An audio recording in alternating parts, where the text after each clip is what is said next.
Good morning and welcome back to the Special Corporate Administrative Services Committee meeting of the SCRD, Sunshine Coast Regional District.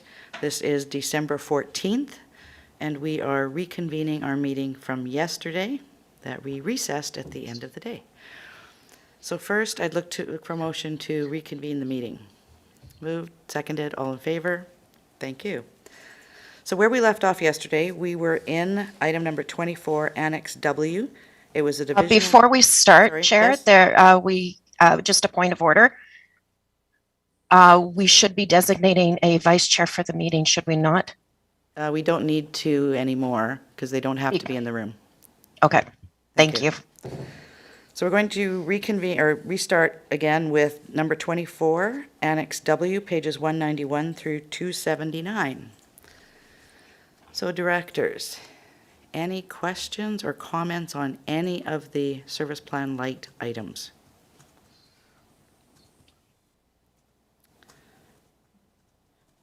Director Beamish, you have your microphone unmuted. Go ahead.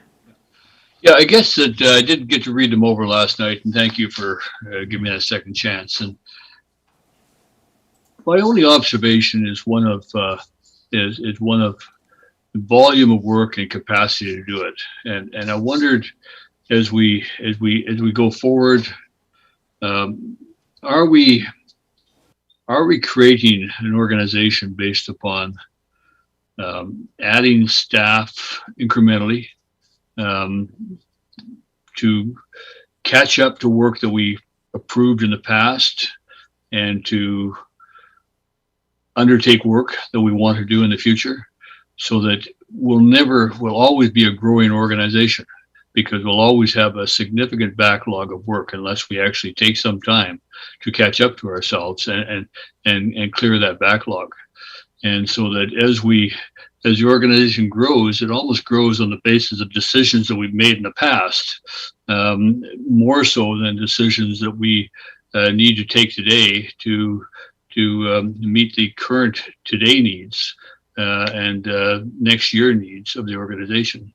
And that's a challenge I had to look at. That there's not a lot of staff. I appreciate that. Not a lot of change coming forward this year, but every year we seem to be adding staff, and every year we have a bigger and bigger backlog. And I appreciate it. You can't go by dollar amount. $35 million is a big amount, but it is also recognizing there's some very large projects in there. But there are some projects in there that we are going to, in 2022, have more emergencies. We're going to have to delay projects and set projects aside.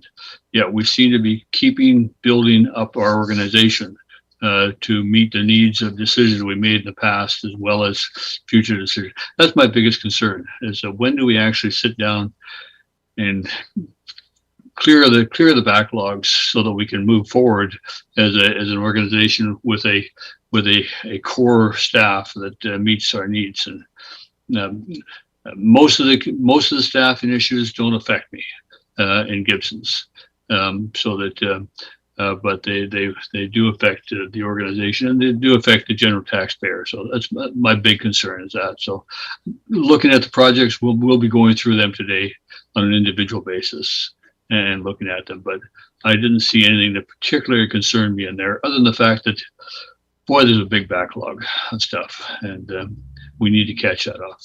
We've taxed for it, we've borrowed for it, we've got grants for it. We need to do it. So thank you. Thank you. I'm going to go to the CAO first and then to Senior Manager Parker. Thank you, yeah, and through the chair.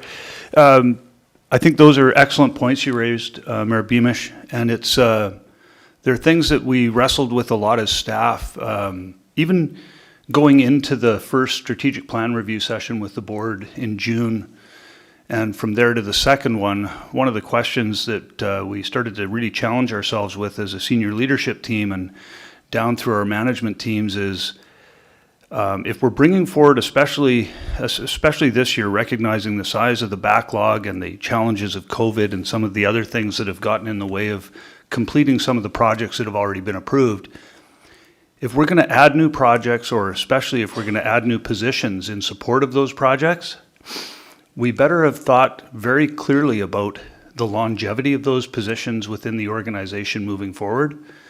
I think what you'll find in the budget this year, because we put a lot more scrutiny on projects and positions, and we did it as a collaborative group in a way that was slightly different than the way we've done it in the past, is we were trying to really think about the interdependencies between departments and whether or not these were just short-term surge resources that we could potentially look to 1 or 2 year contracts for, or if these were viable long-term staff positions based on the overall growth of the organization, but also looking towards the future and whatever standard operating procedures or whatever business as usual means moving forward. So we've tried to balance clearing the backlog with creating space to fix our systems and processes that also we haven't had the capacity to address for some time, and recognizing the fact that we still do need some internal capacity because we can't look to external sources for all of these different things we have. So there was a lot of thought that went into that, but I really appreciate you bringing it up because they're very important considerations. And Jerry may have a few words he wanted to add as well. Thank you. Yes, thank you, CEO McKinley, and thank you, Chair, for the question. The one thing I just wanted to add, and in addition to your comments, CEO McKinley, noting that you're actually just about at your 2-year anniversary joining the organization. A little bit of history, but before that, there was a bit of a culture of fear of coming forward, seeking new resources. We went for a long time as a static organization, trying to do what we could with the composition of the workforce the way it was, reluctant to come forward to seek additional resources. There was an ongoing backlog of work, and yes, it was taxed for, and yes, it was put in the queue. There were not sufficient HR resources to go along with that. So as time has evolved, the senior leadership team has certainly become more comfortable speaking directly with the board about the resources that we deem to be necessary to meet the operational requirements in support of the strategic plan. So I think for about 10 years, it was pretty much a static organization. The past 3 years or so, we're getting to a point of what I call right-sizing the organization, perhaps a little more fine-tuning here or there, but we're very close. So thank you for the question. All right. Any other directors? Director Lee.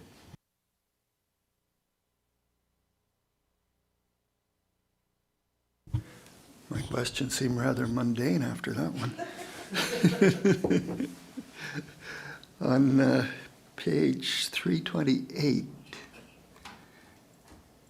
I was reading through this and it caught my eye of a $3,250 project proposal.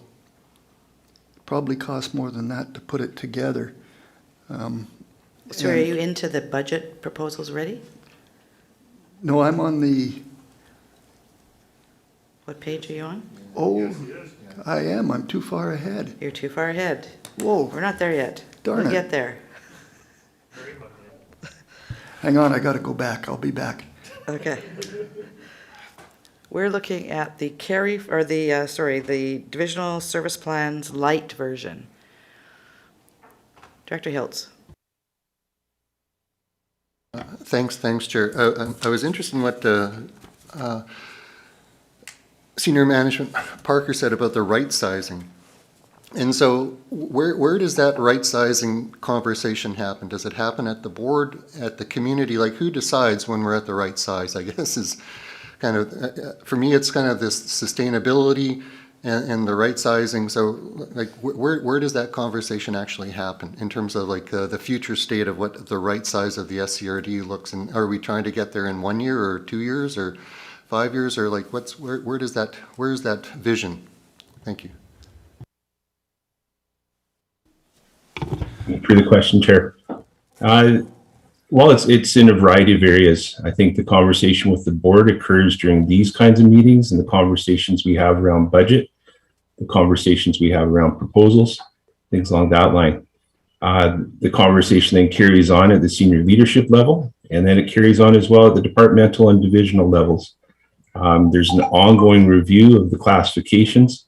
Every vacancy that comes up is considered as to whether it's still meeting the needs of the organization or if changes need to be made. And we have made a lot of changes.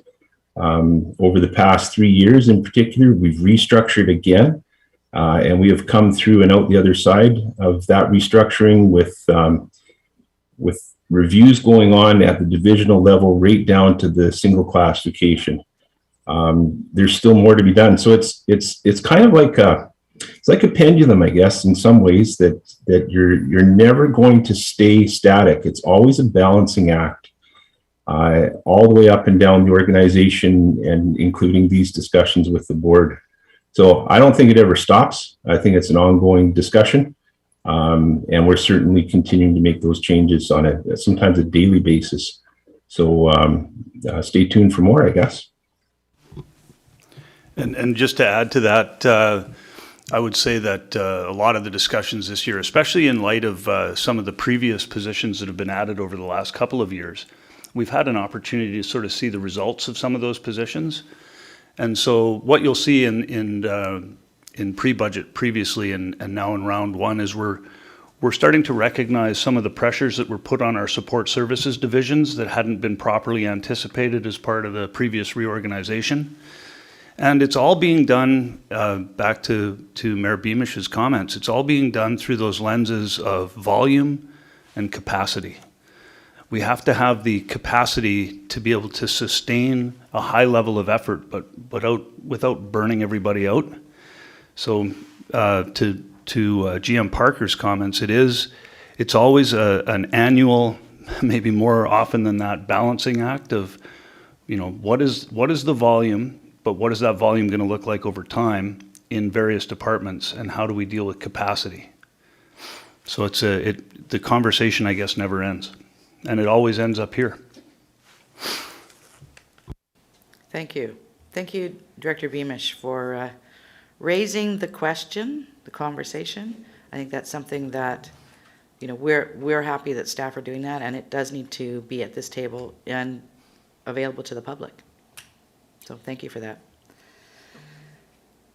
I'm going to try and bring you back to Annex W, Director Lee.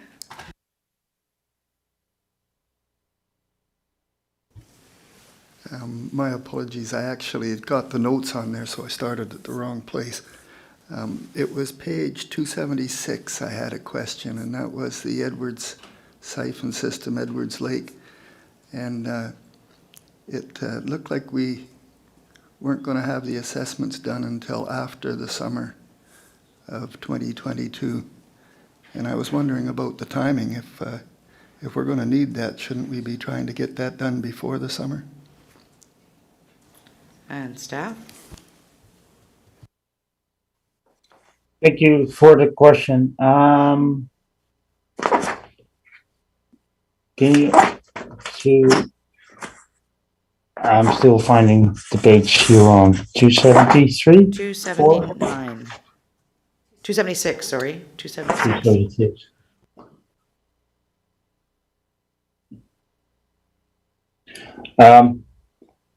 I think it can be earlier. I think this is not Q3, Q4. I think this should be changed to Q2. That's when I expect them to the assessment to be completed, and I hope around the time that we're also going to have the permits issued from the province. Thank you. And I wanted to say thanks to everybody for putting these together. When I read through them, I said, boy, I got to save these with the projects, because it's something I've been looking for years. So thank you. Thank you. Any other questions on the I keep wanting to call them carry forwards, on the service plan light? Director Lee, I'm going to put your hand down. Anybody else? No questions. All right. Thank you, staff. I know this is a lot of work putting this together, but I think as it really fits into the conversation that we led off with this morning, because it has us be aware, and hopefully through us to the community, the workload that is already in place. And that sets the stage for us when we go forward and look at these new budget items coming before us. And we know that because you've indicated they're coming forward, and we have this huge backlog and projects on the go, that you consider them very important. So as we deliberate with them, we may push back a bit, but I'm sure you'll have very valid information you can provide to us as we move forward through them. So thank you for the work. So we're going to move over to item 23, the 2022-2026 Financial Plan Overview, Annex V, pages 183 through 190, and there is a replacement page 187 in there. And we're going to be led off by our CAO and our Chief Financial Officer. Thank you. Thank you very much for that. It's almost amusing. I feel as though Director Beamish was looking at my notepad at the notes that I'd put together for the introduction to round one, because they were really focused on the size of the carry forward list, the additional scrutiny we put to bringing new proposals forward, and the lenses that we put those through, all trying to address capacity, volume, and if we were going to bring forward new requests for new positions, that those had really sound rationale. And you covered it beautifully in your open remarks, Director Beamish, and there's not really much left for me to add. That is sort of the theme for how we got here to the proposals you see before you, and we look forward to going through them with you throughout the day and answering questions and having a conversation about them. So thank you.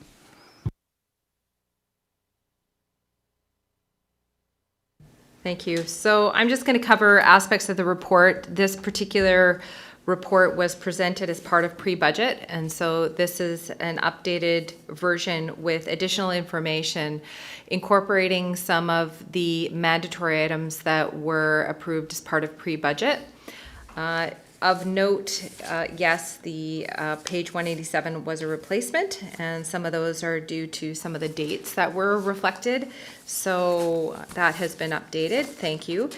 Included in the attachments A189 of the agenda provides a preliminary tax by area and function. And so included in the budget book, which is on our website, includes the more detailed information, such as the area F and B islands and some of the area specific rates and whatnot. So that is up on our website on our budget page. So if anyone wants some more detailed information.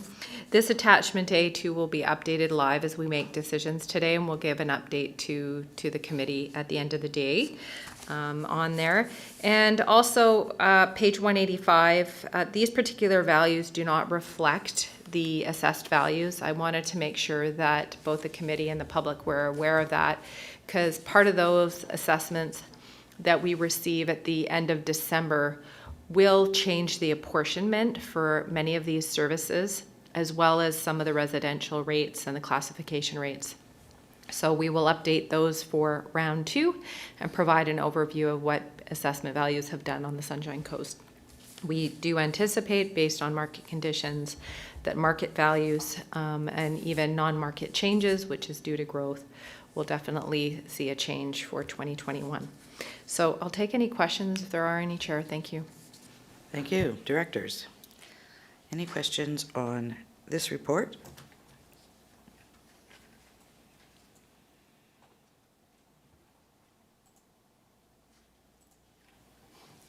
I'm not seeing any hands up. Sorry, one other thing too, Chair. I was having technical issues and still am. I can't log on to the system. What I wanted to provide, and maybe at break once some other staff can access it, is the what if scenario, which was provided at pre-budget, which indicates, based on all of the community partners and stakeholders and the various classifications, mandatory, business continuity, strategic plan, all the different classifications of budget proposals, if they're approved, what the impacts to the taxation will be. So I will give that to you as soon as I am able. Thank you. Thank you. So seeing no questions on Annex V, we're going to move into the budget items. So Annex X is the summary proposed initiatives and carry forwards. That's the same as the spreadsheet we have printed out in front of us. I'm going to get to that in my package and make sure I'm following along here properly. Yes. Okay, so that is the one that we're going to be following as we go through the budget items. It's the one that has the one line at the top that's pink, and then it starts with yellow, right, for the budget items. So we have that here printed out. Any questions on any of these? Or just, you know what, Tara, I'm going to have you just go over what the colors mean on here for those of us who are using it as a hard copy. Thank you, Chair. So the spreadsheet in front of you is numbered by line item. So if somebody is wanting to pull out a number, they are now itemized by 1, 2, 3. The pinks are, of course, the carry forwards. The yellow sections are budget proposals coming forward. And just a note, they are following the order of the budget proposals with the exception of ones that are multi-function projects, which end up at the bottom of the list. So just if you're looking for them, they may show up at the bottom of each department. The reds are ones that decisions were made to either defer or remove the projects for various reasons. And the greens were categorized mandatory, which was the safety, the imminent hazard and the regulatory, which were already approved and included into the budget for round 2. Thank you. Directors, any questions on that?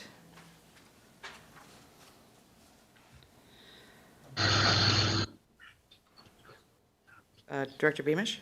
Yeah, I'm going to go to item number 2 on this page, and that's the general government executive assistants. As we discussed earlier in the process, this is primarily for rural area directors. And I see it also is for support the CAO and perhaps support the board, but as that does not primarily support a municipal director, is there a plan to prorate that cost? The municipalities will not be sharing 100% of that cost, that position. So I would say that position also supports the municipal directors if it is with regards to SCRD work. Right, so if they're, for example, in the district of Sechelt, we'll be dealing with water and water meters. I would expect that that would be something that we would potentially call on this executive executive assistant to provide support for, should we need it for that. And Gibson's won't be. Right. Yeah, so I just look for some recognition, since as I already identifies itself as primary for rural directors. Okay, Director McMahon, and then Director Toth. Okay, I'm going to observe that from the time that I got here, I have felt that the CAO office is under-resourced for the amount of work that goes through there. And I don't think we know yet 100% how much the split of the time is going to be. So I was going to suggest that perhaps when the position is put in place, the new person could track the actual usage of their time, and then we could come back and review it to see if, disproportionately it was supporting the rural directors, or if, other needs were larger. Yep. Director Toth, and then I'm actually going to go to staff to introduce this section.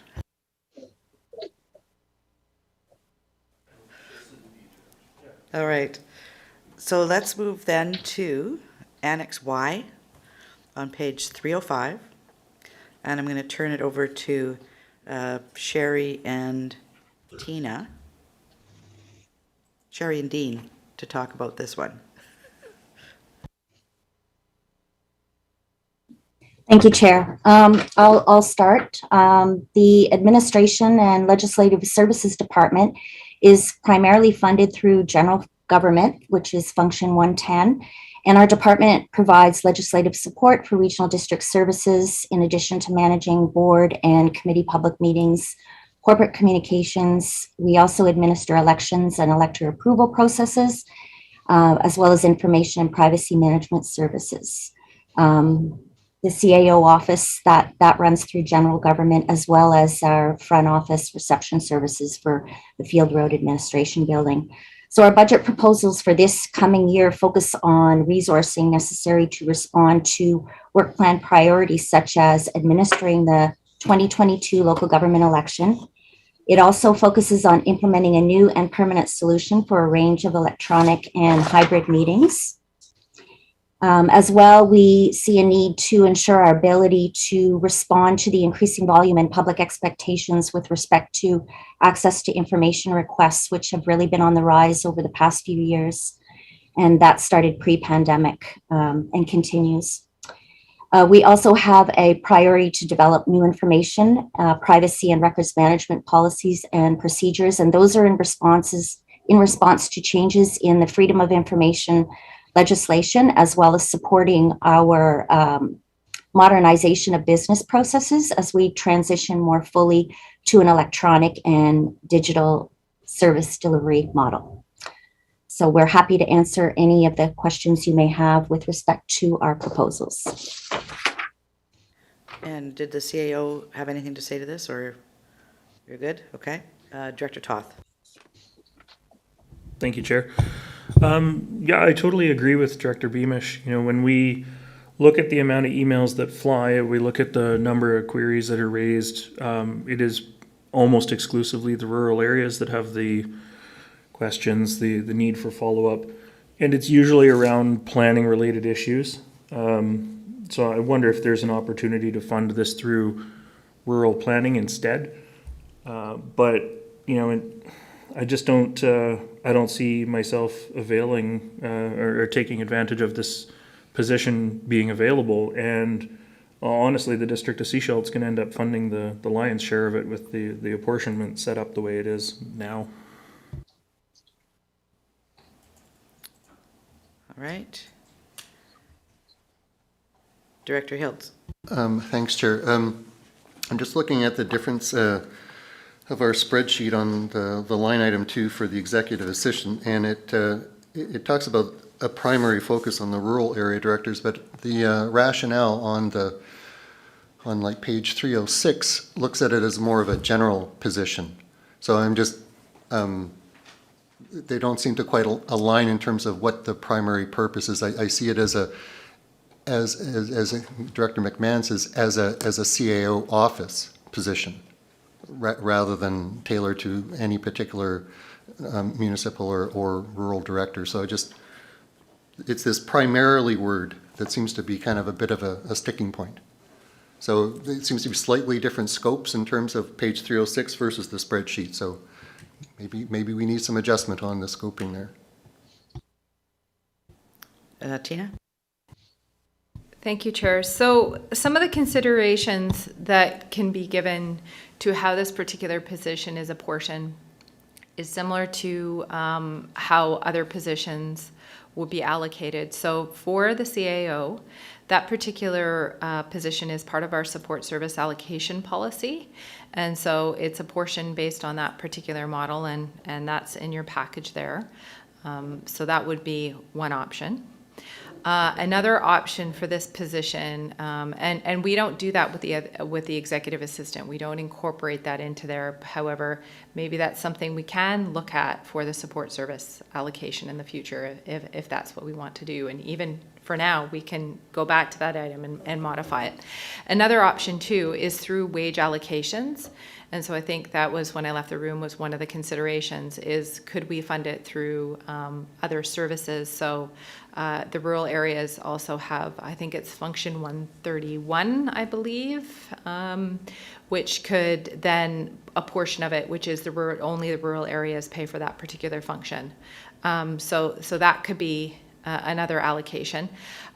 Getting into specific types of projects that they work on, that would sort of mirror the rationale for the CAO apportionment. So one of the challenges with a regional district budget is we need to have some sort of certainty when we budget to not create too many variabilities, but that could be tracked. We do that with other services as well. We can track where they're actually spending their time and then make modifications in the subsequent year type thing. So there are options. And that's typically how we do the service allocation, right? We track it for a year and then determine, like if it goes into the service allocation piece, what that would look like. Yes, through support service allocation. So examples of that would be our procurement division, our asset management division, our communications, GIS to some extent.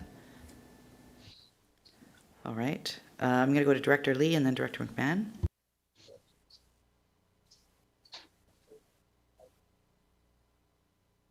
Had to put my hand down before I forgot.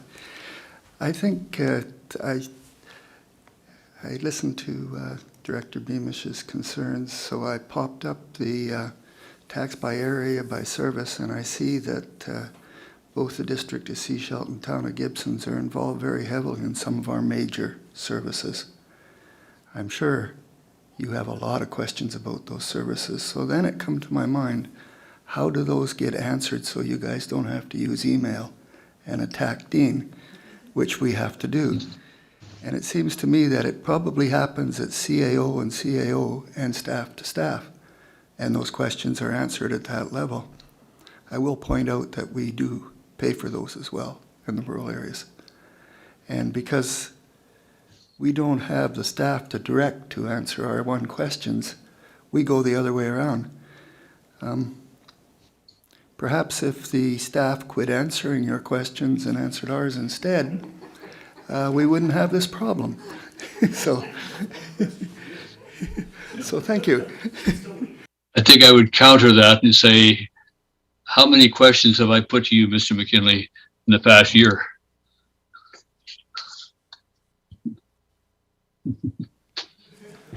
Not many. Thank you. Director McMahon. I would be happy apportioning the expense either way, so long as there is a commitment to review it at the end of the first year to find out, what the actual the actual usage is. Thanks. All right. So, Director Toth.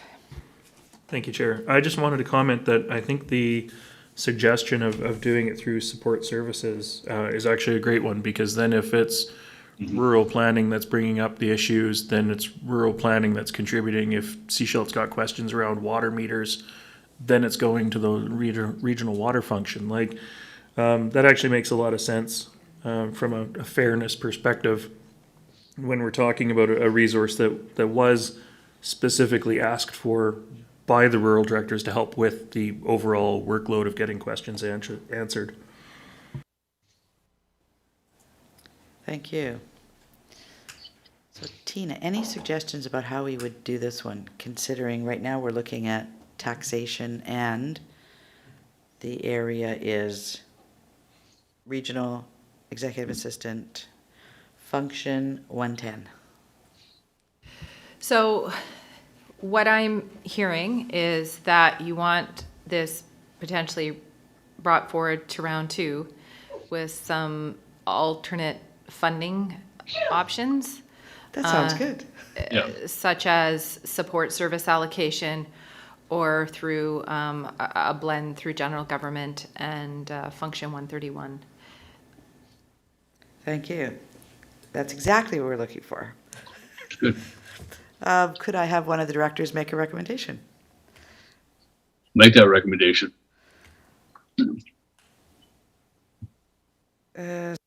So that would be number 3 on here. Number 2. We don't want to approve it and incorporate it.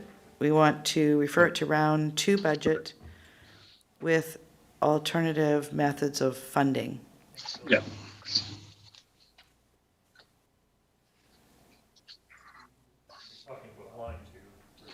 Right, we're talking about line 2, but that we need a recommendation with regards to that. I think you're wanting a little more meat in it. Sure. I don't know if Tara Tell has us what the something. meat is. Well, Tara, do you have something you want to read us back? I'm sure she's got it. Thank you, Chair. And that the following budget proposal be referred to 2022 round 2 budget with alternate funding options such as support service allocations or a blend through function 110 and 131. Budget proposal 1, executive assistant 1.0 FTE. So moved. All right, is there a seconder for the recommendation? Seconded.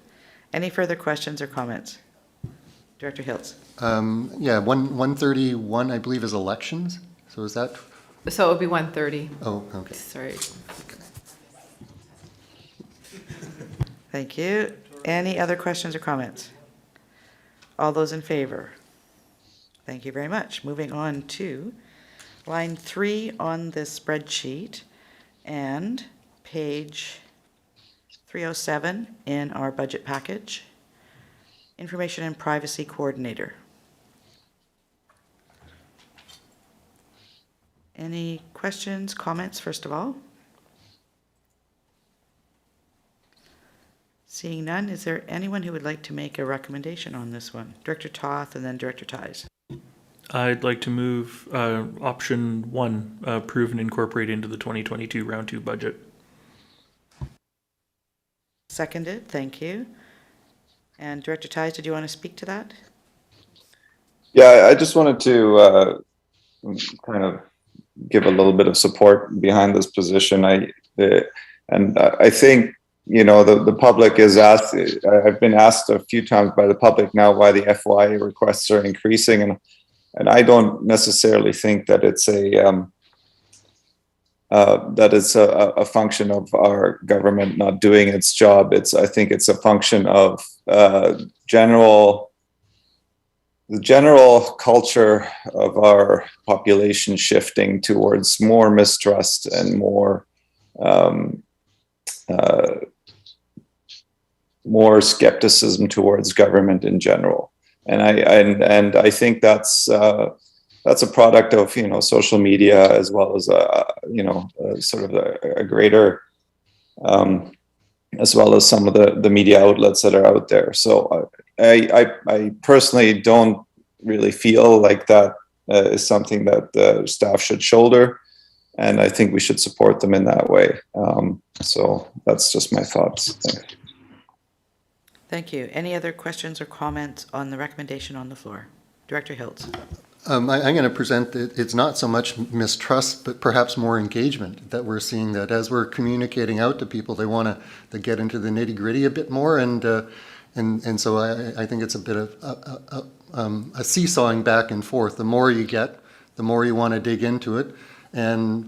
And so it all helps to build trust. So I don't think it's just a mistrust. I think it's also, we have as far as I know, Stats Canada says we have a very educated, engaged community here. I think Director Pratt would say that her community is very engaged and they want to participate. So for me, I think it's probably a good thing that people are wanting to dig into. We just need to support the staff to be able to provide it to them. So I'm not so much on the mistrust side of things.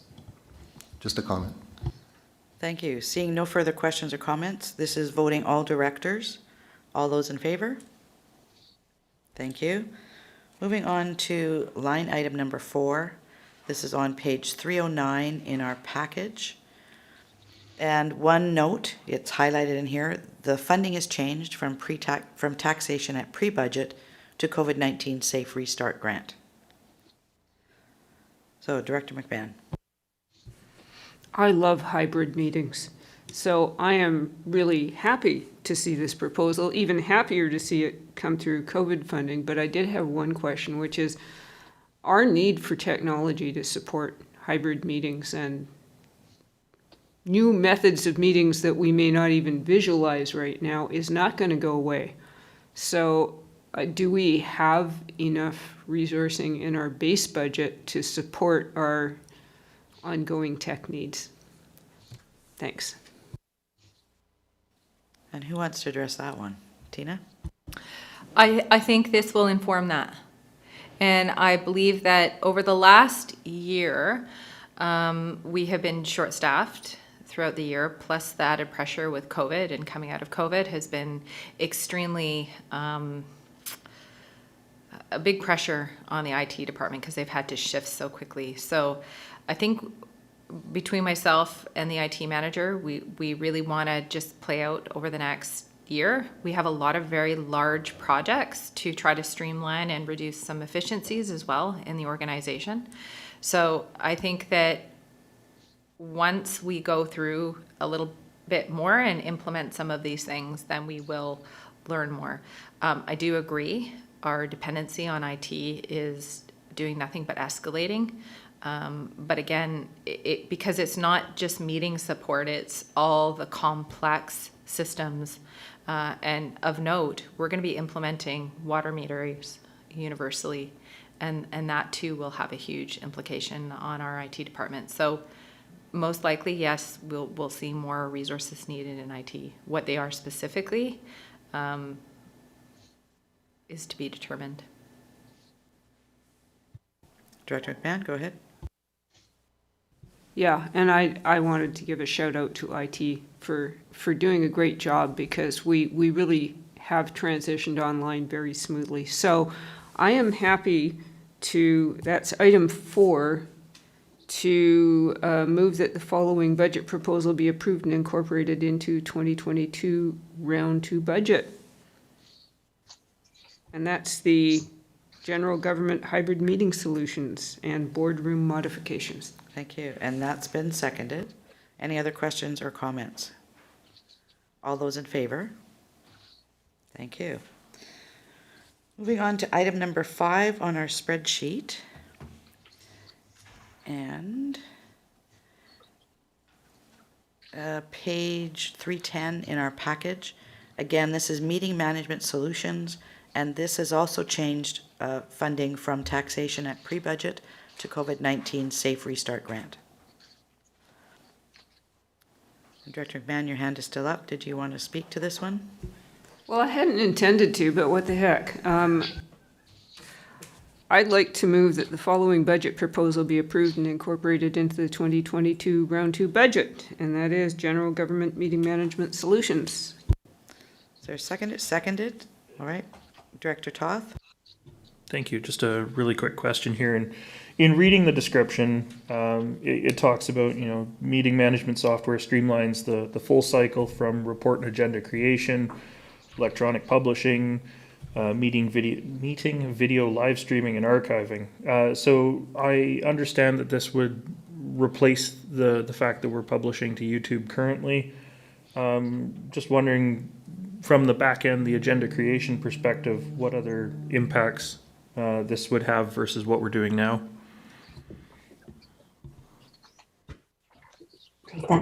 Thank you for the question. So we're not actually sure yet if it will replace what we're doing on YouTube, and I think that's to be determined as well, and related to the hybrid meeting solution consultant that will come in and kind of present what the infrastructure looks like. So this is the software that kind of glues everything together, and we will have to make some decisions at that point. So I think once we understand better what our setup will be, we can determine if we want to continue streaming to YouTube, for example, or if there's some other option where we would live stream directly to our website, for example.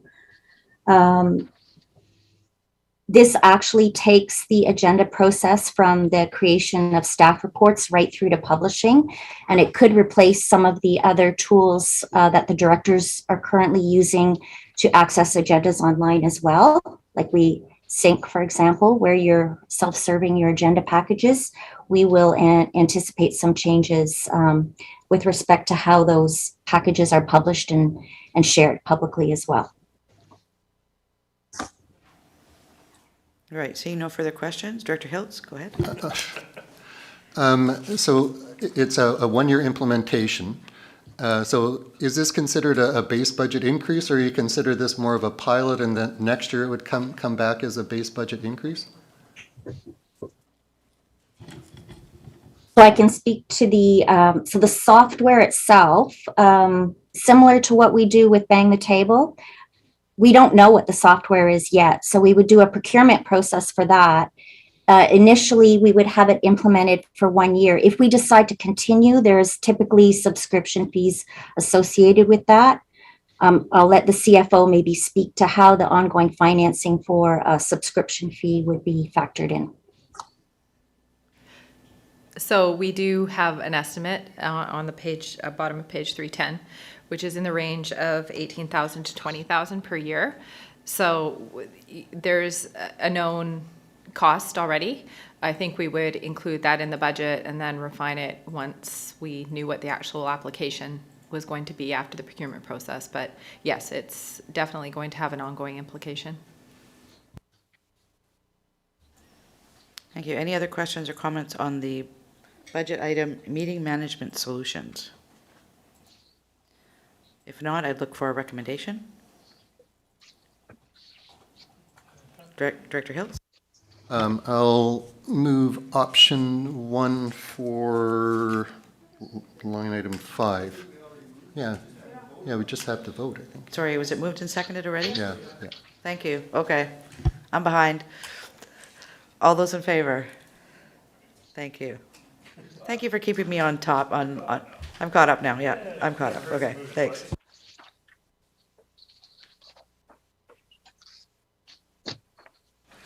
So we're moving on to page 2 in the spreadsheet, line item number 6. And this is Annex Z in our package. So I'm going to turn over to Tina for an update. Yes, thank you. So the subsequent two budget proposal, Annex Z and AA, will be for the corporate administrative service, but also a joint proposal for Annex AA, which means there's multiple services that will be impacted by that one. So we do have our manager of IT to speak to budget proposal 1 on page 312, and then I can speak to the ones that are included in Annex AA. So I will pass it to our manager of IT. Thank you very much. Thank you, Mr. Nelson. Thank you, Chair Seegers. Yes, just to speak to this, this is similar to the last discussion about trial software being put in place. Let's Talk SCRD, which is generically called Bang the Table, was implemented and last year as a trial and has proved successful and very useful for us in various initiatives of engaging the community on items of interest, such as talk trash and all those other ones, water. So we're now looking to routinely move the continuing support, software maintenance and support costs into the IT budget as an ongoing operating expenditure of $20,000 per year to support that. And there's a general trend where we're attempting to consolidate all of the software contracts into under the IT purview for better efficiency in management and support. And then Tina, did you want to talk to the other one when we get to that? All right, let's look at, so this is my mistake at the bottom of page, on the second page on the spreadsheet. The information technology, Let's Talk SCRD is at the bottom of the page on that one. And we're on page 312 in our agenda package. Line 11, yes, on the spreadsheet. Directors, what would you like to do with this? Director Toth? Thank you, Chair. Having used the public engagement platform, I think it's a great tool. I think we've got to get a lot more of the community knowing that it's there and knowing that they can use it as well. Some of the pages are rather sparse, let's say, in their public engagement, which is unfortunate because it's there, you can ask questions, staff respond, public can respond. It is a good platform, and I think it's going to be a great tool going forward, and I'm happy to support it going forward. So I'd like to move option 1, that it be approved and incorporated. Is there a seconder for the recommendation? Seconded. All right. Any other questions or comments? Director Hills. Thanks, Chair. I also understand that it's being used internally as well as externally. So there's a internal use as well that's being successful. Is that my understanding? Staff? Yes, thank you for the question. Yes, it is being used internally, and we're using it for internal staff engagement opportunities, such as Mosaic, which is a way to support culturally diverse celebrations of the holiday season, with staff putting up information about how they do it in their homes or cultures, and engaging in activities around the office to build team support and team spirit, as one example. Thank you. So that's been, are there any other questions or comments? All those in favor? Thank you. Moving on to, Chair, did we miss line 6? I don't recall voting on that. yes, that's actually in the next report, Annex AA. They were Okay. reversed, yes. So if we go to Annex AA, there are 2 recommendations here.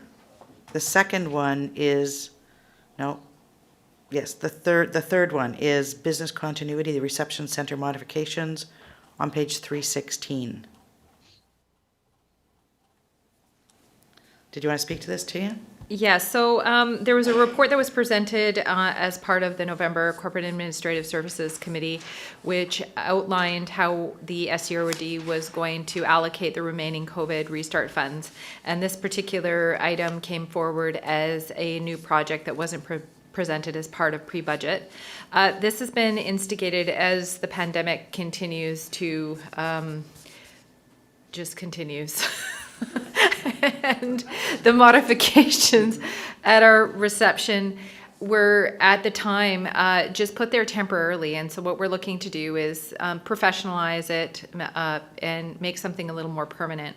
There's also some opportunities to do some modifications with that space as well, as far as our alternative work strategies. So this particular proposal is in front of you for consideration through COVID restart funds. Happy to answer any questions. You mean remove the plastic that was used to kind of modify things? Well, plants, plastic, you know, staff are very accommodating. Yes. This isn't really something that they're desiring, but I think from a health and safety and just from a, you know, professionalism perspective, and it's just time to do something a little more permanent. Thank you. Director McMahon? I favor keeping our receptionists safe, and I'd like to move that the following budget proposal be approved and incorporated into 2022 round 2, and that's reception center modification. Thank you. Is there a seconder for the recommendation? Seconded. Any further questions or comments? All those in favor? Thank you. So we'll move on to the second item in Annex AA, and we're going to move over in our spreadsheet to page 4, line item 18. Tina? Thank you. So this particular proposal is a good news story in the sense where we are proposing to go forward with our phase 2 of the corporate EV charging stations. And this is for the regional district's electrification of its fleet, which is progressing probably not to the pace that we'd like to, just from a supply and demand perspective, and also especially with our utility vehicles that are trucks, we're seeing definitely some change in the market for that. So we're just trying to be ready. This particular project will be stick-handled by our corporate sustainability team, which they have done the preliminary work. This particular project, though, requires some significant electrical upgrades to Field Road and potentially to our Mason Road site. So here at Field Road, we've kind of realized we need to amp up some different things if we want to go to our phase 2. So the first part of the project will be to do an electrical assessment. There's also some significant grants available to do this type of work, so that is a positive thing. Although we don't anticipate to have a significant amount of fleet vehicles added for 2022, mostly probably for 2023, we do want to get ahead of this work so we are prepared. So this particular proposal here is up to $70,000. Again, there are some unknown factors, so we can bring some further information. With some possible Go Electric rebates, as well as Clean BC grants. So once those grants are known, they would just reduce the reserve contributions. Thank you, and staff are available for any questions. Thank you. Directors? Note the funding source for this is reserves. So this is not coming from taxation. Director Toth? I actually, as an electrician, have all sorts of questions about this, but none of them are pertinent to the decision that's here on the table. So I do support this work. I do support that it's being funded from reserves or possible grant options. I appreciate the up to amount. I don't think it's going to cost as much myself, but that's just me. So I'm happy to move option 1, that this be approved and incorporated into the 2022 round 2 budget. Thank you, and that's seconded. Any other questions or comments? Director Hiltz? Thanks, Chair. This is strictly for SCRD fleet, and like could contractors who are doing work be able to use these things on a cost recovery basis? Is that, or the public, or who could actually use these devices?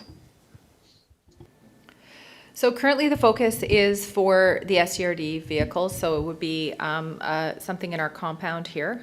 We do have a public one that's available for people who come to Field Road that has 2 heads there, or 2 charging stations, I believe. At Mason Road, we don't really have many public that go there, and again, there's I think just 1 additional unit that's going to be placed there over and above what's there. So again, it's likely that we'll see likely a phase 3. So what the public one looks like, I definitely think is,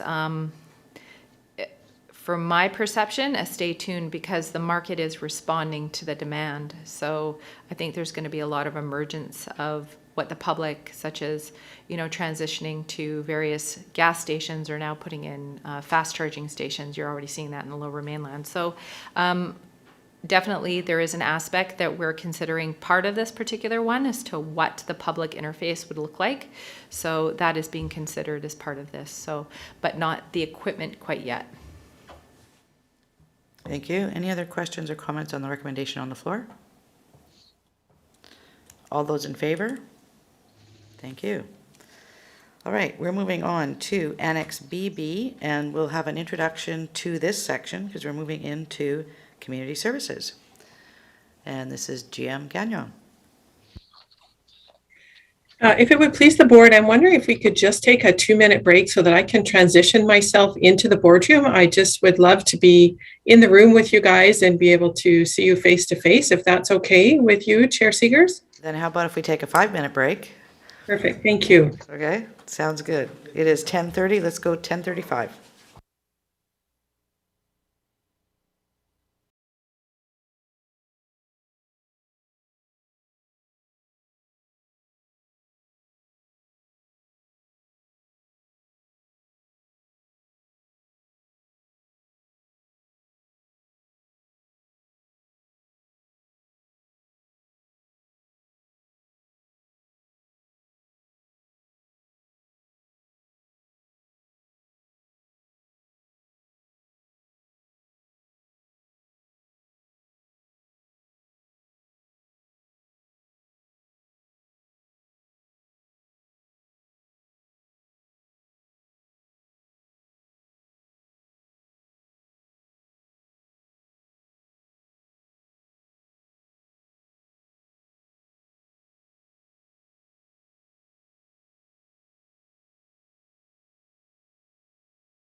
Welcome back to the Special Corporate Administrative Services Committee meeting of December 14th. We are going to be starting on Annex, all right, my thing, Annex BB, and we're going to start with a introduction with our GM, Ms. Kenyon. Good morning. I'm very pleased to present to you for the first, or at least in a while, it's the first, Community Services Priorities and Budget Proposals for 2022.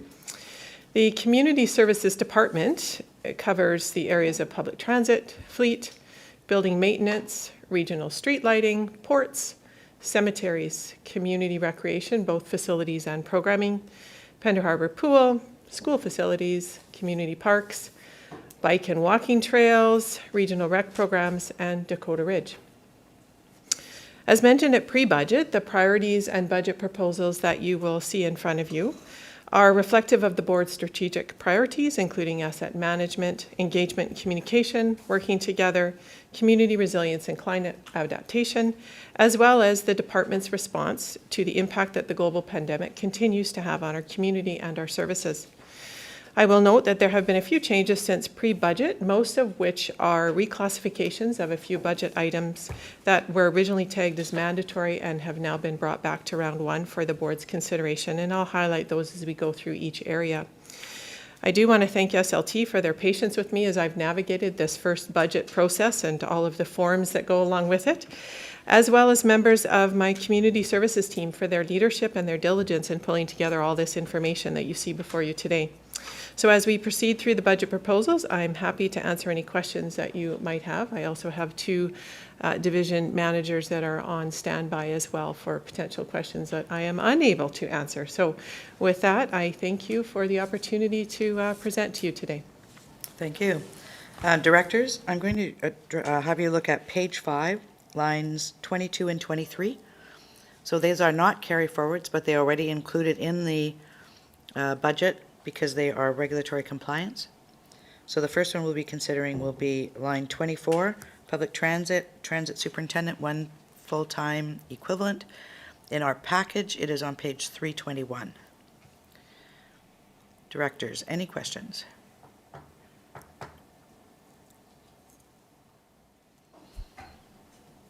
Seeing no questions, how would you like to proceed?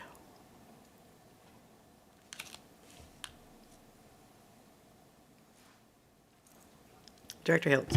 I'll move option 1, approve and incorporate into 2022. Is there a seconder for the recommendation? Seconded. This is voting B, D, E, F, District of Sechelt, Town of Gibsons, and SIGD. Seeing no further questions or comments, all those in favor? Thank you.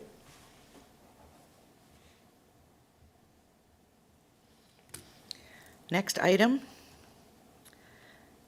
is on page 323 in your package. It's line item 25. This is for public transit driver orientation and training. Director Toth. Thank you, Chair.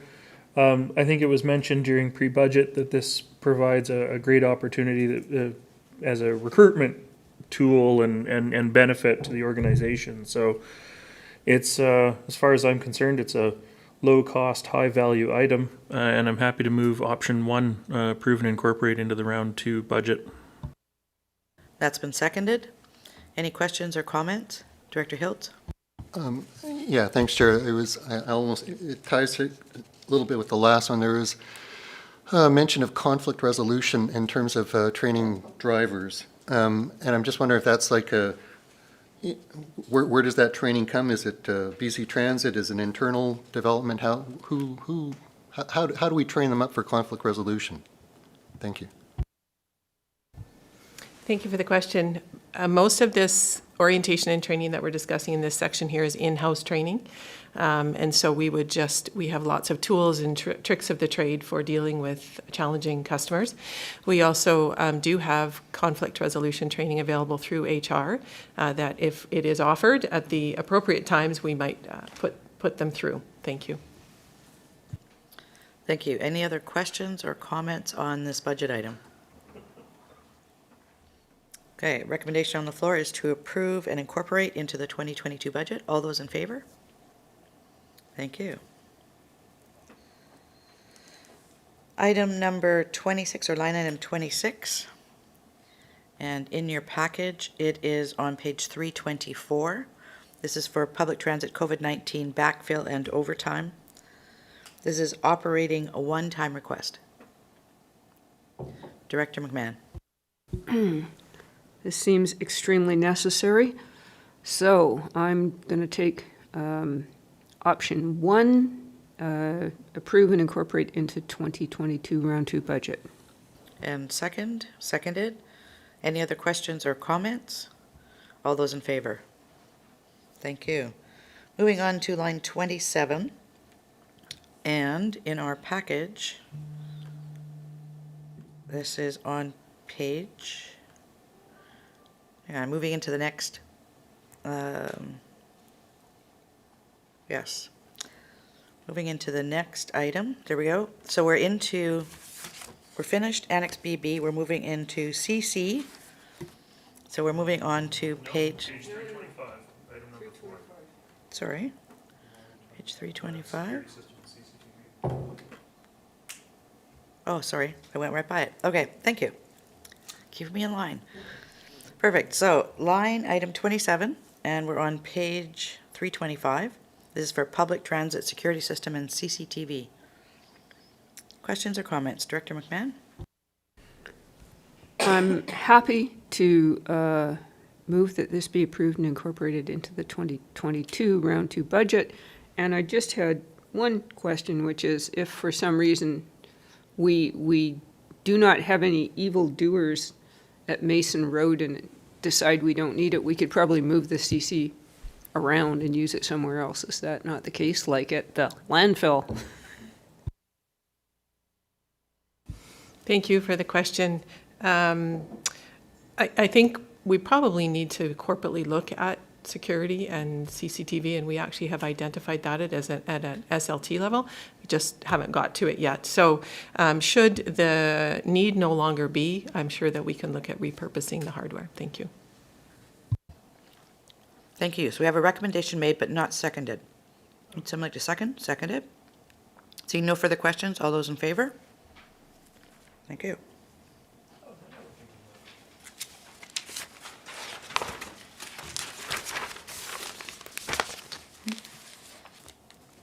So we're now on page 6, and item number 34, line item number 34.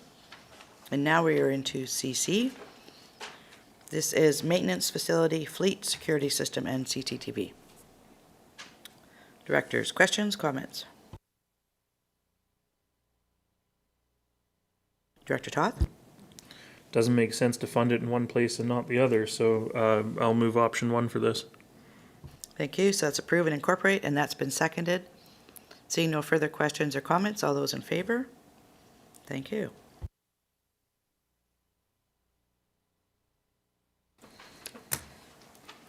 The next item is into Annex DD, page 330. This is with regards to Mason Road lease renewal and site plan implementation. Directors, questions or comments?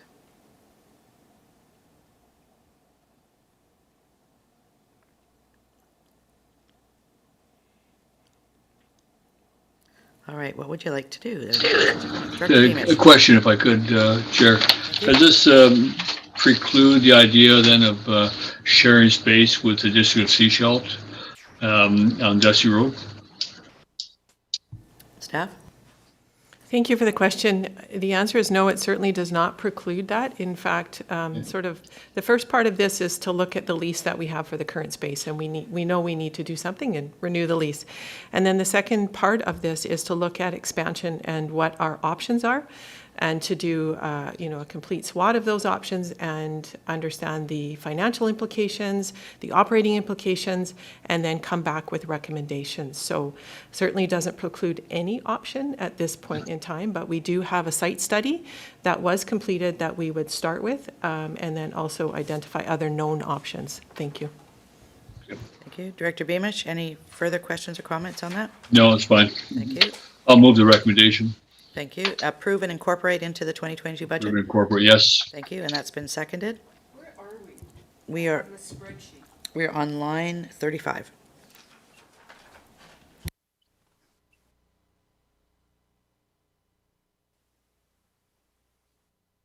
All right, so we have a recommendation on the floor. All those in favor? Thank you.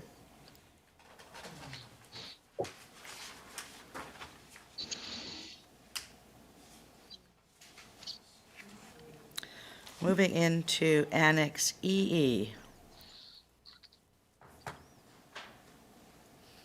This is Regional Streetlight Services and Fircrest Road Streetlight Service.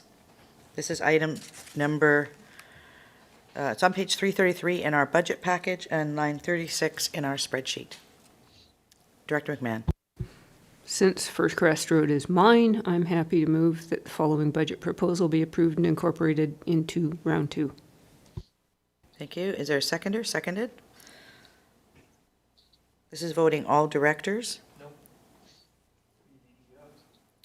On the. Okay, so on here it says all directors. There's 2 separate functions. Go ahead, Tina. Yeah, sorry, we need a new another microphone. This is regional street lighting as well as Fircrest for this particular budget proposal. So if we're going to approve and include for both Fircrest and for regional street lighting, then everybody should approve it.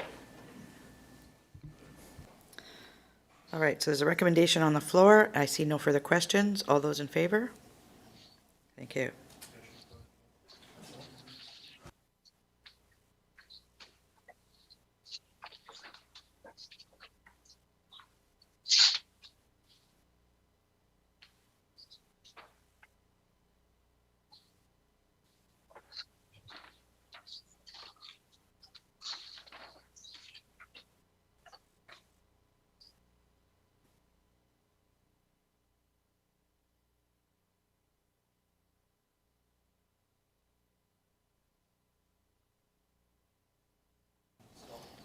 All right, so now we are on to line 53 in the spreadsheet.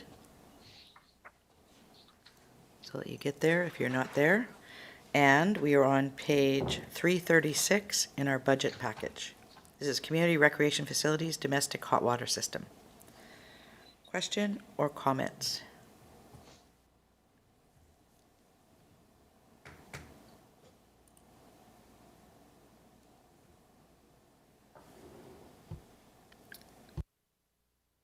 No questions or comments. Would someone like to recommend recommendation? Director McMahon? Actually, I did have a question. Is this the system that is partially solar? I believe we have some solar on the aquatic facility. I don't believe so. This is directly related to the showers, the domestic hot water. Thank you. Director Ties? Yeah, it's just a little comment. It just kind of blows my mind that you need $35,000 to put in what at home my thermostatic shower valve does.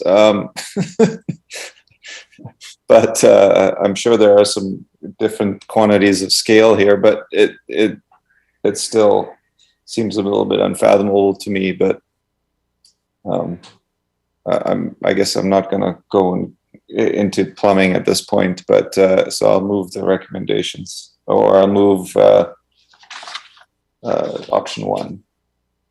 Thank you. That's approve and incorporate, and that's been seconded. Any other questions or comments? This is on the Community Recreation Facilities Domestic Hot Water System, line 53. All those in favor? Thank you.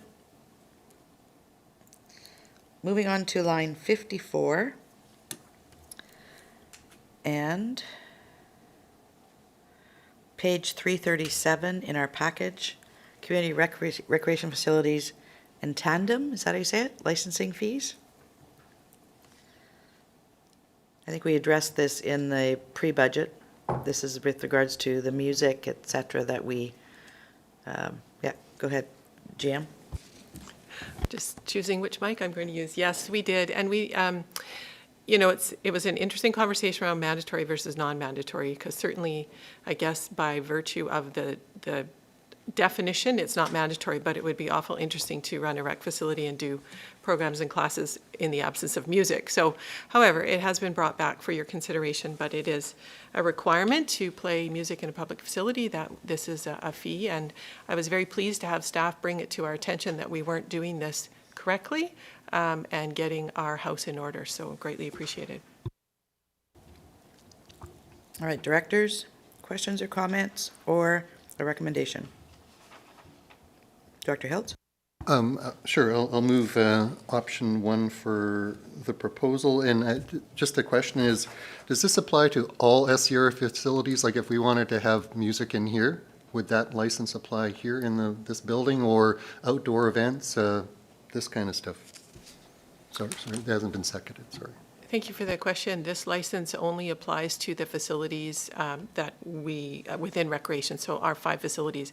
If we want to do that in other public facilities, we have to go and pay the appropriate licensing fee for those facilities, as well as any outdoor special event. Thank you.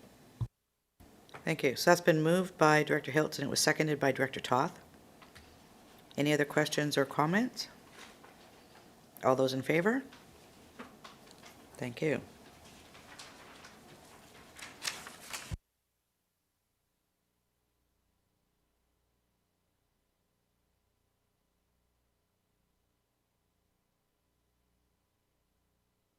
Moving on to the next page, we're at line 55, and in our package, we are on page 338.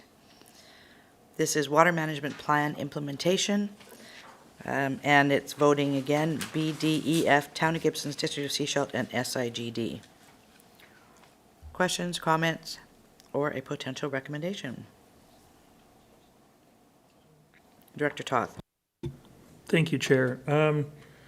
I missed this in the first go-around, in that there is an ongoing budget component to this. So I was just wondering, like when you think of when you think of a management plan or what have you, you think of it as a one and done sort of thing. So I'm just wondering what the ongoing implementation costs are related to. Yes, thank you for the question. So the ongoing costs are related to all the sampling, testing, and reporting that we have to do in our rec facilities as we test our water on a regular basis and submit those samples just to make sure that it's all clear. So it is those regular testing costs.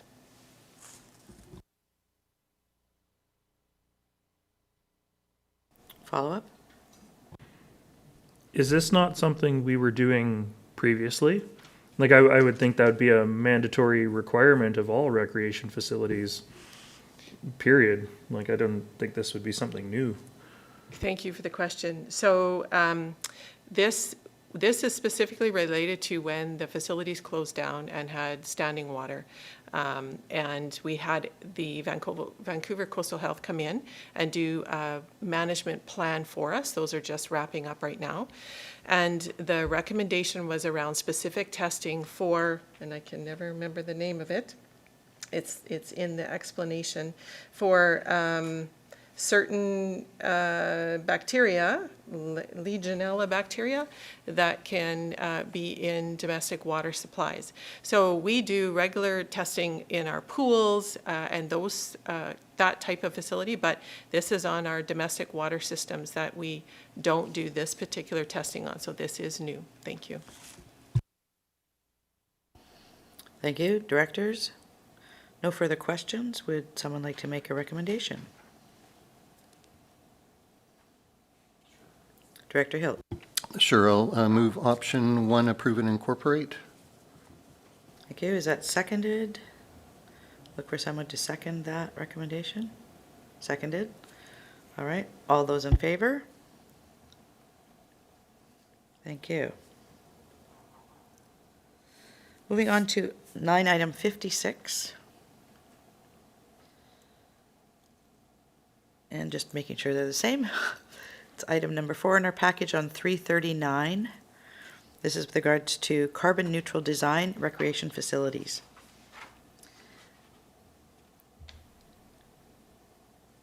Questions, comments? Director McMahon? I notice a mention of possible grants. Does this seem like either this initial study or presumably subsequent work will flow from it? Are these good candidates for grant applications? I will put on my RAF hat and suggest that I know that RAF had suggested, Manager Shea had suggested that there were several grants available to do this study. I know that there's probably grants available for implementation, but stage one is the study itself. So we will be pursuing grants, but in the event that we don't get the grants, this ensures that the work can be done. Thank you. Director McMahon? Sure. I'm happy to move that budget proposal be approved and incorporated into round 2. Thank you. Is there a seconder? Seconded. Director Toth? Thank you, Chair. I'm actually going to vote against this one, recognizing that the primary funding source is indicated here as taxation. Whether we get a grant or not, we're not necessarily going to know in time for modifying the taxation requests or requisitions. This is a project that I'd be fine, going forward with the grant funding source exclusively. And if we don't get the grant, we try again next year or we bring it back next year. But looking at all of the taxation related items that are on here for recreation, I think this is one that we could potentially defer to next year if we had to. Thank you. Question for the GM. The rebate potential grant, what kind of dollar value be you looking at for that? Would it cover the complete project or partial project? Do we know? Thank you for the question. I actually do not know the answer. I do know that GM Hall is in the gallery. Whether or not he knows the answer or not, I'm not sure exactly the grants that the manager was looking at for this and whether they were 100% or matching grant. I'll just see if GM Hall knows. Otherwise, that might be something we have to get back to you on. And I apologize. I am frantically looking through the grant guidelines here, and I'm not able to spot the formula at this time, but it's something we could report back on. Thank you. Director McMahon? Just the comment that our recreation facilities are huge GHG emitters, and we need to lower our emissions. And we need to move forward with that ASAP. I'm much more. This is to me much more urgent than the unfortunate swimmers getting fried in the showers, but strongly support this. Thank you. Director Beamish, I saw your hand up. Yeah, my preference would be option 2, and that's approved, incorporated in the budget with a report back in 2020 to round 2 relative to the grant potential. I also concur that I think there are grants out there that we should be looking at. And if we actually put it into taxation and move forward and then get the grant, then we have actually taxed for something that we actually don't need to spend. So I'd rather know a little sooner whether there's good grant potential for this before we make a final decision. Thank you. Director Lee? The last time we bumped into this, we used reserves instead, and as an in case, and we could move it forward that way. I do understand, of course, using reserves would basically move, and if we did it, it would move taxation to the following year, but that's one solution we used last time. Okay, so we have a recommendation on the floor that it be approved and incorporated. It sounds like the board would prefer number 3, actually, that it be referred to 2022 round 2 budget for additional information. And GM? Thank you, Chair. I just would like to offer up that firstly, there are no reserves to access for this particular item. Secondly, we won't know whether or not we have a grant by round 2. So perhaps the options really are to, if you want to see the studies move ahead regardless of whether we get a grant or not, then it would be to approve it with the funding source as recommended in the budget. The second option would be to approve it, but only if a successful grant were received, which I don't think you can do. So what we could do is go after the grants, and then if we were to, put an application in for a grant, that would come through committee, and if we were successful with that grant, then we would do a financial amendment at that time. And our CAO is raising her hand, so perhaps I have misspoke, so I'll leave it up to her. Thank you. No, not misspeaking, just some semantics. So likely, and maybe GM Hall can comment, but I think he did answer in the sense where we don't know what the apportionment's going to be. So as GM Gagnon mentioned, we don't have any reserves because they're fully allocated, and that was part of the community recreation report. So we're significantly underfunded. So there's likely either a 20 or 50% component of this particular project that would need to be funded from taxation. And the challenge with waiting is that you still wouldn't have the SCRD's portion. So from a financial plan perspective, to include this project, that's why it's proposed as 100%, where, the contingency. What would happen if we were successful? Let's just say positively we received 80% of the grant. That particular amount would come through surplus and roll through to reserves. Again, noting that both the operating and the capital grants for community recreation have been fully depleted because projects have come well over budget. So I don't think this is an egregious amount to try to tax for this year.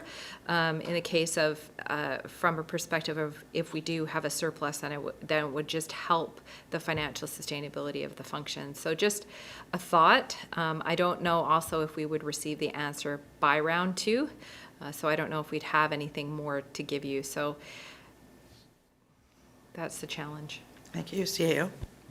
The only thing to add to that would be that if we look at it through the lens of the funder, because we don't necessarily know which grant or how much they'll provide, they would be looking for confirmation of funding from the applicant. And the fact that it's an approved budget item would be the way that we would demonstrate that confirmation. Thank you. Director Ties and then Director McMahon. Yeah, I'm with Director McMahon on this, and I believe the question is, the motion is on the floor already. So, yeah, I think this needs to go ahead now, and so I'd like to respectfully call the question, unless Director McMahon would like to. Okay, I'd like to call the question. Thanks. All right. All those in favor of the recommendation on the floor? Any opposed? And would you like that recorded? Yes, please. Okay. Director Toth would like it recorded. Director Beamish is fine with it as it is. Thank you. Yeah, Director Hiltz.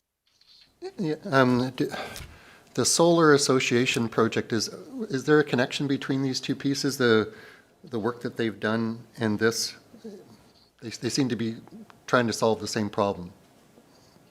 Is there a connection between the work of the Solar Association that was working? So I was just wondering about that.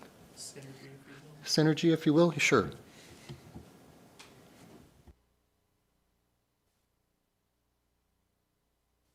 Go ahead, just jump in.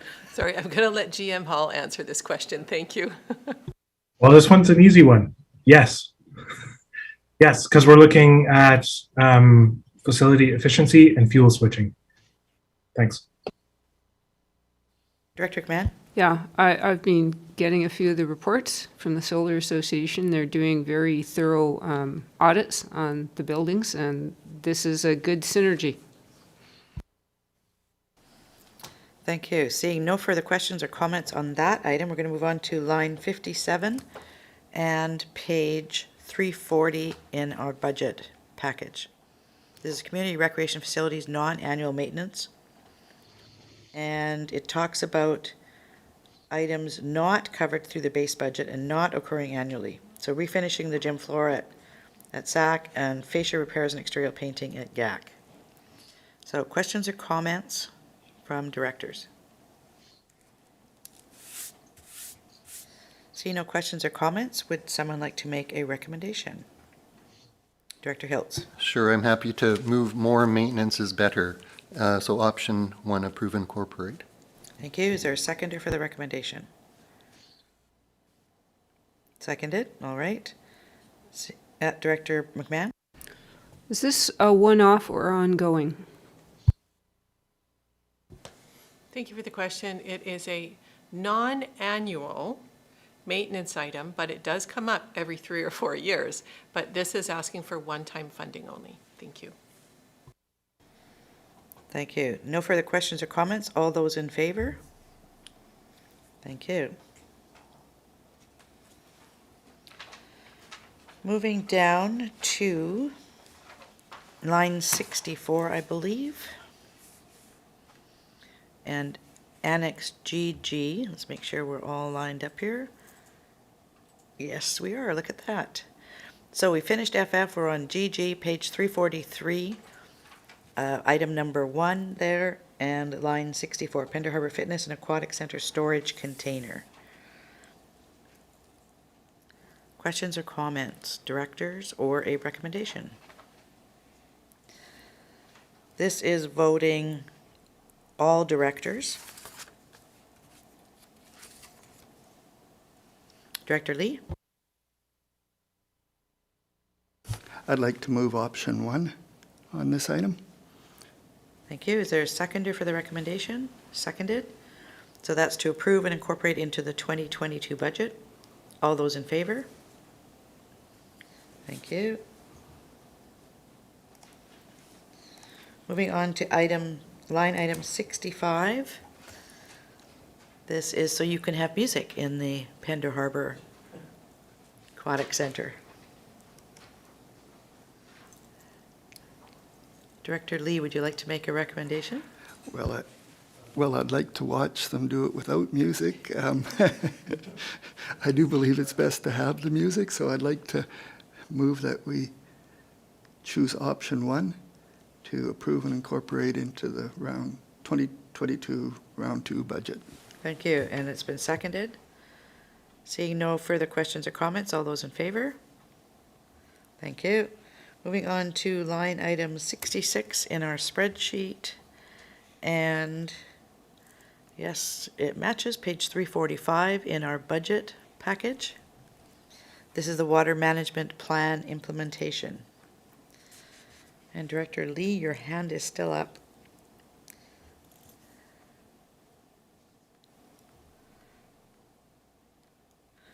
Would you like to make a recommendation?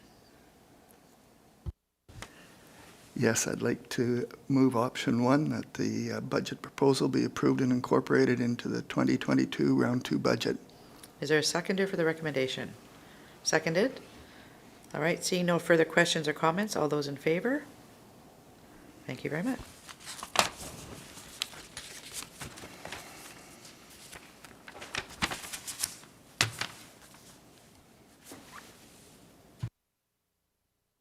Moving on to line item 68. Pender Harbor Fitness and Aquatic Center non-annual maintenance item. How do you say that? Natatorium? Okay.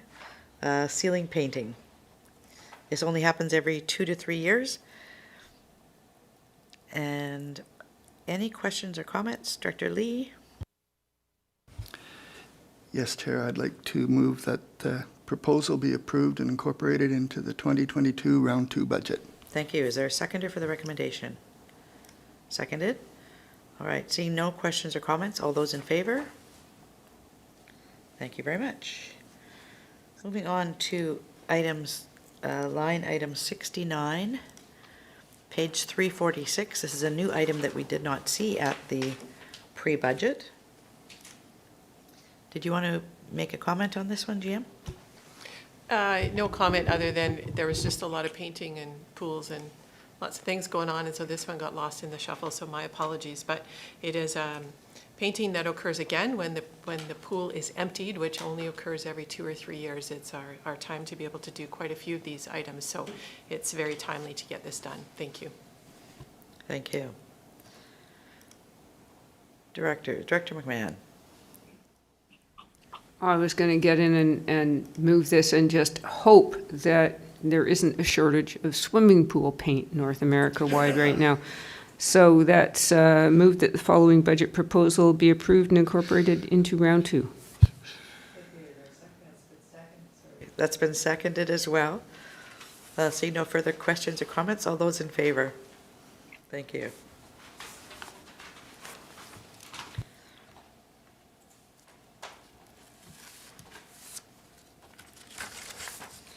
And we're working our way through GM Gagnon's items. We are moving on to number 35, Annex HH in our package. And I'm going to find where we are in.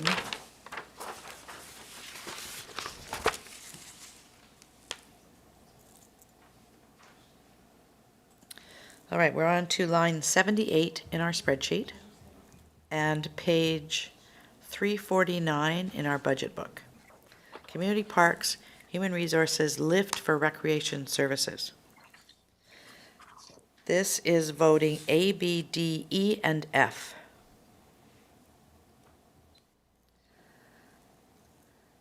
Any questions or comments?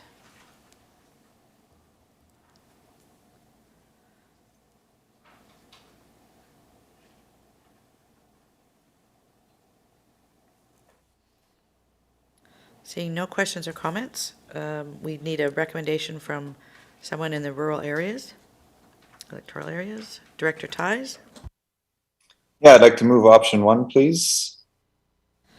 that this be approved and incorporated into the 2022 budget, seconded by Director McMahon.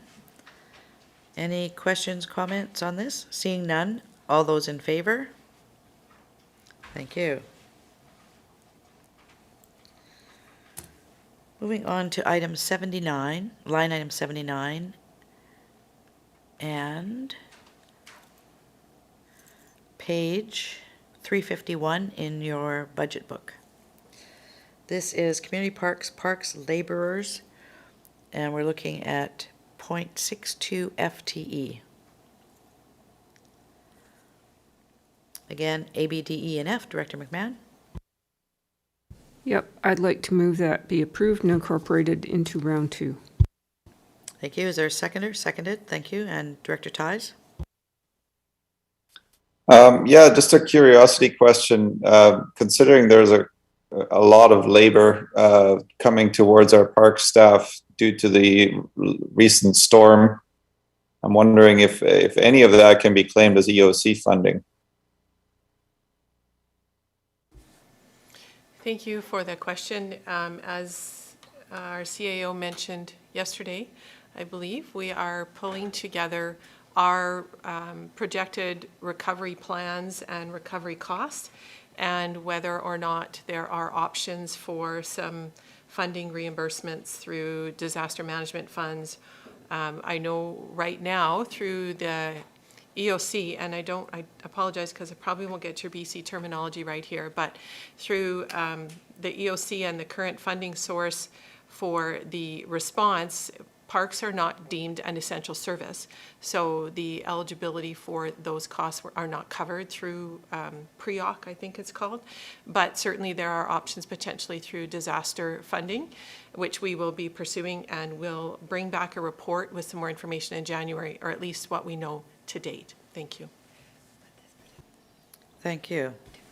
Any other questions or comments? Yeah, go ahead, Gia. I'm sorry, Chair. I apologize for the interruption.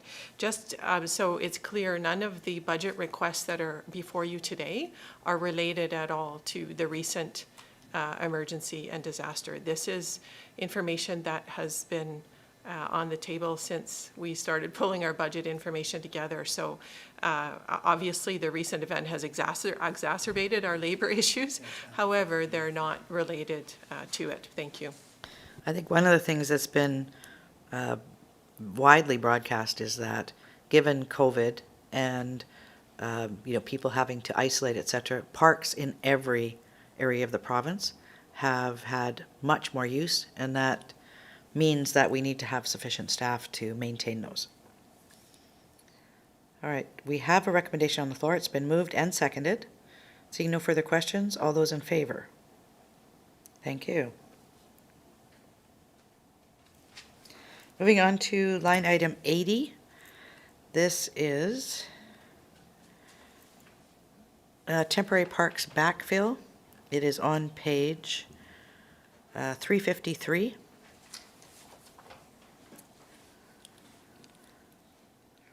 Questions or comments? Again, areas A, B, D, E, and F. Seeing no questions or comments, Director Hiltz?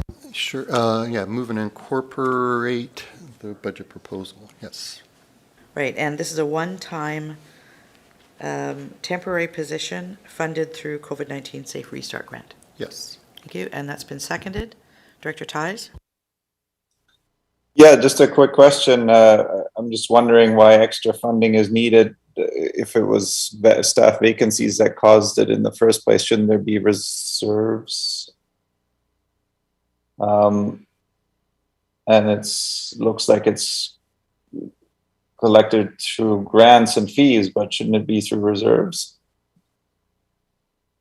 Staff? Thank you for the question. It's actually through the COVID restart funds that we're suggesting this be funded through. I think previous to that, we had looked at reserves to fund this because it is a one-time only, but we are looking at COVID reserves now. Thank you. Thank you. Any other questions or comments? I believe we have a recommendation on the floor. Tara, can you confirm, please? Yes, Chair, you have a recommendation. Thank you. And it's been seconded. All those in favor? Thank you. Yeah, it's going back and forth and around. Sometimes I kind of forget where I'm at. So thank you for keeping me on track. Moving on to line 81 in our spreadsheet and page 354 in our budget package. This is Community Parks, Archaeological and Environmental Studies. This would be half taxation and half operating reserve and a base budget increase of $25,000. Directors. Again, this is areas A, B, D, E, and F. Questions, comments? Seeing none, Director McMahon? Yeah. Question, Chester Beach, I understand the mouth of Chester Creek was a former summer camp for First Nations, and we're losing it year by year thanks to, sea level rise and storms and stuff. So I take it that there is a new urgency around some of the sites. Is that the case? I believe I heard that the Squamish Nation have been putting more resources towards sea level sites. Thank you for the question. As it relates to this particular budget request, this is specifically around any work that we do in our parks now. We are increasingly having more and more requirements around the archaeological pieces of that and the studies and the monitoring and plans that are required. And that's what this is particularly related to, specifically in 2022 for Baker's Beach and also Ocean Beach Esplanade. And then the ongoing is to put this in our base budget because as we do any work in our parks, these are ongoing requirements. As it relates to your question around some of the challenges that we're having due to our inclement weather and some of the disasters that we've had, Chester in particular, the bridge, the house, that's all part of our recovery plan planning that we're doing right now that would come back to the board in January. And then as it relates to storm water, as we all know, how that drains and goes into our parks oftentimes is not within our jurisdiction. So looking at how we stick handle that, and I believe the board is going to be adding that to their conversations with Modi as well. So Director McMahon, please let me know if that answered your question or not, because I kind of talked about a few things there, but happy to expand on that if there's something further. Thank you. Close enough. Thank you. Any other questions or comments? Director Hiltz. Thanks, Chair. And previously, how would the SCRD have handled these type of situations in the past? Thank you for the question. I think within parks, these particular projects, Baker's Beach has been sitting for a couple of years because we haven't been dealing with it. And then as our relationships and as our protocols and such become more sophisticated and better implemented, we are learning more and more about what we need to do. So I'm going to suggest in parks they haven't probably been done like they need to be done, or haven't been required in the past like they are being required now. Thank you. Would these be training up park staff to do it, or are these strictly external, or a combination of both? Thank you. That's a great question. This is consulting. This is work that has experts to do it. Thank you. Okay, so that, a follow-up question to that then, do we have a budget item in here, or is that something that would be coming forward at some point to train up some of our staff for some of the work that needs to be done? Thank you for the question. And I actually don't know the answer whether or not we would want to go down that route, because it is quite a specific area of knowledge and expertise, and I would imagine training required. So whether or not it's something that Parks Operations would want to take on for the amount of work that we would do in this area, or whether it's just for the time being until we maybe grow a little bit bigger, work that we can contract out. Okay, I see the CAO made a note. I think he's just writing, but. The note wasn't directly related to the question, but But we you can we make a are note we there. are aware of some training that is being offered that we've discussed with the District of Sechelt. We're also looking at other opportunities for training. It's an area that we are looking at. Okay, so then to follow up, if we're looking at that, do we need to put funding aside to ensure that we can follow up on training?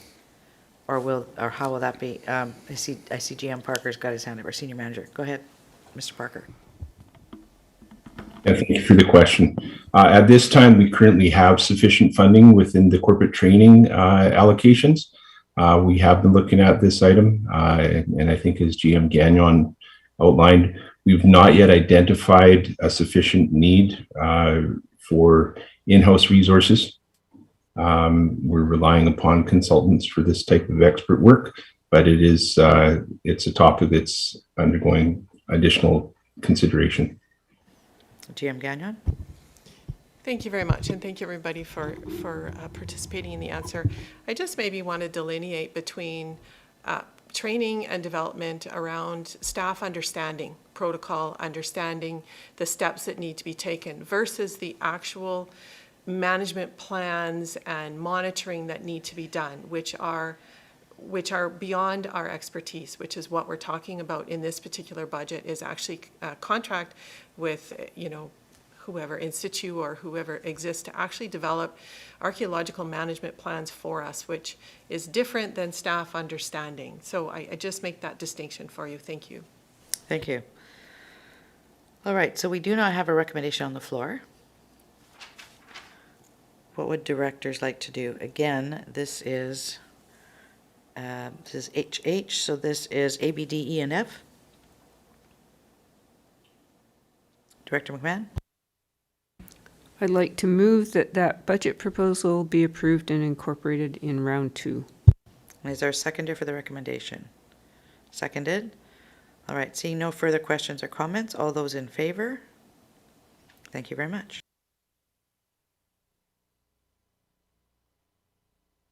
Moving on to line item 82, and in our budget book, page 356, Community Parks, Catherine Lake and Lions Field Water Service Operations. Questions or comments or a recommendation? Again, this is A, B, D, E, and F. Director Lee? Yes, I'd like to make a motion to take that budget proposal and approve and incorporate into the 2022 round 2 budget, please. Thank you. Is there a seconder for the recommendation? Seconded. All right. Any questions or comments? Seeing none, all those in favor? Thank you very much.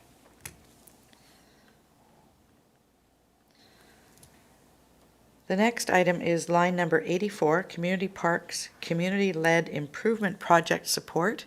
And this is on page 357 in your budget book. Again, A, B, D, E, and F.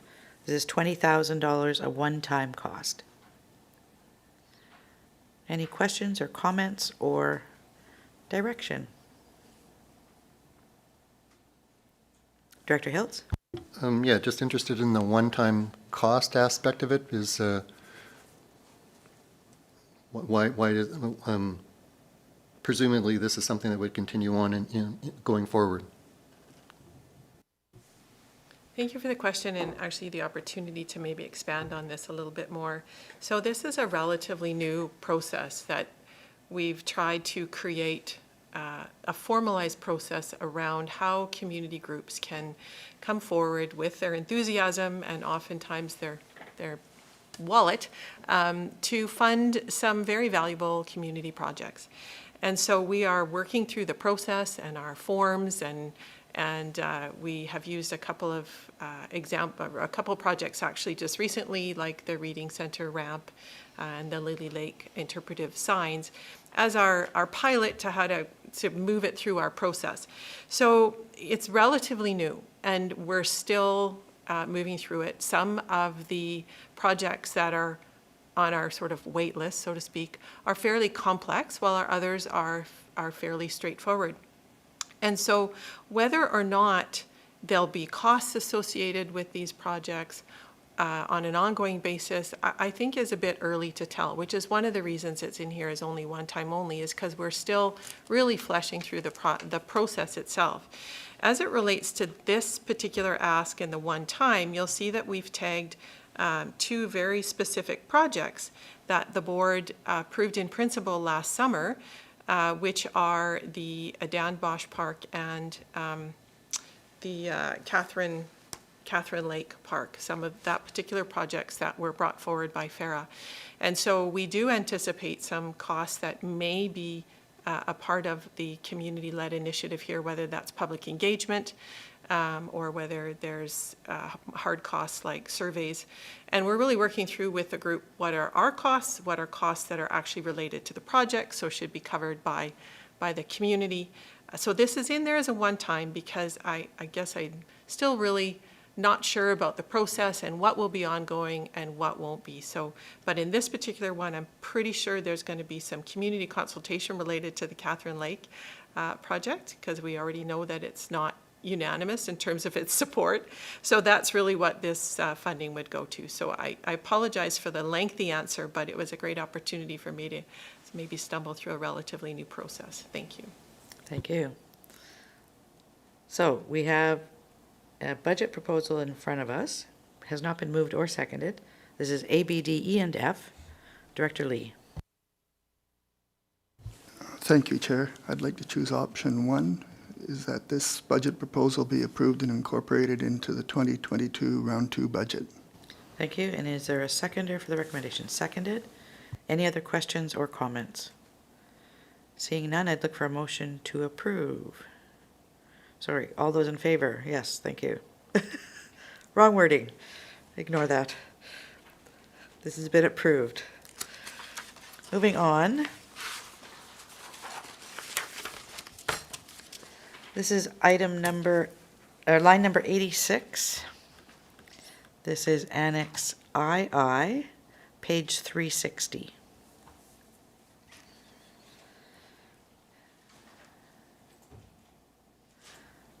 Does anyone want to speak to this one? Go ahead. Sure. Thank you very much for the opportunity to bring this forward. This is new, and it wasn't presented at pre-budget, but it's surfacing. I have been here now 6 months plus a few days, actually. And originally, the thought was that between the 3 GMs of sort of the operational aspects, GM Hall, GM Rosenboom, and myself, we would be sharing administrative supports. And we have done so for the past 6 months, and it's becoming more and more apparent that that's going to be a challenge for those 2 current admin supports to support all 3 of the departments. given a new community services committee that will be starting up next year and the responsibilities that go around that, plus providing supports to 3 GMs with fairly large portfolios is becoming a challenge. And we have been monitoring and discussing it with our current admin supports, and they're starting to drown, and my email is starting to back up in my records management and such. So certainly appreciate that this is, these type of positions are challenging to support, and yet such a critical piece of supporting operations to carry on. You know, it's all kind of back of house kind of stuff that you don't see. So I do appreciate the opportunity to surface this for you, and I'm happy to answer questions. Thank you. Thank you. Directors. Director Toth. Thank you, Chair. Totally appreciate the comments, and it's certainly not, I think CAO McKinley mentioned previously, it was sort of an unintended consequence that we created your position and didn't really think about the admin assistant side of things. So I'm happy to move option 1, that this be approved and incorporated. Thank you. Is there a seconder? Seconded. Any other questions or comments? Seeing none, all those in favor? Thank you. I believe those are all your items. Thank you very much. So we're going to move on to Annex JJ, and if we can, sorry, yep. Sure, okay, we're going to take a 5-minute break to switch out the GMs at the table here. So it is 11:35, we will be back at 11:40. Thank you.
Welcome back to the Special Corporate Administrative Services Committee meeting. Hang on, December 14th. And we are going to be starting with Annex JJ, line 87 in our package. We're going to turn over to GM Ian Hall for an introduction to this section. Thank you, Chair, and good morning, Committee. The Planning and Development Department includes planning, building, inspection, sustainable development, and our suite of protective services functions. The proposals from these services are focused on core service delivery, asset management, responding to the Fire and Emergency Program Service Review results, or to needs identified in the strategic plan or through board dialogue, especially around climate change mitigation and adaptation and affordable housing. And I'll be pleased to offer an intro to any of the items, and we have our responsible managers in attendance if there are technical questions. Thank you. Thank you. So as I said, we're going to start with line number 87 and page 363 in our package. This is greenhouse gas quantification support. Questions or comments?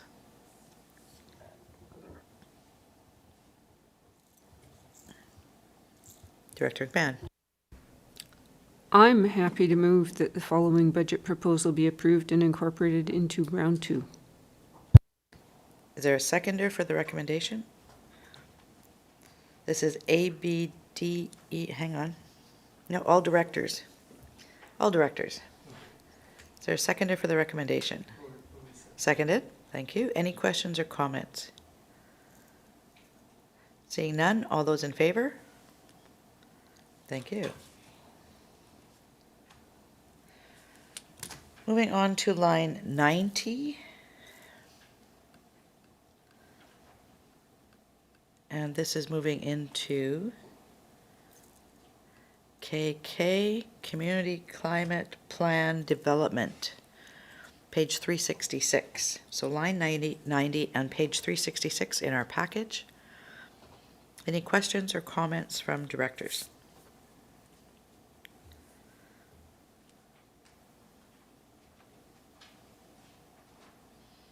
Seeing none, how would you like to proceed?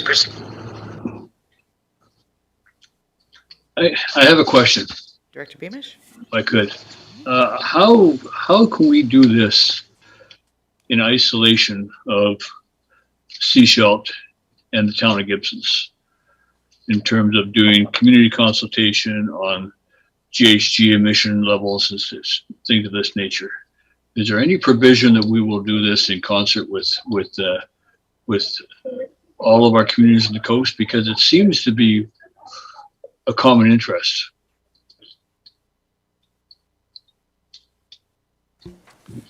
Thank you for the question. Indeed, this is a regional project, and it's a pleasure to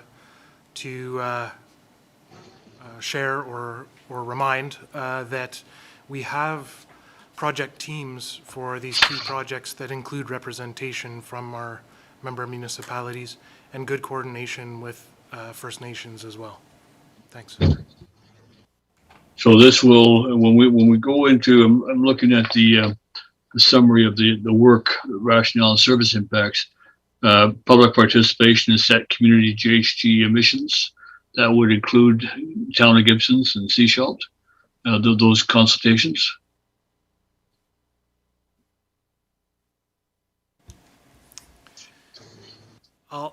I'll frame this by saying that there is a goal of setting whatever reduction targets the community feels are necessary and will be identified through the work that's underway now. And the areas of decision and of leverage are owned by quite a number of jurisdictions. And so while we might plan towards consensus on a target, it's going to take decision-making by many jurisdictions in order to add up to that target. And of course, working in a multi-agency, multi-jurisdictional field like this, we're always careful to respect the jurisdiction of all of the players. So the hope is that we can reach consensus on a target, get buy-in and cooperation and support all of the players that are involved, but in saying that, respect for the jurisdictions that will have to make those decisions as we move in that direction. Thanks. Follow up? Yeah. Yeah, don't get me wrong. I think it's a great idea if Gibson's is part of the process, because I think that's. I mean, I don't think as the SCRD we could make decisions in isolation. So I think that if Gibson's is part of that process, I welcome that. Thank you. Are there any other questions or comments on the budget proposal before us? Seeing none, this is Regional Sustainability Service Community Climate Plan Development. What would you like to do, directors?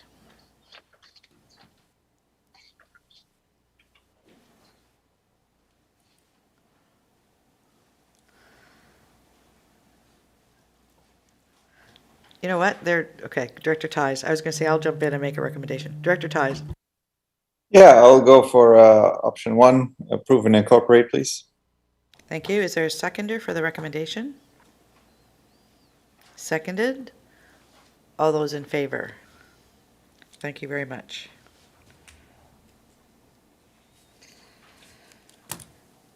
Now we're moving on to Annex LL. This is with regards to the Gibsons and District Fire Protection. So service participants are EF and the town of Gibsons. So that is the voting as well. This is Annex LL.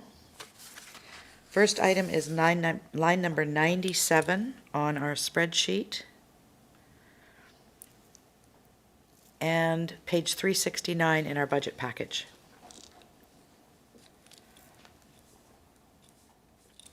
So directors, questions, comments, or a recommendation? Director Hiltz. Yeah, we've discussed this at the Fire Commission. We need the truck. So I'll move option 1, approve and incorporate. Thank you. Is there a seconder? Seconded. Again, voting EF and the town of Gibsons. All those in favor?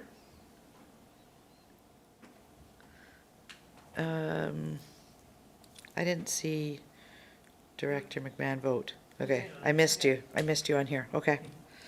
Thank you. It would have passed anyway, even without your vote. So that's okay. Line 98. This is capital plan projects, high priority, Gibsons and District Fire Protection. This is coming from reserves. So line 98 and page 370 in our budget package. Director McMahon.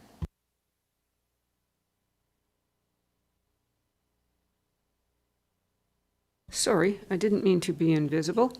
Okay, I'd like to move that budget proposal be approved and incorporated into round 2.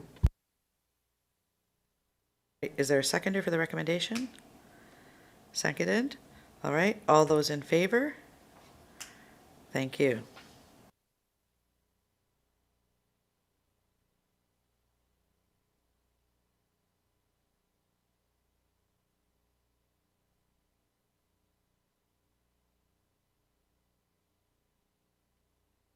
So moving on to line 99, and in our budget package, it's page 371. This is Capital Renewal Plan Funding, EF and Town of Gibsons. First, any questions or comments? And if none, recommendations. Director Beamish. I guess my question is this the item that we are actually going to be meeting on in January to discuss? Yes. So I guess I'm reluctant to vote on it here until we've had that meeting. So perhaps we could put it into be approved, incorporated into 22 round 2 budget with a report back to round 2 budget. Do you want to do that, or do you want to refer it to 2022 round 2 budget? Well, that's fine pending too. Further Yeah. information. refer.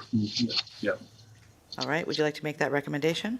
I do make that recommendation. Thank you. Is there a seconder? Seconded. Any other questions or comments? Director Hiltz. Do we want to say that it's referred to the Fire Commission as to be specific?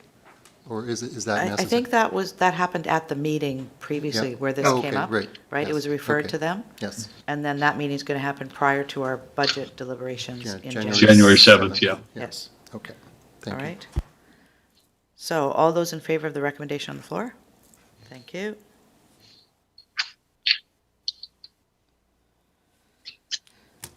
Line 100 on our package. And page 373 in our budget package. Deputy Fire Chief, .4 FTE. Again, EF Town of Gibsons. Any questions or comments or recommendation?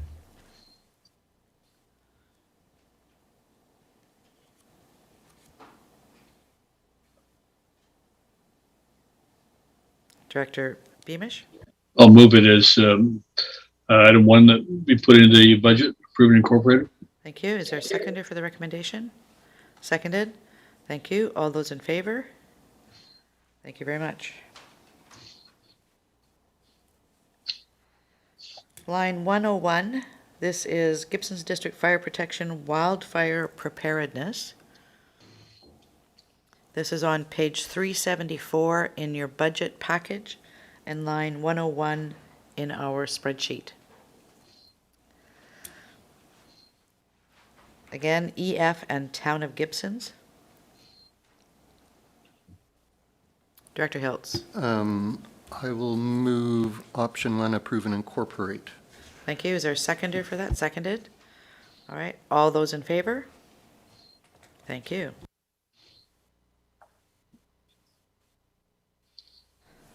Okay, we're going to do one more item for the Gibsons District Fire Protection Unit, and then I've just been informed that lunch is here, so we'll break before we go into the Roberts Creek Fire Department. So this is line 102 and page 375 in our package. This is reserve fire truck. It's keeping the truck that's being replaced. Director McMahon. Yeah, I believe this is one of these low-cost, high-value proposals, and I understand that when we deploy fire trucks to deal with emergencies in other jurisdictions, that we get reimbursed, so very likely our costs will be covered on this, if I understand it correctly. So I would like to move that budget proposal be approved and incorporated into round 2. And is there a seconder for the recommendation? Seconded.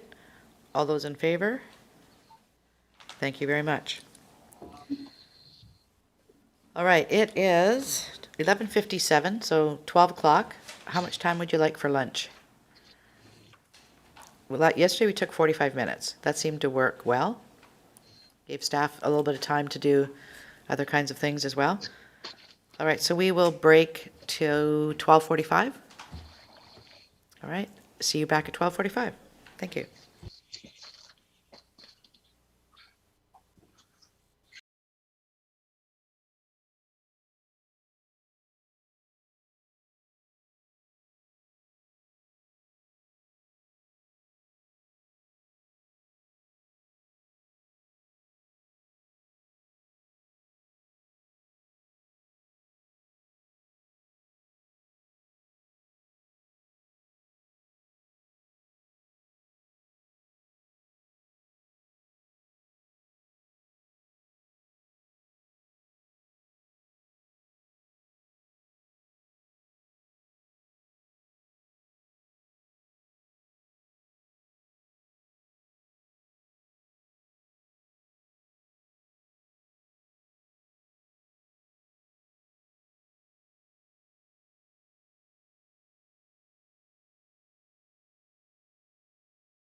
Good afternoon and welcome back to the Special Corporate Administrative Services Committee meeting.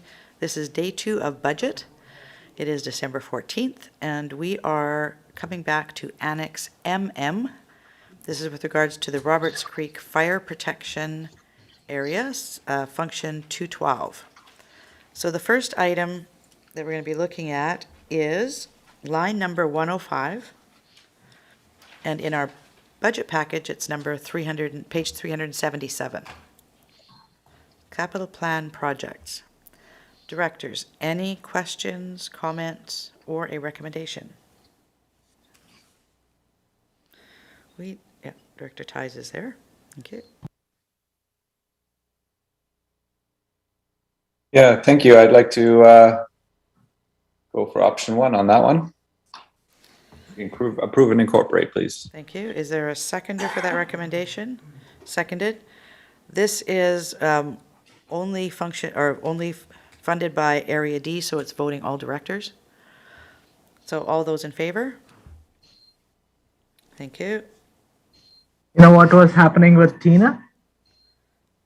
She logged into the public Wi-Fi. That's on none of them. Sorry?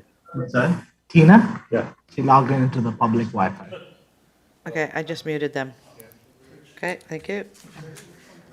We're going to be on line 106 and page 378. This is Roberts Creek Fire Protection, Wildfire Preparedness. Yes, it's voting all. Yes. Any questions, comments, Director Ties? Yeah, I'm guessing that there will there's also other fire departments that are going to have that same item on their list. I'm just wondering if any of the other directors have anything to say. I'm happy to approve and incorporate, but if we're going to approve this one, we might want to approve all the other ones too. So, which will come in due time. But if anybody's got an issue with this, then maybe now would be the time to discuss it. Thanks. Okay, so let's look for a seconder for the recommendation. Seconded, all right. And then who would like to address where this is going to be showing up? Oh, it's already been approved for Gibson's. Okay. Are there others that are going to be coming forward as well?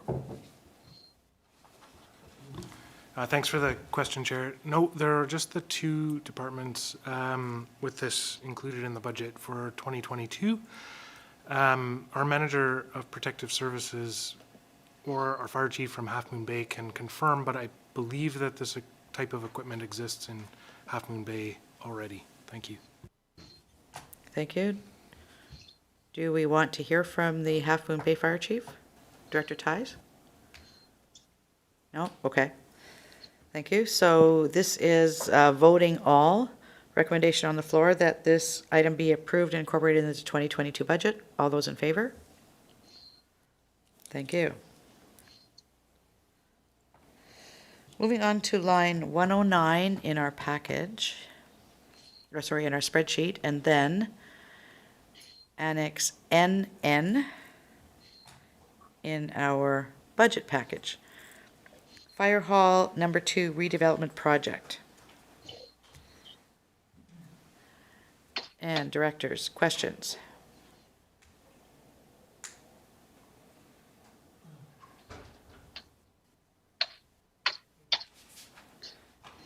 No questions or comments? Director McMahon? Yes, are we planning to unbuild the old fire hall?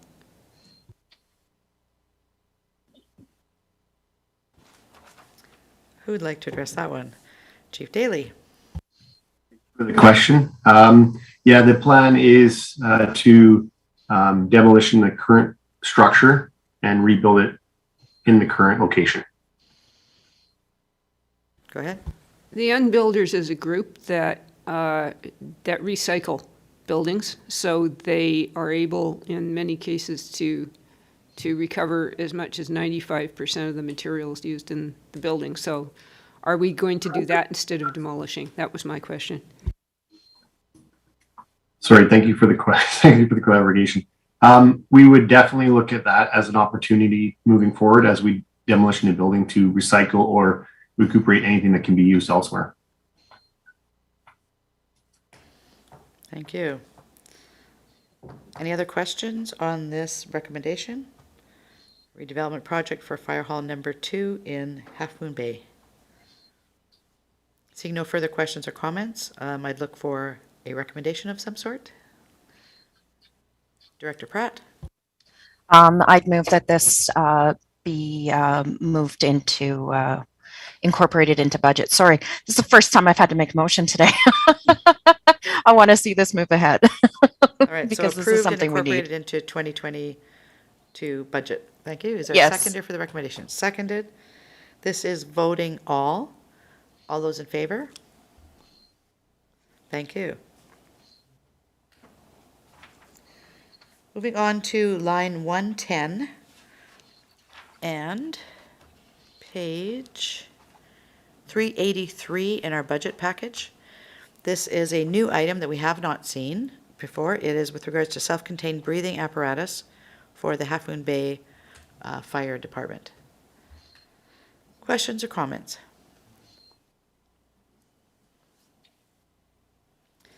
Seeing no questions or comments, would someone like to make a recommendation?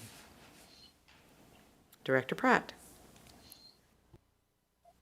Sorry, I have to unmute too. That it be incorporated into 2022 budget, please. Thank you. And seconded. And a question, Director Toth? Thank you, Chair. I guess similar to the Roberts Creek one when we talked about it, is there any secondary value in this equipment, either as a backup system or as a contribution to another smaller department somewhere else, either on coast or off coast?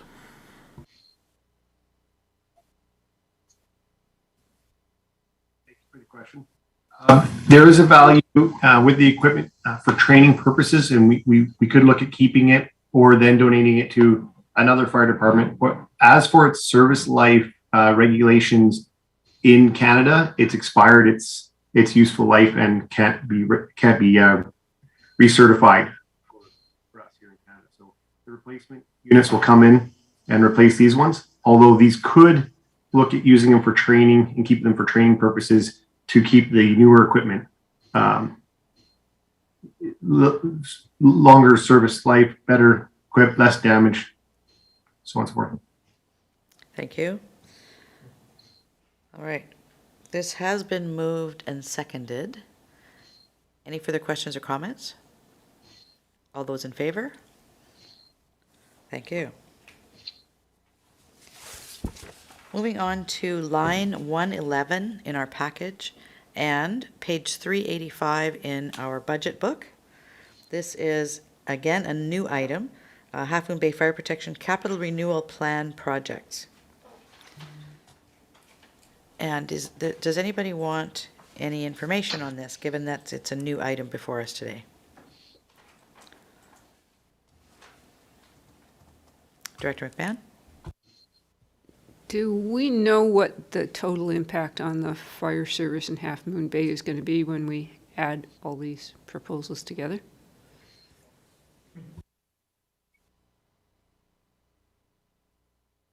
Tina, go ahead. Yeah, so in the what-if scenarios that's provided there, these are fully loaded. What I do have to check, though, is whether or not the ones that are new have been included in there, because I just want to make sure there's good correlation between if the budget proposal for number 3 is approved, that's part of the funding envelope. And so if the funding envelope is approved, do we need to make a separate decision for number 2? So number 2 is funded through debt financing, so I just want to make sure that that's incorporated, because the debt servicing would also increase the taxation, but likely for the tail end of 2022 after their purchase, because it takes some time. So we just need to verify. Most certainly, most of them that aren't new have been incorporated in the what-if scenarios. Thank you. So any further questions or comments on this item? Seeing none, I'd look for a recommendation for line 111, new Half Moon Bay Fire Protection Capital Renewal Plan projects.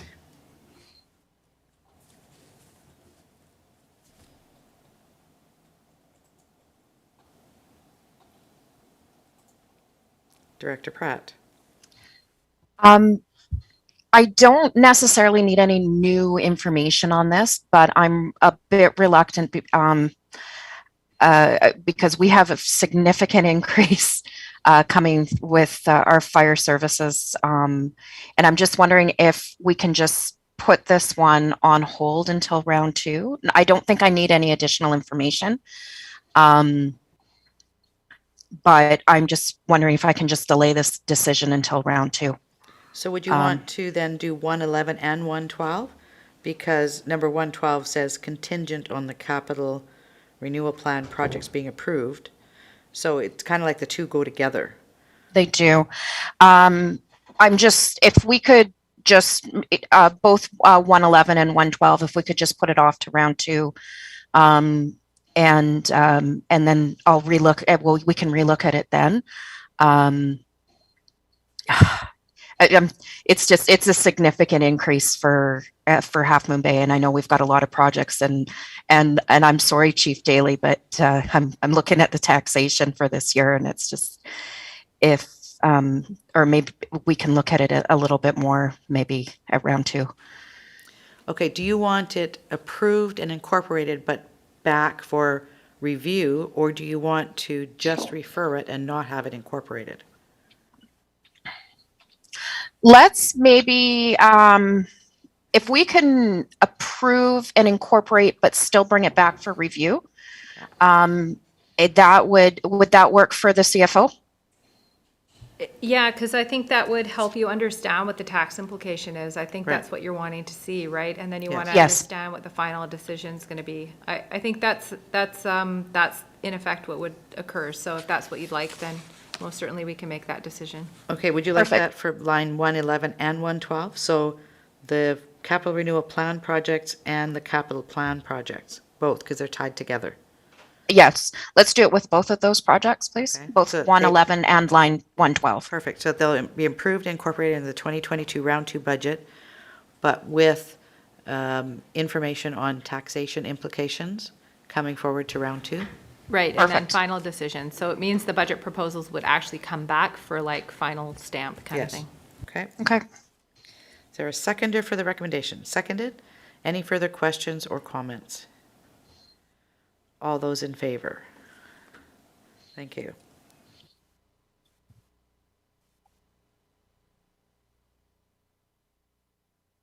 Sorry, I'm just making some notes here so that I can make sure we follow this up later. Thanks, because my breathing just needs to slow down a bit after realizing what the tax increase was. Perfect. All right, so that is the final piece for Half Moon Bay. Next, we move on to Annex 00. This is with regards to emergency telephone 911. This will be line 220 in our package. Now, if you look at page 387 in our... 119 in the package. Sorry, 119, did I say? Function 220. Oh, function 220, yes. Page 119, or line 119, page 387. There are actually 2 items listed there. The second one, the dispatch levy, was mandatory, and so that has already been incorporated. So that's why it's not on here, right? The second one, it's not something we're going to be voting on now. It's already been incorporated. So line 119 is the emergency, the 911 towers, and that's on page 387. So page 387, line 119. Any questions, comments, or board direction? Committee direction.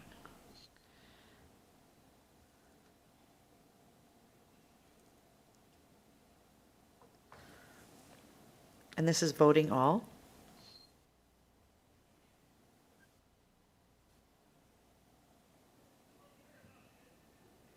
taking directors a little bit of time to get caught up. Director Hiltz.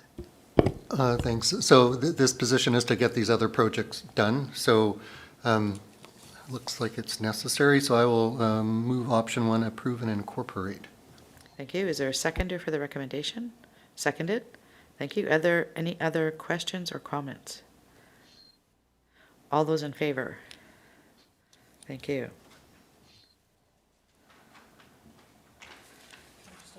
Yeah, go ahead. Thank you, Chair.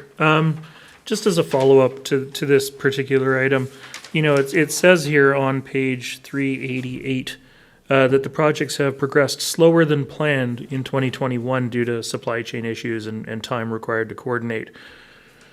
Was there any savings realized through 2021 on this project at all? Or was it sort of a sunk cost regardless?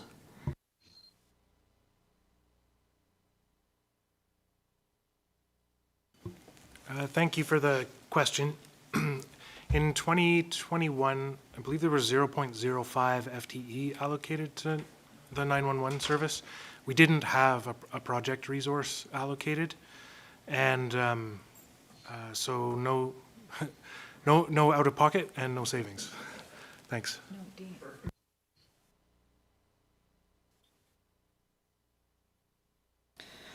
All right, we're going to move on to the next item. Now, these are in reverse order in our package.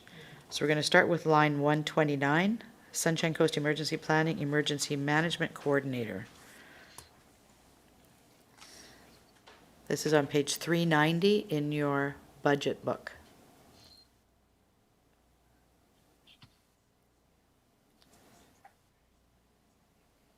We have already approved, I believe, the additional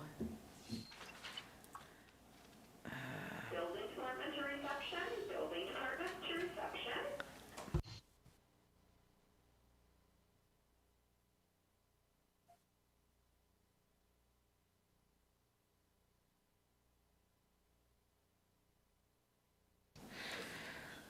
All right, so line 129.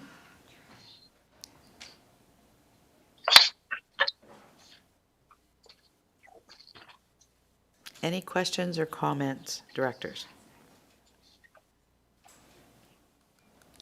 Seeing no questions or comments, Director Hiltz. Sure. Option 1, approve and incorporate into round 2. Thank you. Is there a seconder for the recommendation? Seconded. All right. Any questions or comments on the recommendation on the floor? Seeing no questions, all those in favor? Any opposed?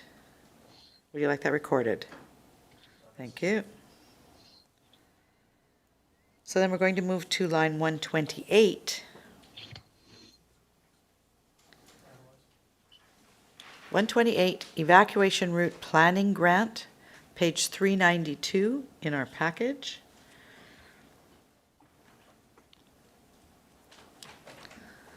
And the grant application has gone in already. Yeah, Director Toth.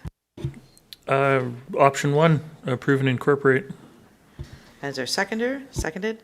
And then I'm going to go to Tara.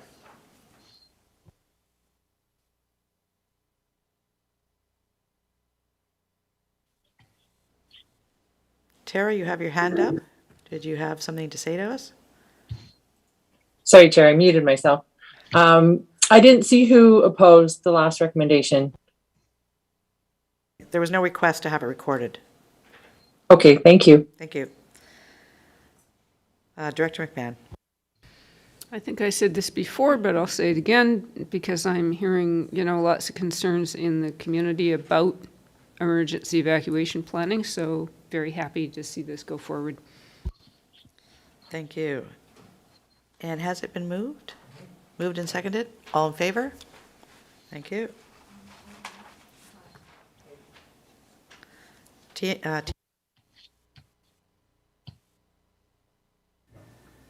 So we actually can't approve this one yet because it's contingent on the grant. So we would just have to either fund it 100% through taxation or we would have to wait till we receive word from UBCM.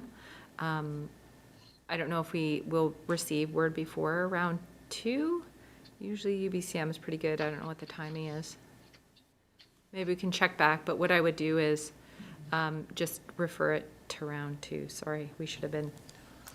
All right, I'd like a motion to rescind the previous motion. Moved, seconded, all in favor? Thank you. And then a motion to refer this to round 2. Moved, seconded, all in favor? Thank you. Go ahead. Thank you, Chair. I guess in a broader perspective, is the inability to have a budget item based on grant funding a restriction of the SCRD, or is it a restriction of the Local Government Act? Because I know that we do have some projects in Seashelt that are listed in our financial plan as being grant funded, and if we don't get the grant, the project doesn't move forward. Right. So you can't put in your sources of uses of funds contingent funding. And that's, I think, per the Community Charter and per the Local Government Act. So that is actually why there's the other section in both of those acts, which say that your financial plan can be amended. And generally, local governments who amend their financial plan is due to those particular circumstances. So, yeah, you can't put contingent things such as, donations that are uncertain, grants that are uncertain. So, yeah. Typically what we do in Seashelt is if it's where, like we were looking at one recently here at this table, if there's funding that's required by the municipality, we put that into the budget, but indicate that the project will not move forward unless the grant is actually received. So only the portion that we've approved will show up in the budget until the grant application information's received. But I think from a process perspective, what I've just heard is that that's still incorrect, because you can't put contingent funding in your financial plan. So in this particular case, this is 100% funded from a grant. So we can't put 100%. What you could do is say it was an 80-20 and you wanted to put 20%. So in the case of the recreation one, that was 50, either 100% or 80%. Another option would have been just put the 20%, but then if you didn't, then you couldn't get the whole project through the finish line. So there is kind of those nuance that you can, but in this particular case, yeah, you can't put 100% contingency, but you could put the committed portion towards it.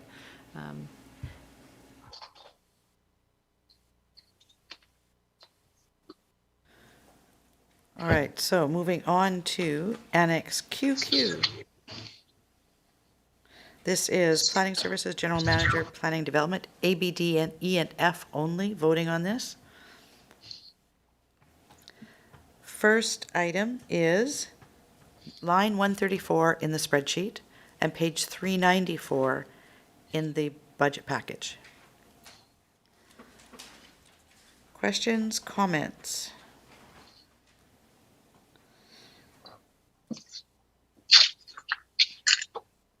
Director Ties. Yeah, I see that this is funding. I don't see that. Oh no, it is a one person FTE request. Never mind. I was wondering where all the funding was going, if it wasn't going to go to labor, but it doesn't. The description in the spreadsheet doesn't actually say somebody, so never mind. So is that you answered your own question? That's correct. Yes, I answered my own question. Perfect. I like when that happens. Director McMahon. I'm going to guess that we're not likely to make progress on the regional growth strategy unless we fund it.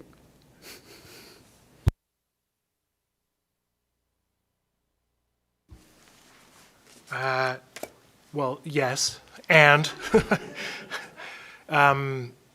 the decision to pursue a regional growth strategy would require further board direction and local government decision making, and with the work done through this project as well as the projects that are underway right now, staff would be in a position to to facilitate dialogue about that decision within the term of this project. Thanks. Thank you. Any further questions or comments? Direction from committee. Director Ties. I think everyone's aware of how much demand there is on the planning department right now with everything that's happening. And so I'm gonna go for option one, approve and incorporate, please. Thank you. Is there a seconder for the recommendation? Seconded. Thank you. This is A, B, D, E, and F voting. All those in favor? Thank you very much.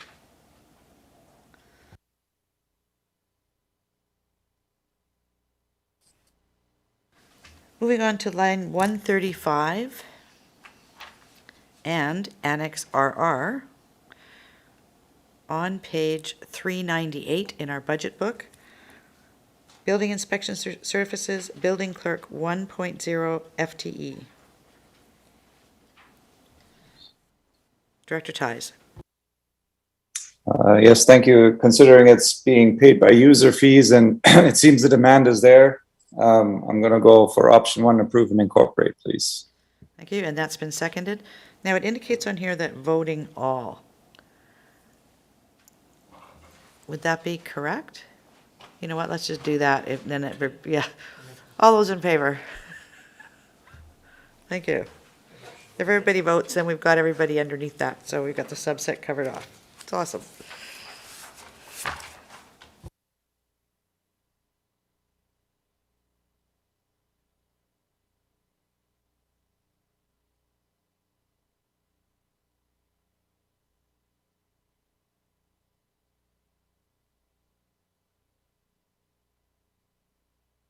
We are done with planning.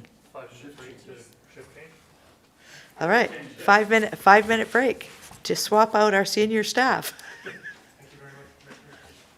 Thank you. It is 1:15. We will break till 1:20.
Thank you. Welcome back to the Special Corporate Administrative Services Committee meeting. This is Budget Day 2, and it is December 14th. We are on item number 152, so line 152 in our spreadsheet, and we're at page 402 in our budget document, and we're going to turn to our GM of Infrastructure to give us an intro to this section. GM Rosenboom. Thank you very much, Chair Seekers. It's staff's pleasure to present to you today the Round 1 budget proposal for the Infrastructure Services Department. As discussed earlier by the board, this committee meeting, there's a significant amount of projects funded in earlier years that have been carried over into 2022, and staff identified three main reasons for this. The first one is the capacity required to address emerging issues resulting from situations like flood, drought, service interruptions by our contractors. Staff are anticipating the frequency and the intensity of natural disasters to continue. The second reason is the development rate. I think directors are fully aware of the significant increased development rate on the coast. Almost every development on the coast outside of the town of Gibson requires the involvement of the Utility Services Division. As staff is trying to facilitate these developments, this is impacting the progress on operational and capital projects. And the last is the state of transition and change in the solid waste division. There are new services and regulations being launched, and lots of assets are in need of repair or replacement, and a landfill that's approaching its maximum capacity while plan for a long-term disposal option is not confirmed yet. The current staffing levels for this division have proven to be insufficient to manage some of the major projects associated with this transition. Staff also acknowledged the additional staff positions approved by the board over the last several years. With most of these positions now being filled and staff are really up and running now for several months, the benefits of those staffing positions for the SRD and the community in general are becoming more and more clear, including during this last year's drought and the AAP for the metering program. Given the already significant workload for the department in 2022, staff have been really critical in scrutinizing every budget proposal before it's presented today for your consideration. The primary lenses are the urgency and criticality to maintain current service levels and the strategic priorities from the board. Staff is more than happy to answer any questions about any of the budget proposals. Thank you very much. So we're going to move on to the first budget proposal. Again, this is on page 402 and line 152 in our spreadsheet. This is Pender Harbor Transfer Station Site Improvements Phase 1, and it says amended. So this is a follow-up to the report, I believe, that we were presented in December at the ISC meeting. This is voting all. Director Lee. Thank you, Chair. In my opinion, we should be going with option 1B, which is keeping the Share Shack in service. And if that's the case, I believe that what the recommendation would be is to take it to R2 for more information. I'd like to confirm if that was correct. Okay, so your question basically is, does this recommendation with the $70,000 from eco-free reserves conform to the plan that we'd put forward at the meeting, which was to keep the share shed? No, it does not. Yes, that's the question, and I believe it doesn't. Thank you for the question. If at page 403 at the very top there, it's included that if the board would like to consider option 1B, the funding amount is $96,000. So the only thing that's required there in order for it to approve that is to change the amount to $96,000. And then we can implement option 1B. Thank you. And is there sufficient in the eco-fee reserves to cover that? Yes, that's correct. Thank you. Director Lee?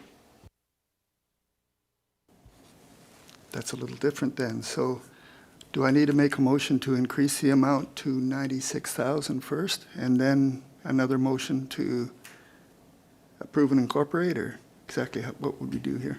you can make it all in one. Okay. I'd like to make a motion to increase the budget amount to 96,000 and approve and incorporate into the 2022 round 2 budget. Right, with phase 1 with continuation of the share shed program. Yes. Thank you. Is there a seconder? Seconded for the recommendation. Any other questions or comments? Director Hiltz? Yeah, thanks, Chair. Is there, I can't remember, the difference between the eco fee reserves and other reserves? Like what qualifies this project for an eco fee reserves? Like,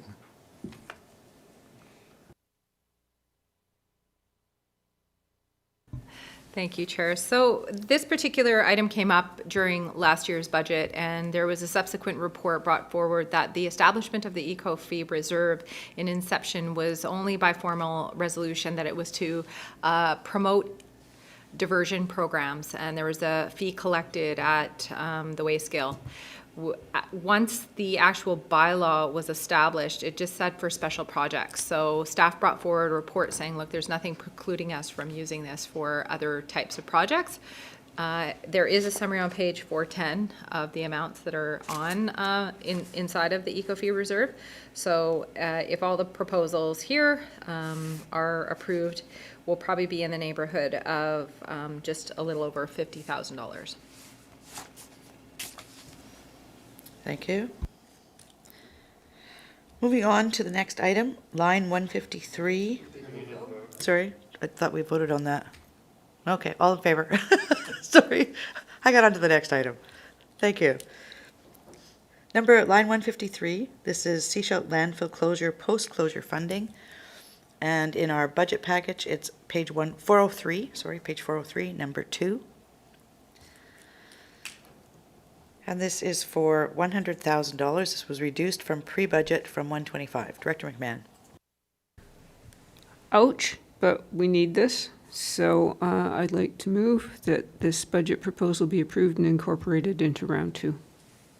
Is there a seconder for the recommendation? Seconded. Thank you.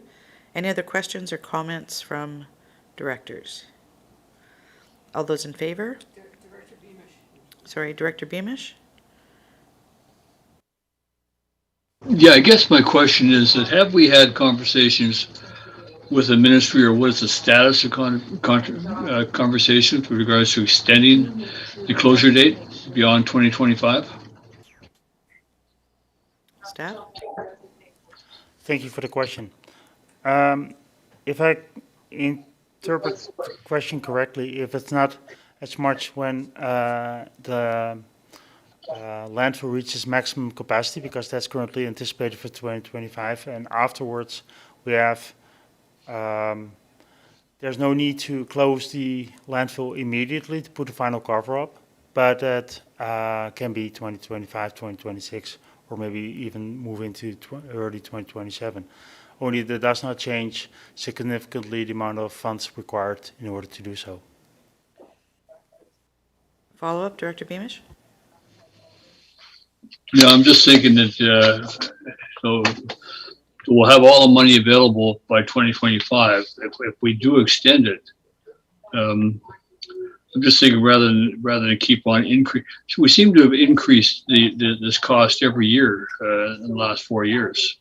And is there at any time we actually achieved the projected budget? Right now, it looks like the projected budget shortfall is still $59,000. And this one just seems to be an annual increase the budget for closure. Am I not correct about that? Director Beamish, I'm going to direct you to page 403. On page 403, it says they estimates the landfill closure, post-closure liability be underfunded by just under $5 million. Go ahead, Tina. Yeah, and I apologize because on page 404, there was a table that kind of gave the breakdown of some of the shortfalls. And so, yes, as was noted, this particular liability is reviewed annually. So if there is any modifications, whether it's through review through the landfill engineer, Ministry of Environment giving us other options, but we do have subsequent unknowns at this point. One is, yes, the actual date of the final closure. However, we have to use the engineer's review, of which we will receive the next iteration of that particular assessment in February, which will then update our financial liability and will be presented through the financial statements and the auditors. So we'll see what our unfunded portion will be. We also, to my understanding, we haven't tendered for the Stage H project yet. And I think based on market conditions, we can assume that the $2.5 million currently estimated in there may or may not be sufficient. So that's an unknown at this particular time. And then the final closure. And again, we'll have to close the active phase.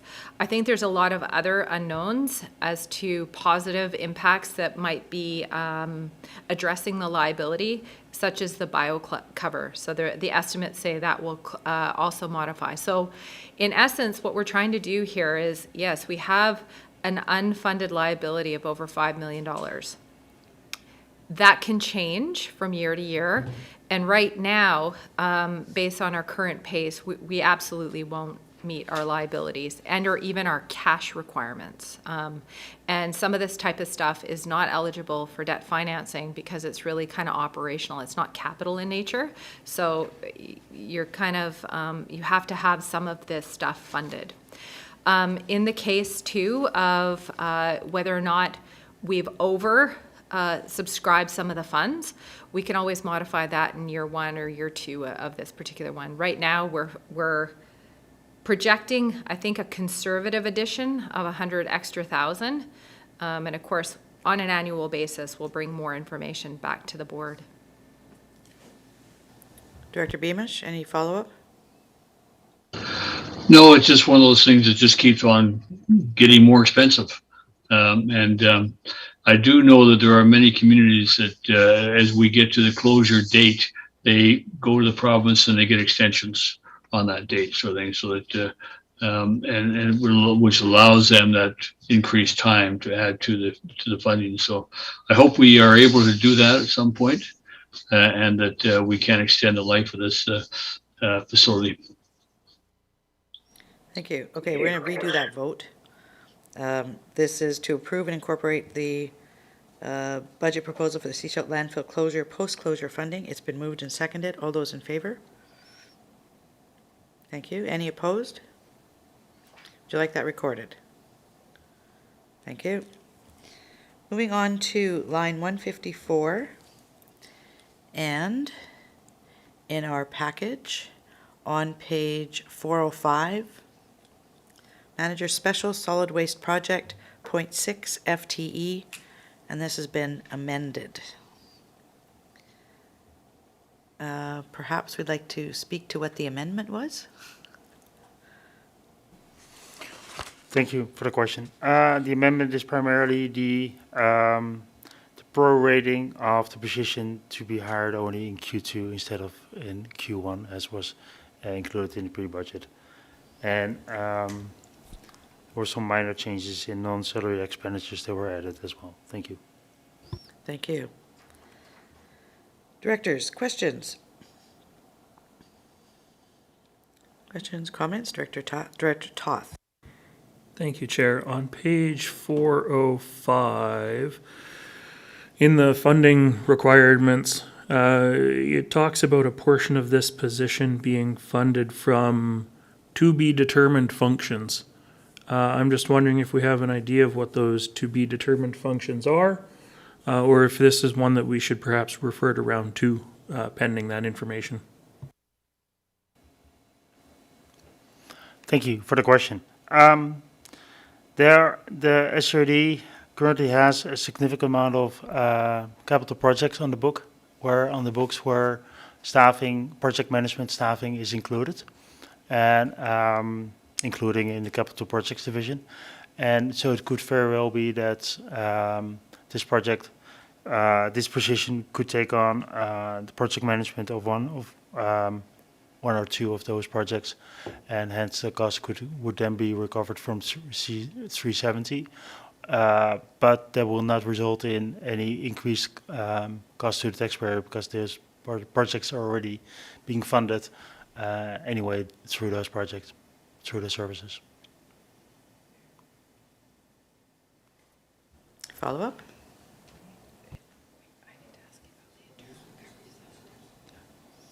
Thank you. Any other questions or comments on the budget proposal before us?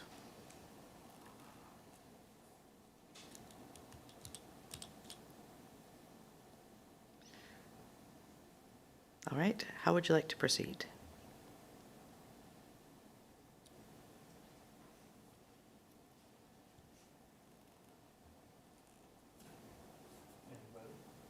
Anybody?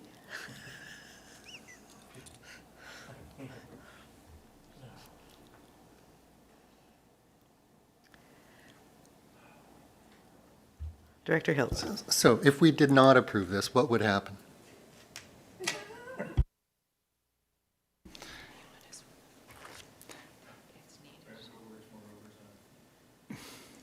No, thank you, Director Toth, and thank you for the question, Director Hiltz. I think what it will result in is that what just has occurred the last several months, as indicated in the report, several items that are of importance to the SRD and are not going, that we're not able to complete at the moment. For example, the long-term future waste disposal option analysis, or the entire discussion about a second opinion has not advanced in a substantial manner. And I've been trying to take on those projects in the last several months, and also prior to that.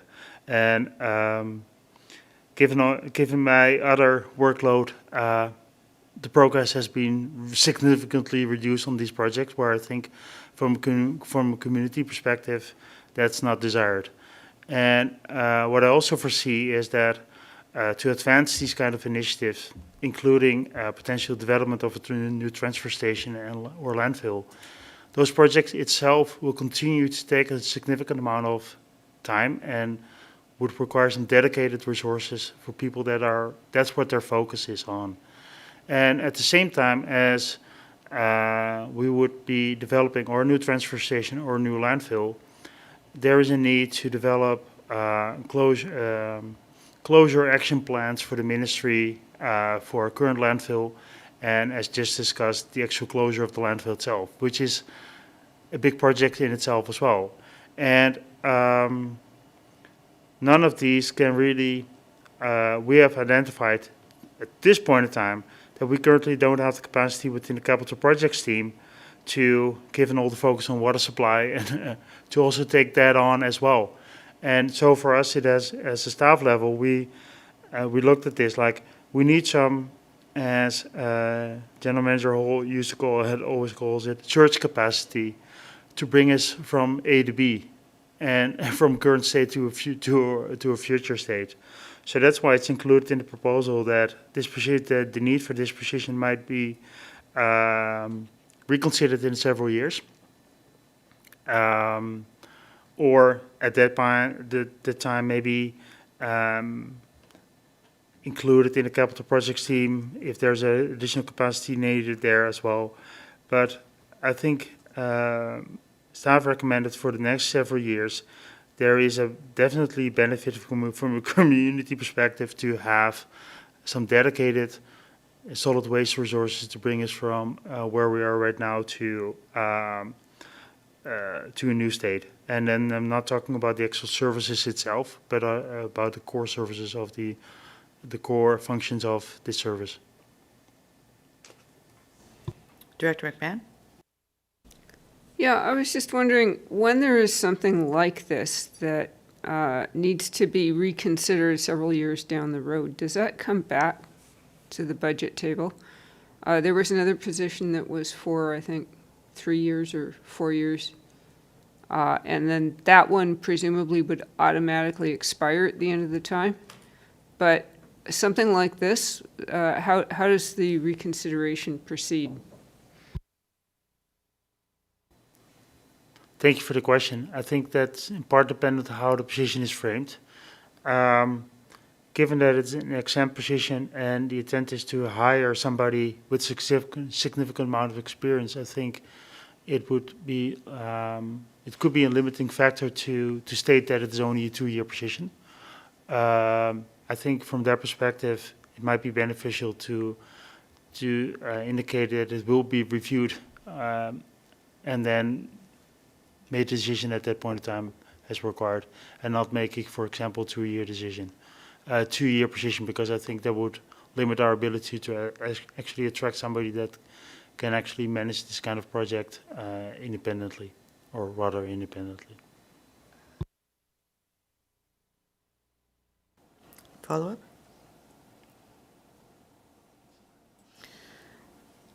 Okay, I'm going to jump in here. I don't think this is just a 2-year position. It's probably more like a 5 or 6-year position, right? Because we're looking at 3 years potentially when the landfill closes, so we need to deal with that. But in the meantime, we also have to deal with potentially a transfer station to bridge us to some kind of long-term landfill position, so, or landfill situation. So we're looking at 5 or 6 years at least with this, if not more. And I think I agree with your suggestion, Director McMahon, in terms of what is the how will this will be reviewed at that time, and I think what will happen is that every year SLT senior leadership team is reviewing its need at the management level and will make decisions, and I think this will be one of the positions that will be considered at that time in terms of is it still justified? Do we still need it or not? I think that's part of more annual process than that we can make that a predetermined assessment at this point in time. Thank you. Director Toth?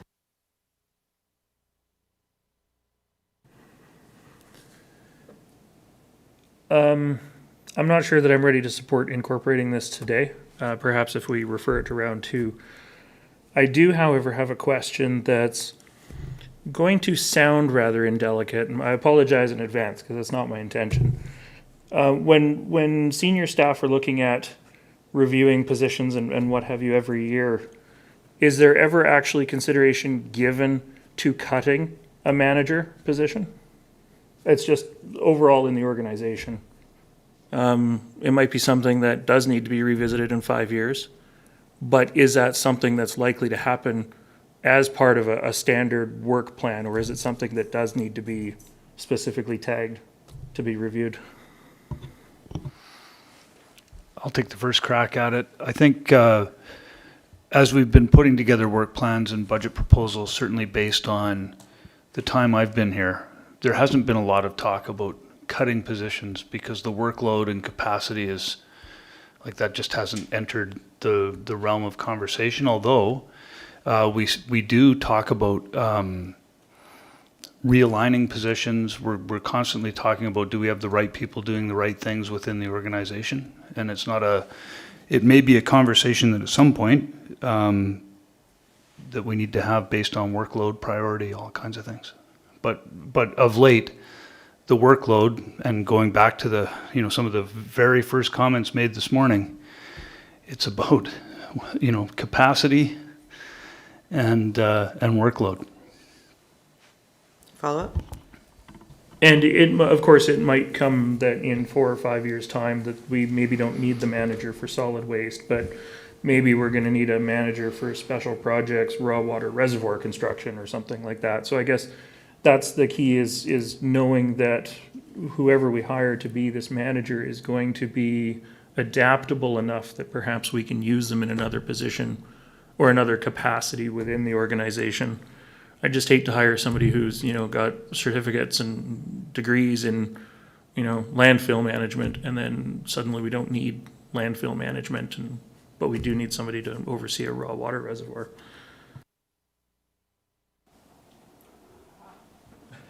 GM Rosebrook. Thank you. I think what is happening as well is that managers are retiring. And every time a manager retires, we consider what we have in terms of management capacity, and if replacement is required at the management level or at the superintendent level or not at all. And, or I mean retiring or moving on. So things are nonstop in movement, and every time there is a move, and senior manager HR Parker can confirm to that. Every time there's a move, we'll consider, do we still need this capacity? And an example of that was, there are several examples. But also just in general, the entire capital projects team is based on the amount of workload. If the workload in several years for the team would be less, we would have less capital projects team members because they're not funded by operations. They're not there to support the day-to-day operations. Thank you. Director Toth, any follow-up? Okay. Director McMahon.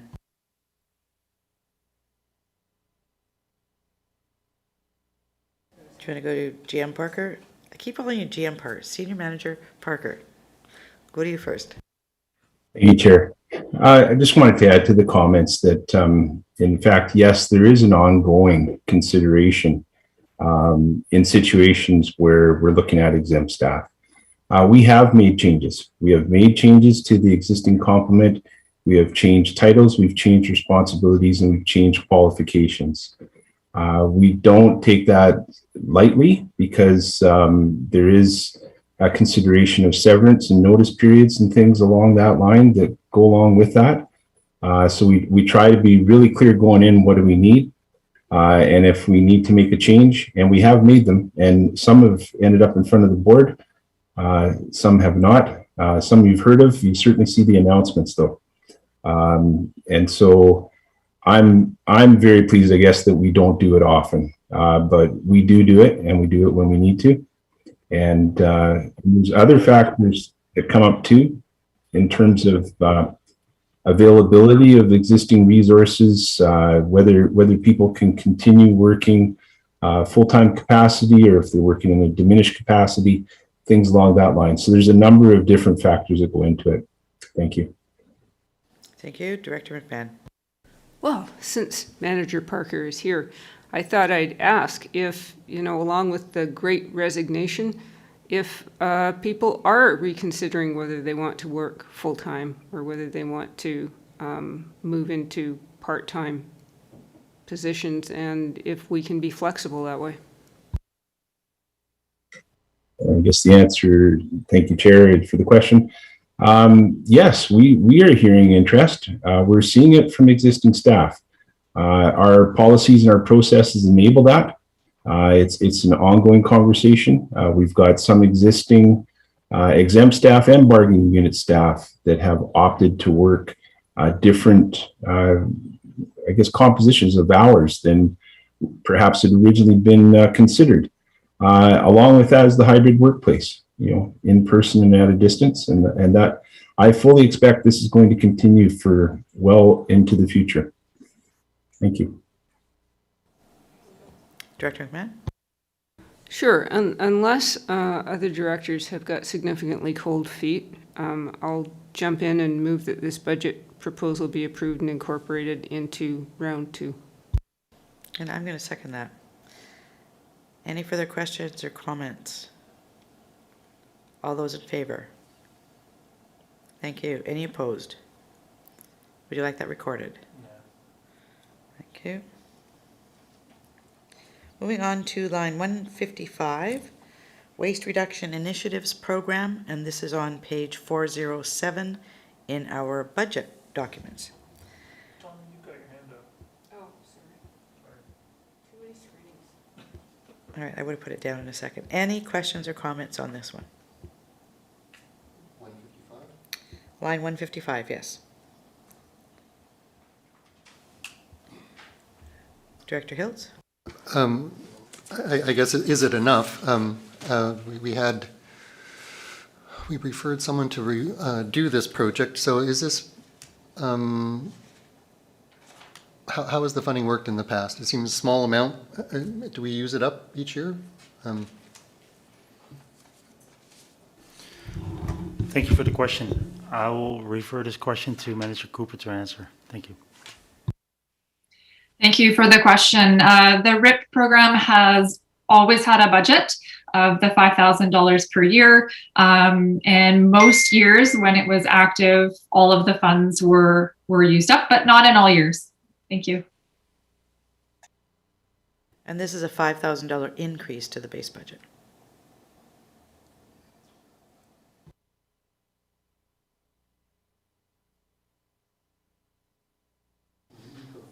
So clarification, is this a $5,000 increase to the base budget for the program? So we'd go from 5,000 to 10,000, is that correct, or can you clarify? Thank you for the question. As indicated at the first paragraph of the budget proposal itself, it indicates that this program used to be funded from eco-fee reserves at the value of $5,000 a year, and that a review of the bylaw in 2021 confirmed that that was actually not the right funding source. So this is the budget proposal to fund it from taxation moving forward. Thank you.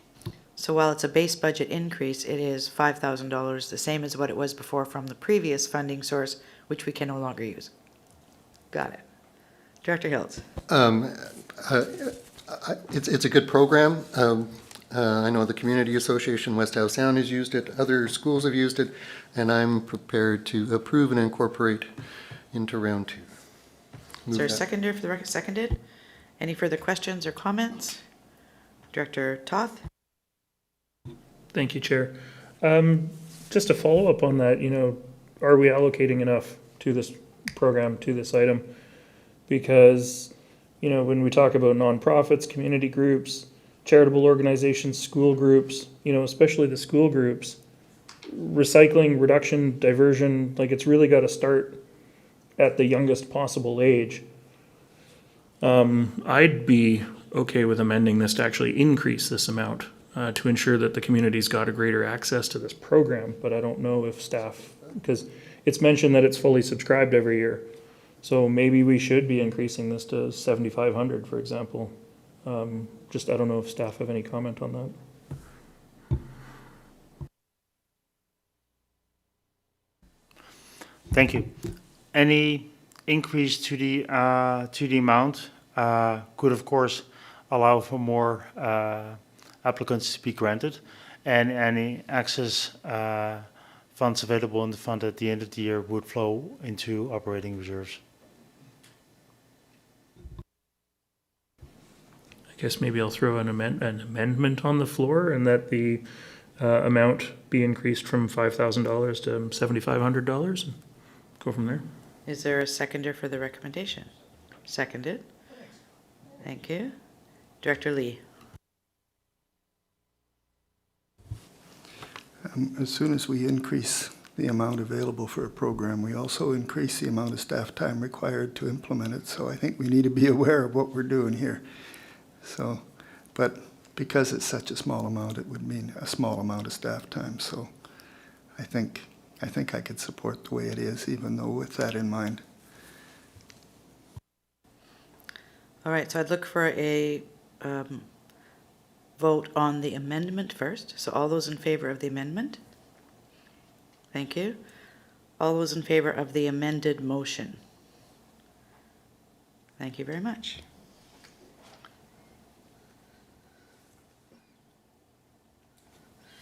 Moving on to the next item, line 156. This is for WildSafe BC. So this is on page 408 in our package. Directors, questions, comments, or a motion? Director Hiltz. High value project especially with respect to the report that I think through WildSafe we did not have problems with the food pickup service. So I would be happy to move and incorporate this budget item into the round 2. Seconded. Thank you. Director McMahon, then Director Ties. Yeah, my question was, I seem to recall that we weren't able to get funding from the province on this program anymore because we didn't qualify or something or other. So if we're paying the full shot, can we change the parameters and maybe start the Wild Safe Coordinator when the bears are getting out of hibernation. Just thought I would ask. Manager Cooper, can you take that one? Thank you. Thanks for the question. In 2021, the SCRD did receive provincial funding for the Wild Safe BC program, but did not in 2020. So the program, we unfortunately won't know until February or March whether or not the SCRD is successful in receiving the provincial grant money, which would then increase the total available funds to put forth a program. But we were advised that the $15,000 would be a minimum to continue with the Wild Safe BC program, and they still would provide the training and support, in which my understanding would mean that the program would need to align with the start time of the Wild Safe BC program. That is, if the SCRD wanted to continue with the Wild Safe BC position. Thank you. Thank you. Director Beamish and Director Ties. Yeah, just if staff know, what level of service does this position provide within the town of Gibsons? Do they do the drive-by garbage bin service, like it says here for the SRD curbside collection? Do they do it also for Gibsons?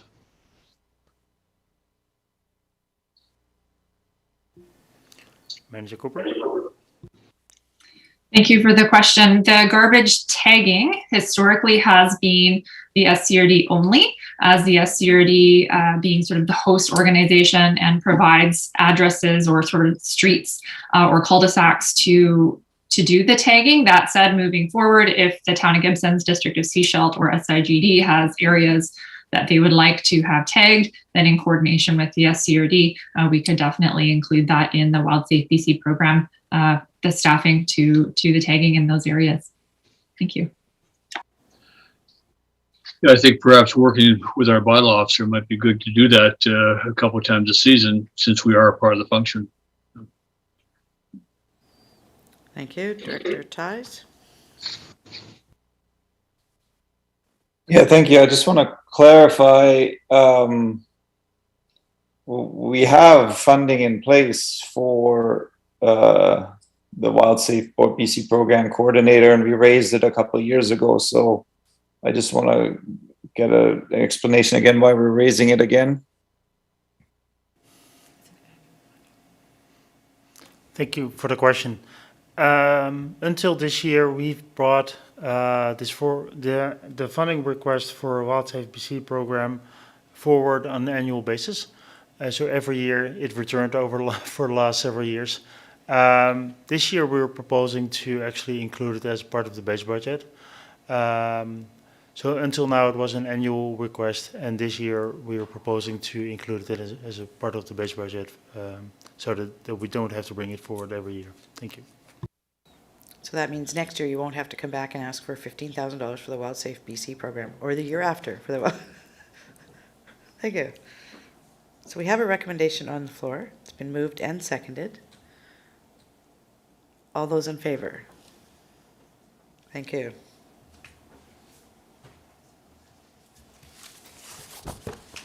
Moving on to number 157, Regional Solid Waste Islands Cleanup. And in our package, budget package, it's on page 409. This is as per the resolution from the October meeting. We're looking at expanding to Hardy Island when servicing the adjacent Nelson Island.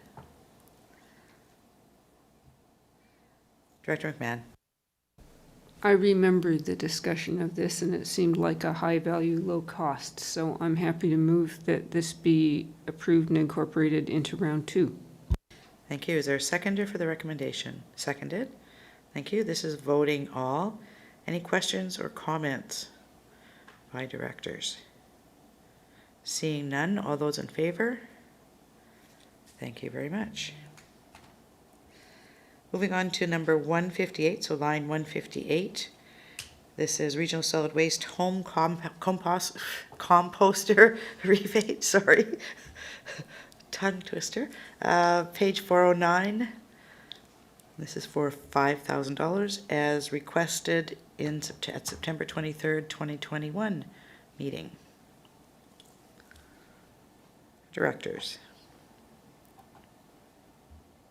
Director Hiltz? I'm gonna, I'll ask the question, no, I'll move it. I'll move it, approve and incorporate. Well, maybe I shouldn't. My first question is about the amount and the subscription, or the take-up of this service, and how is the demand? And I keep hearing people who do not use the curbside saying they want support at the home site too, and that is the desire to have towards zero waste to process on site. So I'm wondering about, does staff see an additional demand for the service, for the program?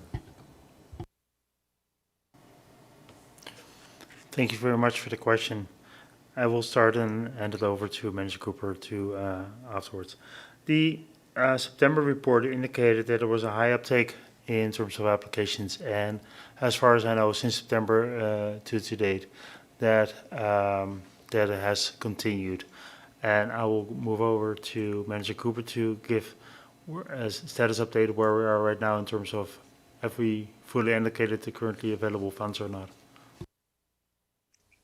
Thank you for the question. The pilot program in 2021 had allocated $10,000 as a sort of a ballpark estimate because we weren't sure what the uptake would be, and also with the launch of the District of Sechelt and with the SCRD's curbside collection services for food waste, it really was an unknown. It has been popular. The amount is up to $100 per home composter unit per residence. So moving forward, there are still some availability in 2021 with funds remaining, but moving forward, staff were being sort of modest in the $5,000 to ensure that there's still some funds available for those folks that didn't partake this year, but noting that likely 10,000 moving forward, it would be too much. That said, if staff are finding that the $5,000 is being fully allocated, say by June of next year, for instance, then ahead of the 2023 budget, then staff can always bring forward a budget proposal for consideration in 2023. Thank you. Thank you. Director McMahon?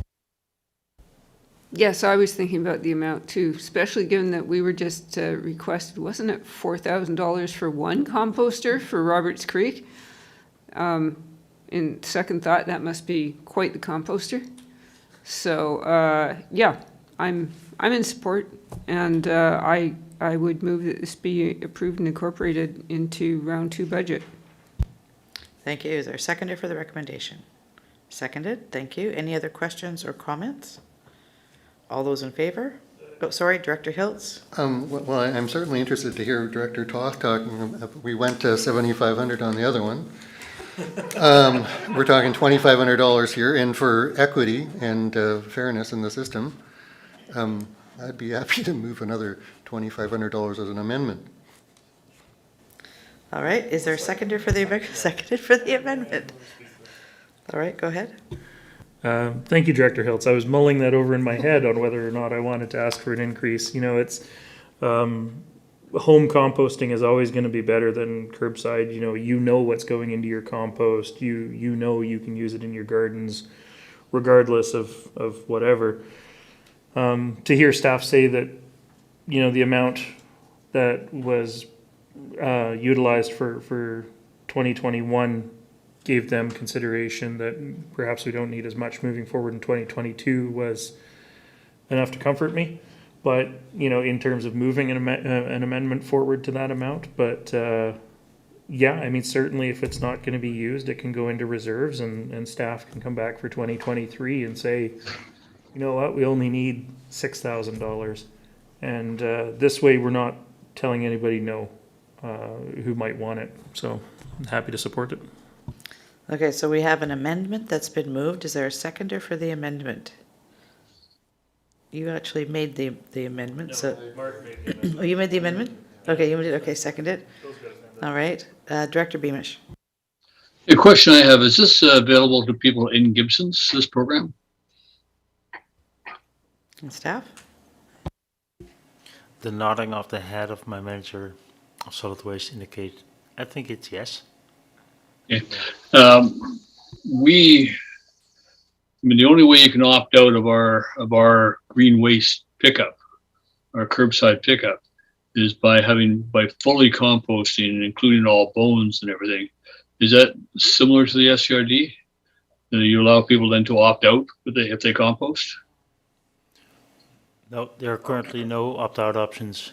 Okay, we have the opt-out option, so I just wondered how many people in Gibson's are applying for composters to opt out of our green waste pickup, that's all.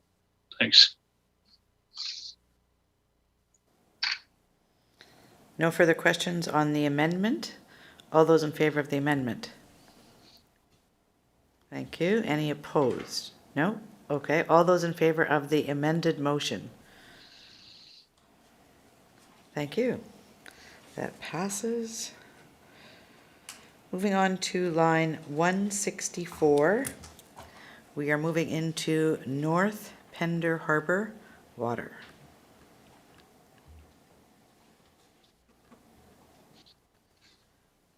Sorry, I went past it already in my package. There we go. On page 413, we're looking at North Pender Harbor water main replacement. This is funded through Community Gas Tax Fund, 765,000 and 85,000 capital reserves. Service participants are A and SIGD.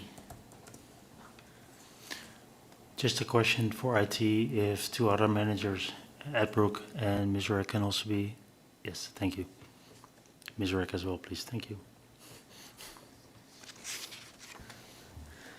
Thank you. Any questions from directors? Director Lee. I think we've kind of beat this one to death, so I'd propose that this one be approved and incorporated into the 2022 round 2 budget. Thank you. Now, on our package, it says voting all directors. And yet we've got 2 in the function, A and SIGD. So I'm just confirming that with staff. How does it work?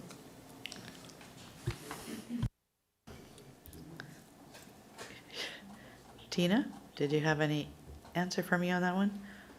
Voting, it says North Pender, it's A and SIGD, and it's saying voting all directors. And corporate officers there as well now?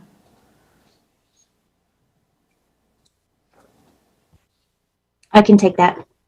The director from SIGD is not present, so in the circumstance where one director is present, all directors will need to vote. Thank you. So the recommendations been moved. We'll need a seconder for that. Seconded, thank you. Any further questions or comments? All those in favor? Thank you very much.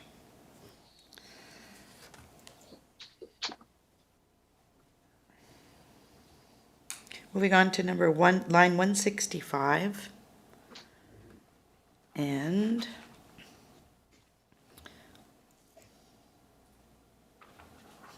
hang on 1 second. I went right past it, I think. No.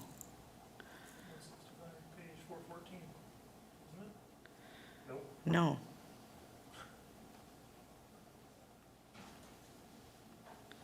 Hang on, I'm just finding this in here. 418? Number 4. Water supply plan development? Yes. Page 418, number 4 at the top. North Pender Harbor Public Participation Water Supply Plan Development. It's page 418, line 165.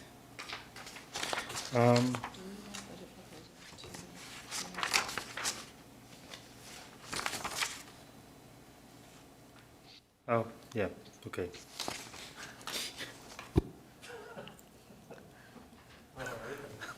I can follow you, thank you. Okay. I think we'll come back to those others in a moment. Any questions, or comments?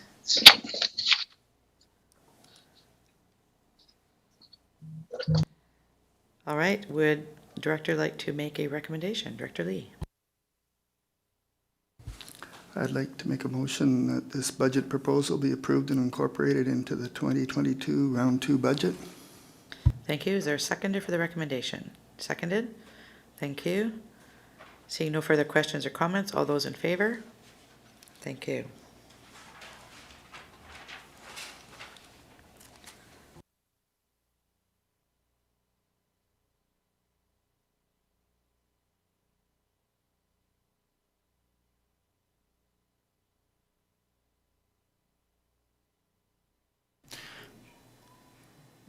Go ahead, GM. There are several budget proposals that are listed in the big sheet at the very end, because they're funded all from 365, 366, and 370.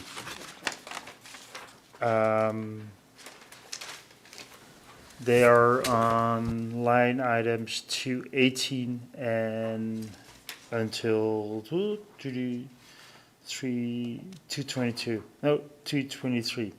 So they are included in each in North Bender and South Bender and in regional separately in the budget documents itself. So it's up to the chair how to process them.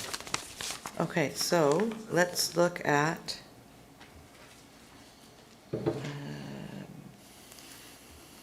hang on, this one is staffing increase, utilities. Let me see if I can find it in here. Utilities engineering coordinator.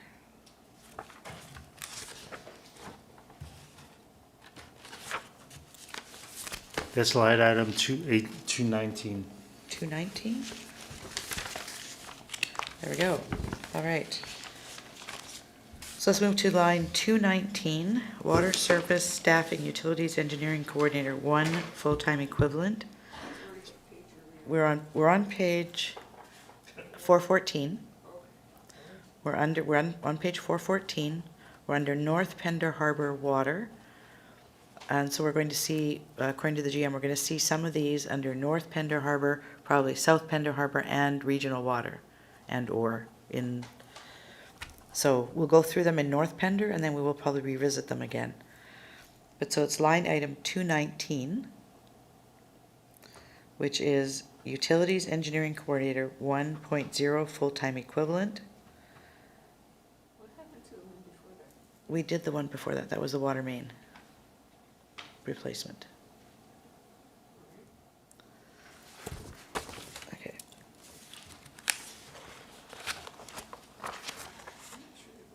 I'm just wondering if it would be more beneficial to do the grouped ones as a group? Groups, because it's like, we're not going to approve one, but not the other two functions type thing, right? So That's right. do we want to do the 2 for South Pender first and then move into the grouped stuff? Okay, I'll keep track of where we are in here. I'm going to go back to Director McMahon's question. If you look on line 164 in your spreadsheet, there's the water main replacement. Yeah, but what about, we haven't done line 218, so we're coming back to that? We did 165. And now we're going to, On page 419, there is, page 419, it's budget proposal 218, line item 218 listed. And that one is only from North and South Spender, while the remaining ones are for North, South, and regional. To make okay, it- hang on.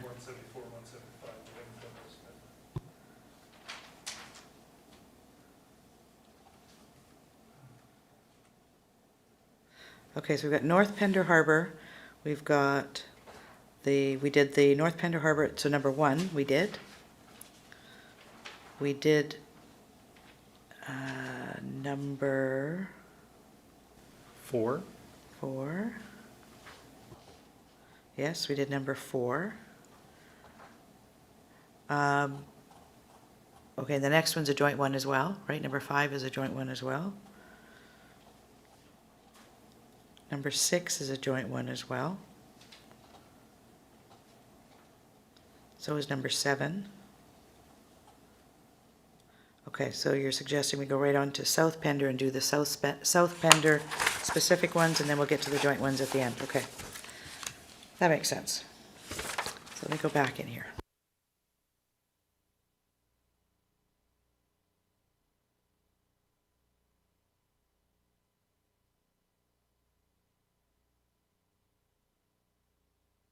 So this would be line 173 in your spreadsheet.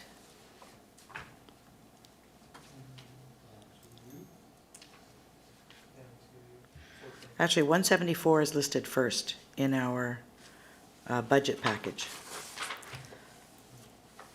So let's look at line 174, which is South Pender Harbor water main replacement. This is amended from pre-budget from 540,000 to 600,000, and 60,000 is coming from the water capital reserves.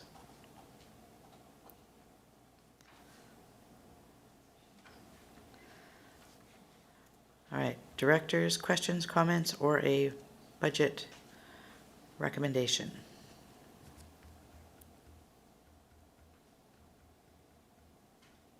Director Lee?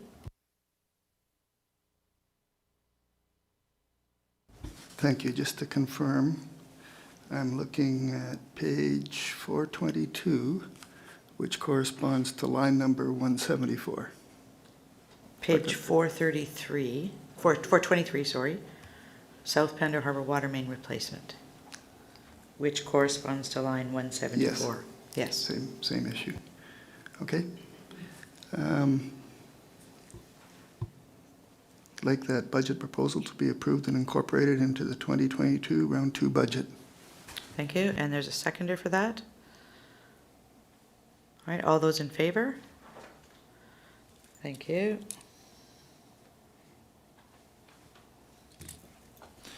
The next South Bender specific one is number 5. Thank you. That's on page 428.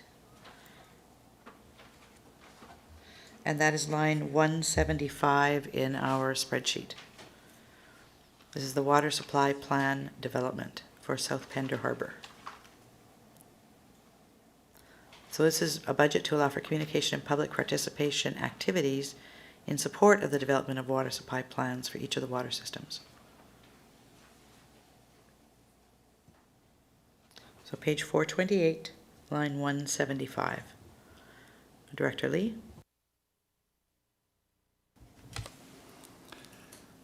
Yes, I'd like that budget proposal to be approved and incorporated into the 2022 round 2 budget, please.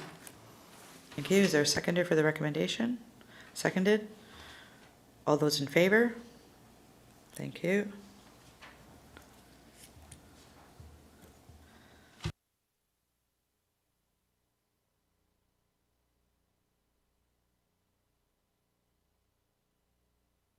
think that's all in that report, right?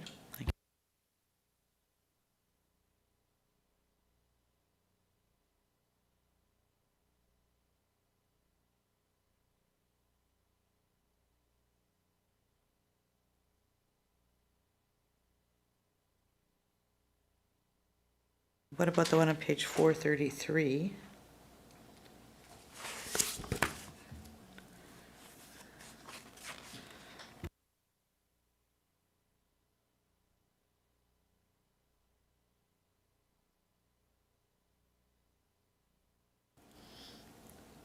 So we look at line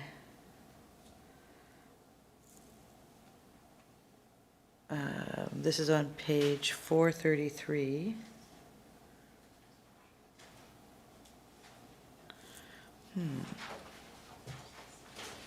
Okay.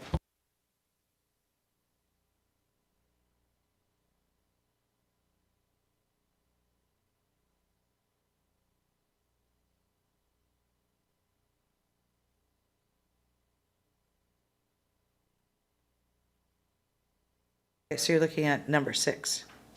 Is that right? That's correct. On the bottom of 429, part of Annex Okay. UU, is line 218 in our spreadsheet.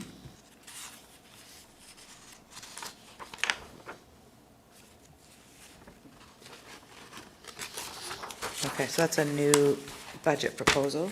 Sorry. North and South Pender Harbor Water Service Water Distribution Model and Technical Analysis. coming from reserves, 20,000 from each. So this is on page 429, item number 6, corresponds to line 218 in our spreadsheet.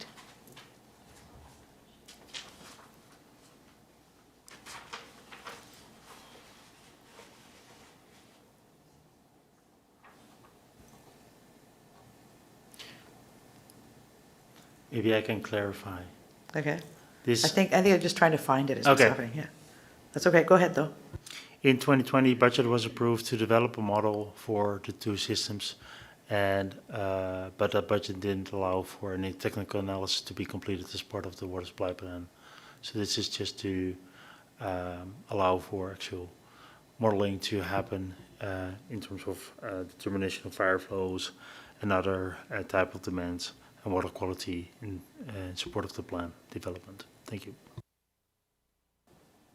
Thank you. Director Lee, any questions or comments on this one? I have a question. I believe this one's in support of a regional initiative as well, right? It's just the second part of a regional initiative.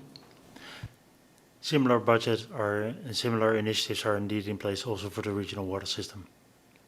And this is just to allow that also to happen for North and South Bender. Proposals were deferred from last year, so we bring them back this year again. My question was, if we pass this and we don't pass the other, we don't do this. Do I have that right?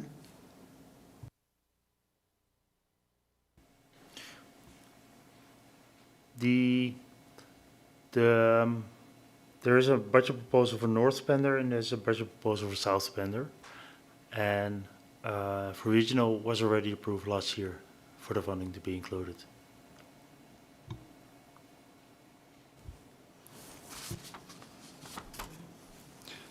Then I'd like to make a motion that this item is approved and incorporated into the 2022 round 2 budget. Thank you, and seconded? May I ask a clarifying question? Yes. Is it only for South Bender or for North and South Bender? I think the budget proposal is for both, 20,000 for each. Yeah, but I think the decisions, we need to make a decision. I think, at least for the record, it would be beneficial if it stated that the recommendation is for North and South Bender, so. Okay, so the recommendation is that the budget proposal for North and South Pender Harbor Water Service, Water Distribution Model and Technical Analysis be approved and incorporated into the 2022 budget. Is that sufficient? To be funded from 50%? Yeah, 50% from 365 and 50% from 366. Okay. Thank you. I'd like to make that motion, please. Thank you. Is there a seconder for the recommendation? Seconded. Thank you. All those in favor? Thank you.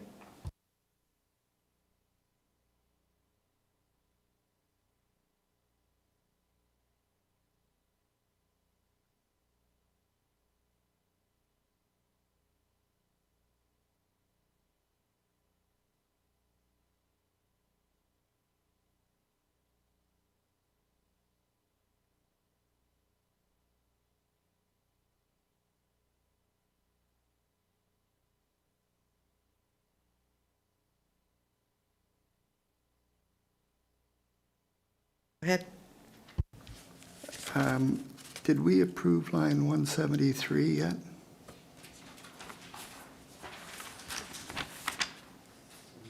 That one's green. No, That's one of those ones that we don't have to approve, right? Because it's green. that's it's- already been incorporated. Aha, thank you. Thank you.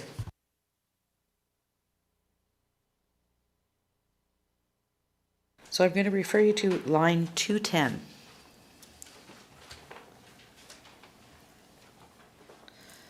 And this is on page 439. This is a single axle dump truck replacement, regional water, through MFA financing.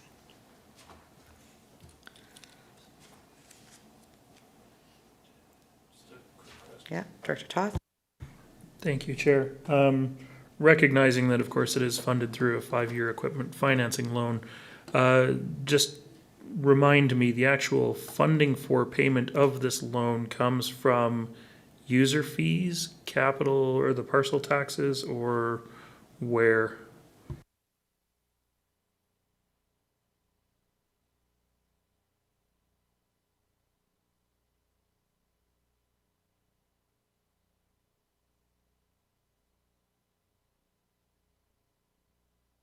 So from what source of funding, whether it's user fees or parcel tax? It should be parcel tax. I will have to confirm though, because what happens with, it's debt servicing. So we'll just have to make sure it's actually through the parcel tax, but I'm pretty sure it is. Thank you. Any other questions or comments, or is there a recommendation that someone would like to make?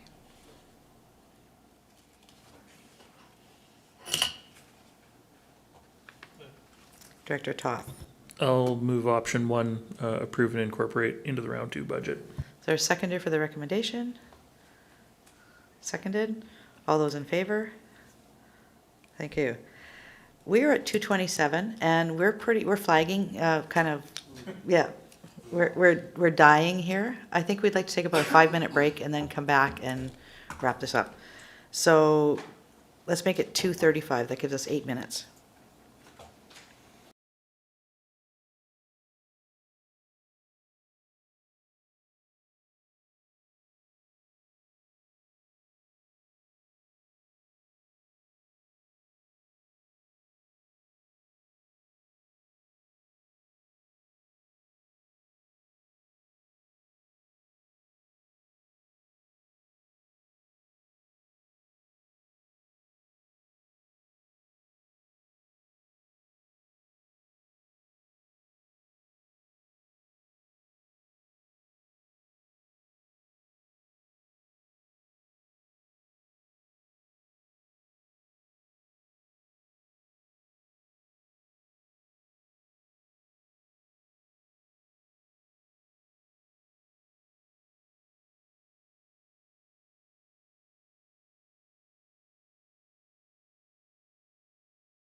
Good afternoon and welcome back to the Special Corporate Administrative Services Committee meeting. This is Agenda Round 1 and it is December 14th. And we are on line number 211 in our spreadsheet. And item 5 on page 440.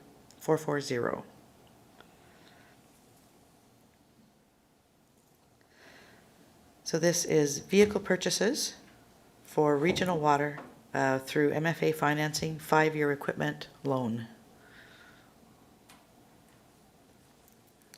Any questions, comments, or a recommendation?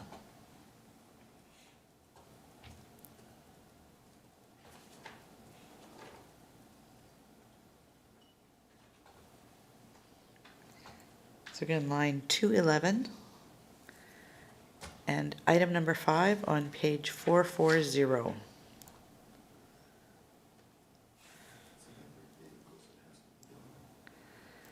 No, heck no. I'll move electric vehicles. Go ahead, Director Toth. I'll move electric vehicles forward, sure. I'd like to go with option 1, that the budget proposal be approved and incorporated. Thank you. Is there a seconder? Seconded. Any other questions or comments? All those in favor? Thank you.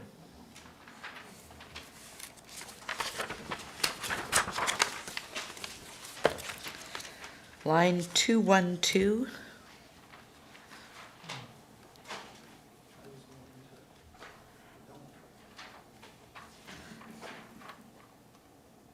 Hang on, I just have to find it. Page 433.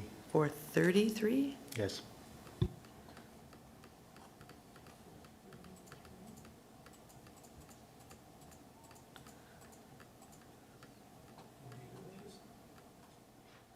$433. Number 1, base operating budget increase, materials and supplies. Regional water. Questions, comments? Director McMahon. Yep, prices go up. I'd like to move that this budget proposal be approved and incorporated into round 2.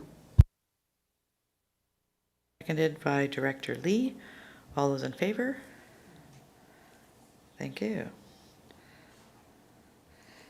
And then line number 213, which is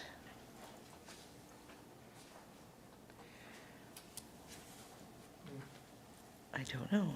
Budget proposal number 6 on page 443. Okay, page 6. 443.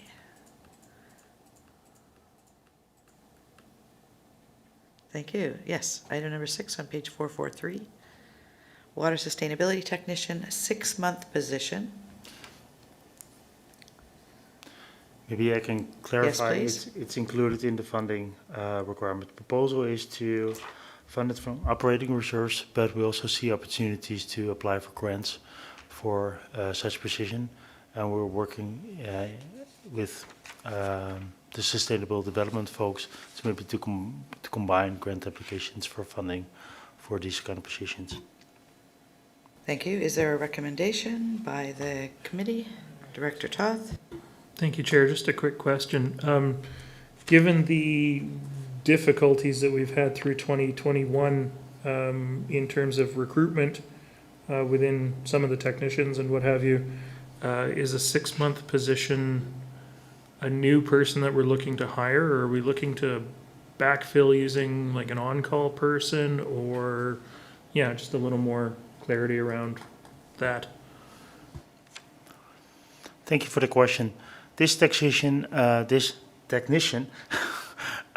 is actually not part of the utility crew. It's part of the office staff. Last year or 2 years ago, Jen Callan, currently our water sustainability officer, started in this position. So this is really a temporary position, and it can easily be filled by somebody just from university doing his master, or somebody that's really good in outreach, education, and communication. Thank you. Directors? Director Toth. Then in that case, I'm happy to move option 1, approved and incorporated into the round 2 budget. Thank you. And there's a seconder. Any questions or comments on the recommendation? All those in favor? Thank you.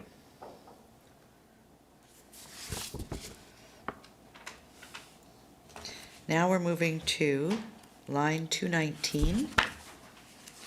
And this is the joint ones. And when we make these recommendations, we need to ensure we include the functions that will be funding it.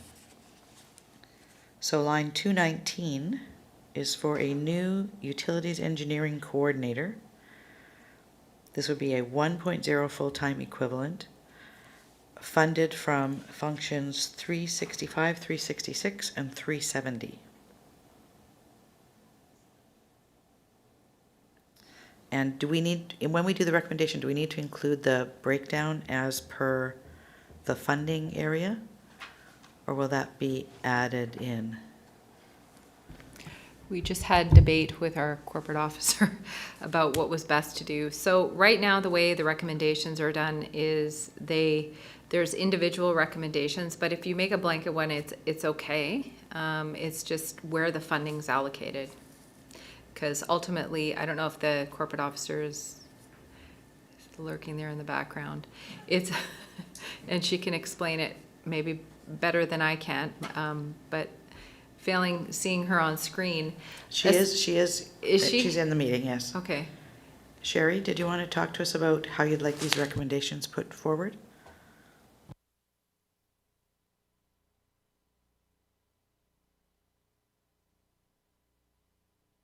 I can answer, Chair, if she's maybe just tied up at the moment.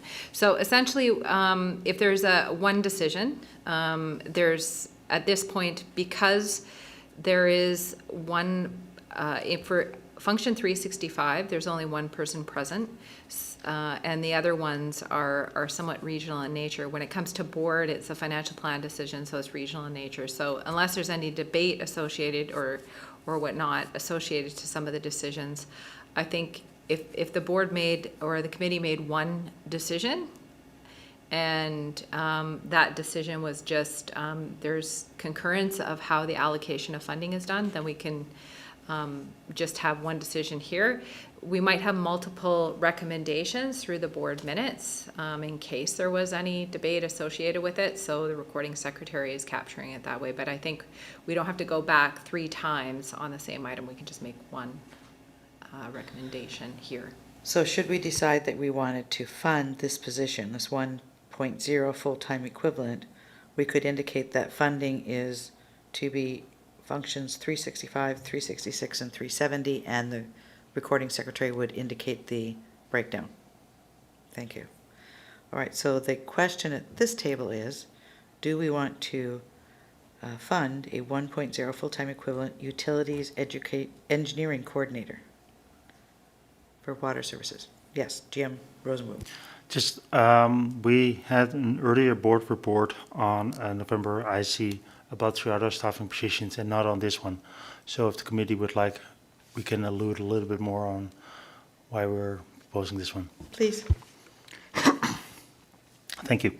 As you might know, I think all the directors are aware of the fact that there's a significant development rate at the moment on the coast, and all development on the coast, except those in the town of Gibsons, are one way or the other going through not only the building department of the different jurisdictions or the building or the planning departments, but all of them will also go through our department for water service connections or surface wastewater connections. We're currently in discussions with several developers on large developments, and I can only see that the trend will continue for at least for the next several years. In order for us, all the developers are eager to advance, and so there's a lot of pressure on our technicians to advance the review and discussions on their proposals. And usually it also for us, because we want to do a good job, all our work is peer reviewed by somebody else before it's sent out the door. At the moment, that's always the manager of utilities. And hence it's slowing incredibly his work is actually management work that he should do on other projects. For example, negotiations with wastewater treatment operators, et cetera. So it's that balance between keeping up with the development versus all the other important stuff, projects that are that we identified already for several years and which is only getting worse over time.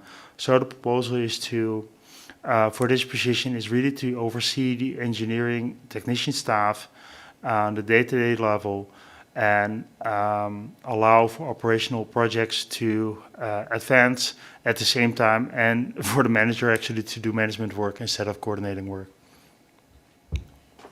Thank you. Thank you. Director Ties.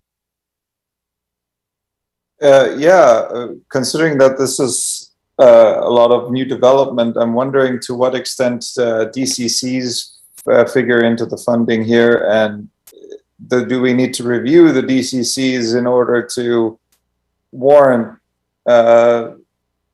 this position and to be able to fund it? I'm going to turn that over to staff. Thank you for the question.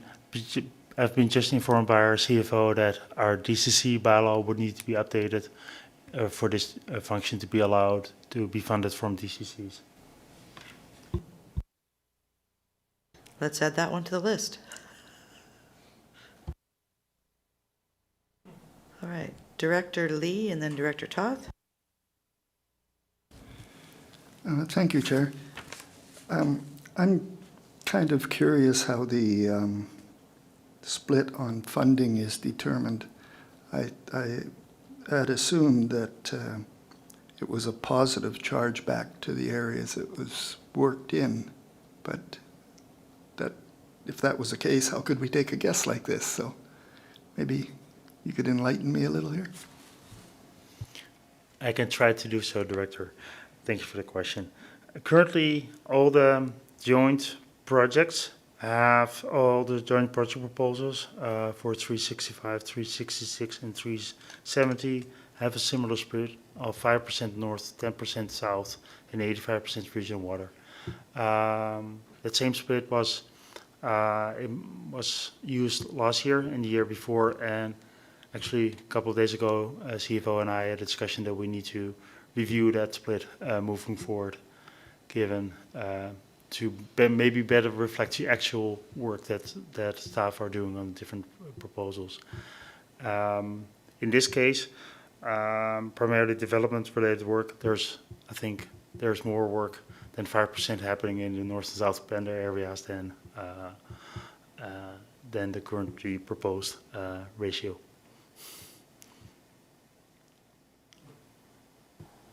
Any follow-up on that? Yes? All right, Director Toth. Thank you, Chair. My first thought when I heard Director Ties asking about DCCs was that we can't use DCCs to pay for staff, but that doesn't actually seem to be the indication here as long as we've got it in the bylaw. I'm not sure how I feel about the existing users being asked to fund the development and the growth and the further strain on our water system. I don't know, with the lack of an updated DCC bylaw or some other function, I don't know how else we can do it, but I am hesitant to fund this out of the existing population when we're really talking about growth-based problems here.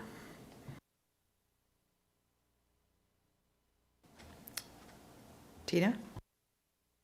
Well, I think one of the things that can be contemplated as part of, consideration for the committee is that, of course, we have water applications and developers apply for certain things. I think there's internal discussion about, the various coordination when we review those applications, right from, zoning through the planning up through the infrastructure team. And I think that there is an opportunity to review how those fees are collected and then used. So very similar to our building permit fees, that funds the team to do that work. In this particular case, we don't really segregate the utilities budget in that manner. it doesn't mean that we can't. So it could be something that we could explore. But again, there's the consistency is not known. And the magnitude and whether or not it could be fully cost recoverable, I doubt it would. I think it would be subsidized by the users. So again, if you don't want to, there's multiple steps you'd have to take in order to accommodate that, which means your fees and charges bylaw would have to be reviewed. So I think that would be something to consider as far as how this position is funded ongoing. Thank you. Director McMahon? Similar to a question that I asked earlier, obviously there's a ton of work right now and will be for a few years to come at least. But if our boom should go bust, do we then review our staffing?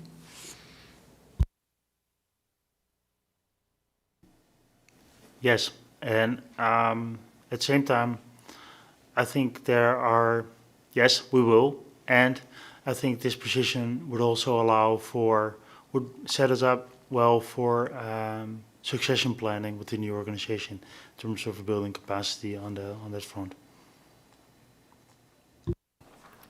Mr. Parker, did you have anything to add?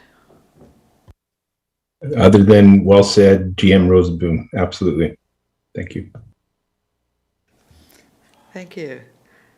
Directors, is there a recommendation you'd like to make? Director Hill. No, just a question. So if it's funded by user fees for 2022, if the review of the DCCs go forward in 2023, can this position be, the funding source for this position be reviewed at that time? Is that possible? So a review of a DCC bylaw is a very long process that requires legislative steps that are taken, and I think this is part of the rate structure review as well as a comprehensive water plan. And so subsequent to that, your next step would be to review your DCC bylaw and then make amendments. It requires an extensive amount of public consultation, et cetera. So it's not something that you just bring the bylaw forward and amend it like you would a fees and charges bylaw. So I think, and GM Rosenboom can comment, this would be sort of a 2024 type of initiative from the best case scenario work plan perspective. So what I'm talking about is DCCs could be one component in the future, but in the first term would be reviewing our fees and charges as far as applications like water applications and or things where we have agreements for contributed assets and those types of things for contractors. GM Rosenboom? Maybe I can add to or provide a little bit of clarity. Our CFO just talked about application fees. Once a project actually starts, once an application has been received by us, and we're actually reviewing it, all the time that we are spending on that our utility services crew, the field crew, as well as our engineering techs are spending on the project is coded to the project and charged to the developer. So in a way, they're currently already funding the work when the project actually when the application has been submitted. The question, to what extent does that actually fund the positions? I don't have that information at hand. Thank you. Director Lee.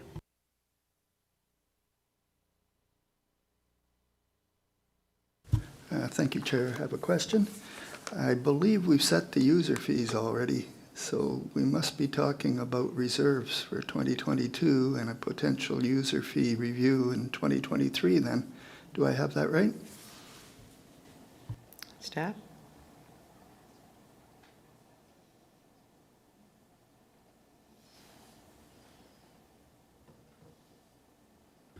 Sorry, Director, I was making some notes and hence missed your question. Can you repeat it? Thank you. We've already set the user rates for these, and I believe that we had to because of the deadline. So we're actually talking about reserves for this and a potential 23 increase if we use too much reserves. So am I thinking about that right? Thank you. This position, funding of this position was included in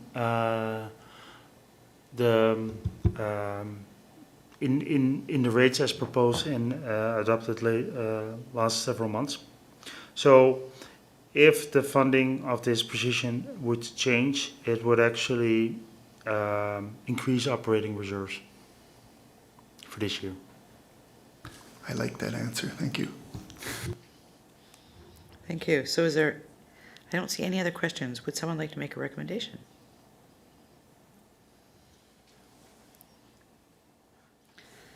Okay, I'll make a recommendation that this item, Utilities Engineering Coordinator 1.0 full-time equivalent, be approved and incorporated into the 2022 budget, funded from functions 365, 366, and 370 as indicated in the line item.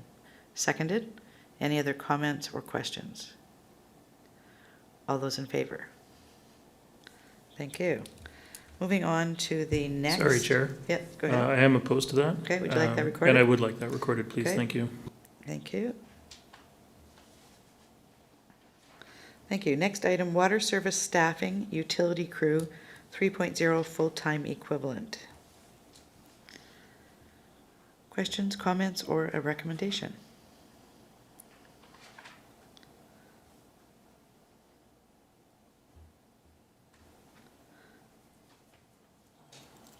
Director Hiltz? Yeah, we talked about our user fees at the review, and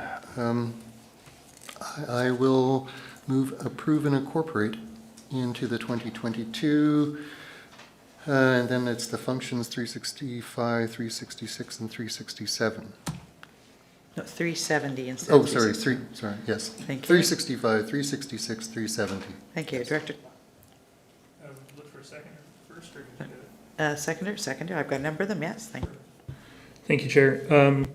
I mentioned this during the user fee reviews and what have you. I am going to continue to not support this at this time. I think this is something that we should be deferring out to the other side of getting some new water online for our residents. So I'll be voting against it. Thank you. My understanding is that this will help us get some of that moving forward. Is that not correct? Yes, thank you, Chair Seegers. Yes, that's indeed correct. Some of this capacity is to ensure that we can do preventive maintenance on the infrastructure, as well as it ensures that when Church Road is online, it's not creating additional strain on our current resources. Thank you. Thank you. So there is a recommendation on the floor. It's been moved and seconded. Any further questions or comments? All those in favor? Thank you. Any opposed? And would you like that recorded? Yes, please. Thank you.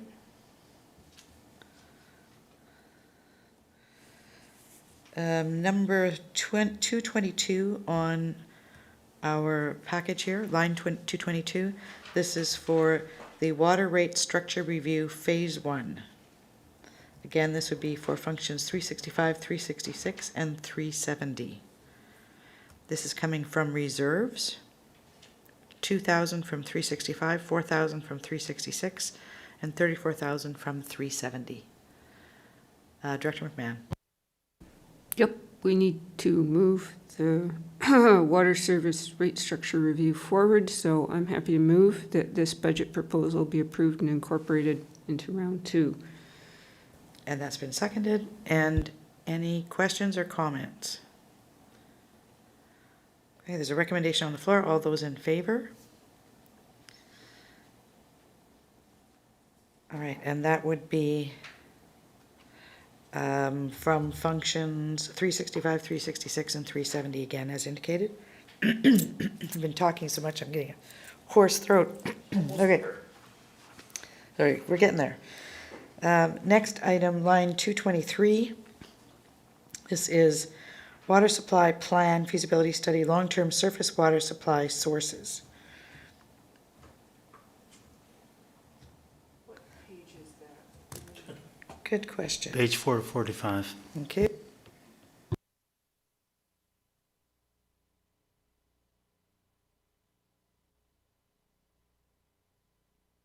page 445.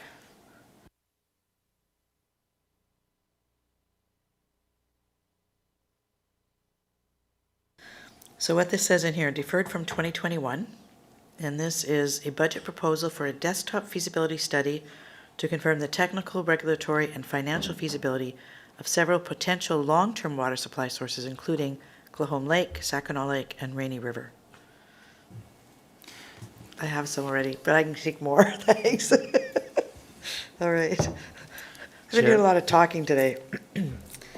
All right, Director Lee and then Director Toth. Thank you, Chair. I was busy making notes. I'm assuming that we're not really setting the scope of the study, except that we also would consider the big pond and any other identified long-term sources, such as more wells. Hey, GM Rosenboom, thank you. Thank you. Maybe I can answer this question and then provide a little bit more context. Last year in October, WASAC made a recommendation to have staff develop this budget proposal, and ultimately WASAC also agreed to move forward to defer to this year. So that's in terms of how this budget proposal came to be. It's currently focused on long-term surface water sources. As indicated, it could consider Clahome, Sackinaw, Rainy River, but also others. If there is a desire to also revisit our groundwater source potential, then I think we would need to confirm if that can be included in the current scope and the current budget or not. And because it requires a completely different type of skill set to confirm groundwater versus surface water. Follow-up? I'm happy, and I would not change it to more wells. Thank you. Director Toth. Thank you, Chair. I know when we talked about this last year and then deferring it and, you know, when becomes the right time, and I'm still not totally sure that this year's the right time, but given that WASAC's been asking for it and we've been asking for it in ways, and it is coming out of reserves, so theoretically it's not having an impact on user fees, I will move option 1 that we approve and incorporate into the round 2 budget. Is there a seconder for the recommendation? Seconded, thank you. And then Director McMahon and Director Tice. Without question, this needs to be done. I guess my question really was, does it need to be done right now, given the 200 and whatever projects that we have on the go? Could this wait another year or two? Thank you for the question. Staff considered the same question as well in preparation of the budget proposal. What we concluded is that when we go out to public participation on the water supply plan for the Chapman, for the regional water system, but particularly the Chapman system, we expect the first question that will get asked, what is happening with Clahome? What are the other options? So unless we've been able to answer that question, or at least indicate that, hey, it has been looked at, or we have the funding, maybe it's even, or we anticipate to start that project in 3 months from now, we need to have an answer there. And I think that would be the benefit of approving this project right now, even though we might not have the capacity to start it until November or December. But at least the fact that we can start it and can have a timeline for when to start it, I think that would be beneficial from a communication perspective and engagement. Thank you. Thank you. Director Tice. Yeah, thank you. Wells. As I understand it, we've got 2 aquifers that we're currently drawing from. The Gibson's one, and I don't think we should be touching that one beyond what we already got in the pipeline. And the Langdale one, and I don't know what else is out there. I'd be tempted to defer things to round two if staff thinks that there are other groundwater resources out there that could be investigated. Because all of them will be much cheaper than anything that we're looking at for our long-term things. So I will leave it to staff's expertise to say, hey, maybe we should look a little bit more for wells, but I certainly don't want to only look at surface water sources if we're leaving something on the table. Thanks. Thank you, Director Hiltz. Thanks, Chair. I'm thinking that WASAC, I can't remember if it was a hard deferral. It was a deferral. And is there time for this to go before WASAC, before round two, I guess is the question. So I'm thinking like if option 3 and let WASAC weigh into this before we make a decision, because this is what they've been asking us. So I'm going, that's what I'm starting to think is let WASAC have at this before we make a decision. That's because that's where it came from. The original deferral was agreed upon, or their advice was to defer it. So that's a question that I have. Is there time to refer this to WASAC before round two? Staff? Thank you for the question. I think it has been clear from the discussions at the last several WASAC meetings that they are really eager to advance any exploration of additional wells beyond those that are currently being explored. Wells, supply sources in general. I think they're really pushing for that. So yes, we can bring it up in January, but I think the answer will be get on moving. And to answer or in response to the remarks from Director Thijssen, instead of, do I see additional groundwater potential that has currently not explored yet? I think what we're seeing more and more is that our opportunities to develop groundwater sources on ground land or municipal land is diminished. It's now a lot on private land, at least for as far as we know, where there are big aquifer resources. Knowing that there are definitely still resources available aquifers available that we have not fully explored yet. So yes, there is always more drilling that can be done, and will we learn anything from that? Yes. Will it be expensive? Yes, about $75,000 a well, a test well that we drill. So that is the question. Yes, more drilling will always result in more knowledge about how aquifers work, what boundaries are, what the potential is, but it all is also will be expensive. Thank you. Okay, so I'm next up here on the list. So we've all seen the time it takes for us to develop a groundwater well, right, in an aquifer.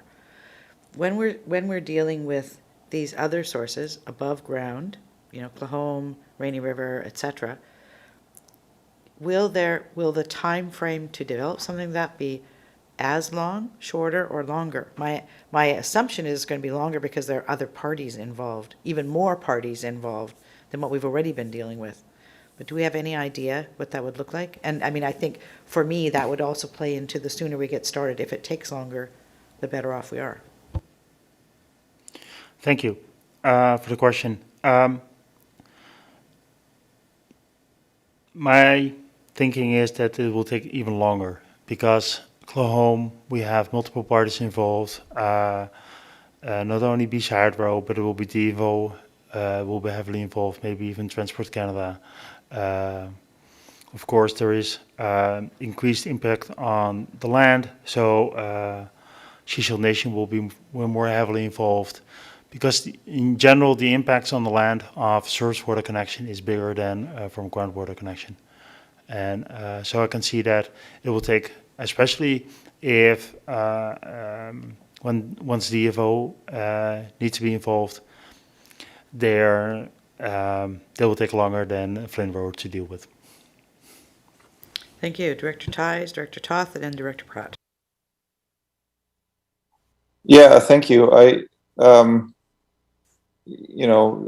was the mention of groundwater sources on private land, and even if we were to purchase some of that private land, that would still be cheaper than putting a pipeline to Clow So I don't think it should be eliminated. I think it should be part of the options, and so I would like to see a deferral to round 2 and maybe incorporate a few more thoughts around groundwater sources.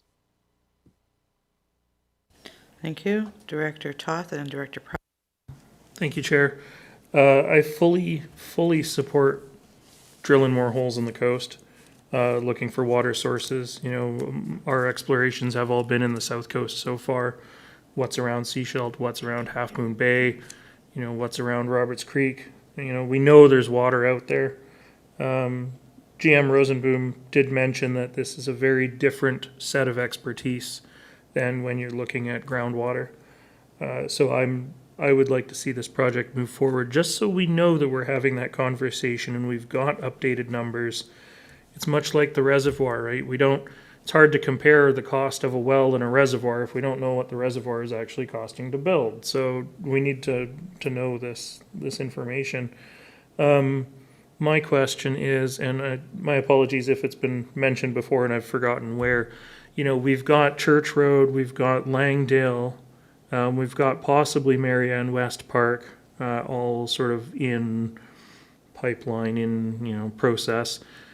Do we have contemplations for a next phase? Do we have contemplation for going out and trying to find 1 or 2 or 3 more sites that might prove to be worth developing in the coming years? Thank you for the question. We explored Grey Creek and we landed that it was more beneficial to actually increase water treatment capacity there, to actually use the same water than drilling a well. There's currently no project in place to advance the exploration of new wells, and if desired by the board, staff could connect with several consultants to see what the potentials are and maybe develop a high-level scope for a budget proposal to be brought forward for that purpose in round 2.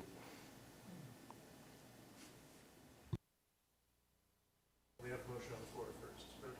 Director Pratt.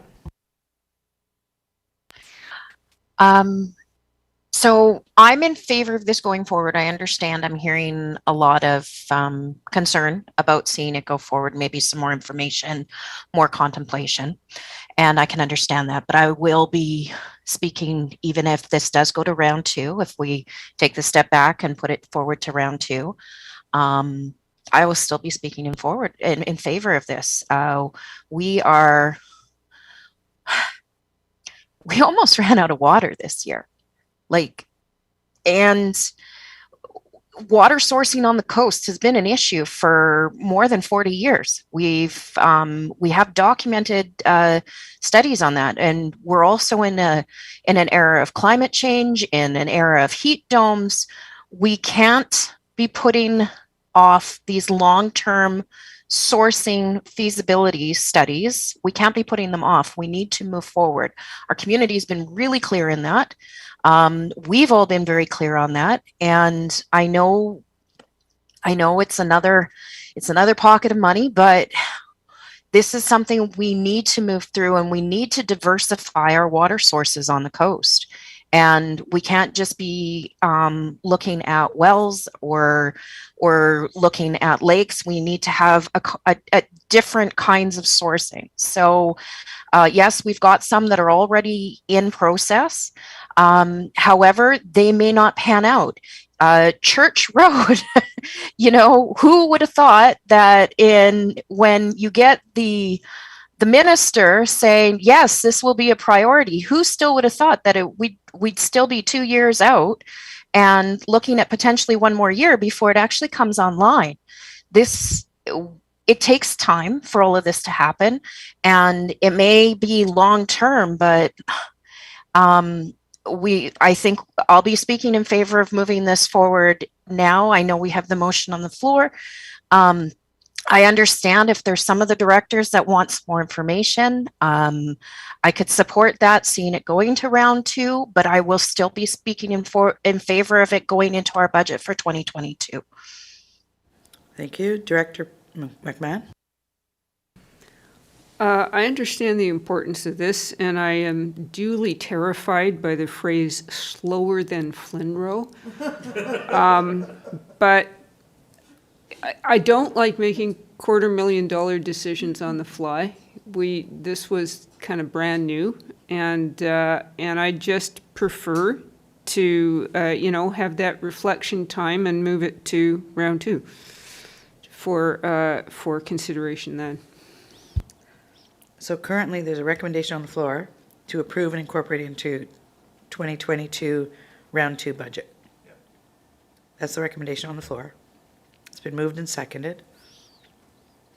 Is there an amendment that is being proposed, or do we want to vote on the recommendation on the floor? I'm not seeing anybody putting forward anything else. Director Hiltz? I am supportive of it, but I would like WASAC to reaffirm their position. That's all I'm looking for, is for them to say that we didn't make the decision before talking to them. And I just don't remember them. So that's where I am. So I am totally supportive of it. If we didn't have a WASAC, I'd be just saying go ahead with round 2. That's where I would be going. But they want to be consulted. And so I want to help that out. That's kind of where, so that's what I'm trying to do, is let them have another, make sure that just reaffirming their position. So, and as I said, if there wasn't a WASAC, I would be just going straight forward. So that's where I am. So the amendment would be to approve, this is, I'm trying to think of what the WASAC people, they say, well, you've already approved and incorporated. Why are you coming to us? So that's the only reason I would be to refer it to round 2 and let WASAC have, if it's possible, from a timing sense. Okay, so that is different than the recommendation that's actually on the floor. So we would need to defeat the motion on the floor. Because right now we're saying approve and incorporate into round 2. If you're all of a sudden going to just refer it to 2020 round 2, that's different. Director Toth? Thank you. I wonder, excuse me, option 1 and option 2 are not so different on our sample recommendations. And I see that, option 1, which is what I moved, could easily be amended to say, with confirmation coming back to 2022 round 2 budget from WASAC, that this is a project they still want to see move forward. So I'm happy to make that amendment if... Yeah. Right, that amendment would work. What I've been hearing is that there's potentially, directors would like to not incorporate it into round 2, subsequent, until they get subsequent information from WASAC. But if you want to put forward that amendment? I'll put that amendment on, I'll move that amendment. Okay. See if it goes anywhere. Is there a seconder for the amendment? Seconded for the amendment, thank you. All right, any, Director Ties? Yeah, I'd also want to, I don't think WASAC has seen the price tag on what they're requesting. And so I think even though they said, yeah, let's do that, maybe the price tag will spur a little bit of discussion, because it's a big price tag. So I'm supporting Director Hilton having it go through WASAC again. But it looks like GM Rosenbaum. Thank you. the budget proposal last year was actually presented to WASAC, so they know the price tag. But what we can do is the minutes of this committee meeting won't be presented to the board for adoption prior to the first WASAC meeting in the first week of January or second week of January.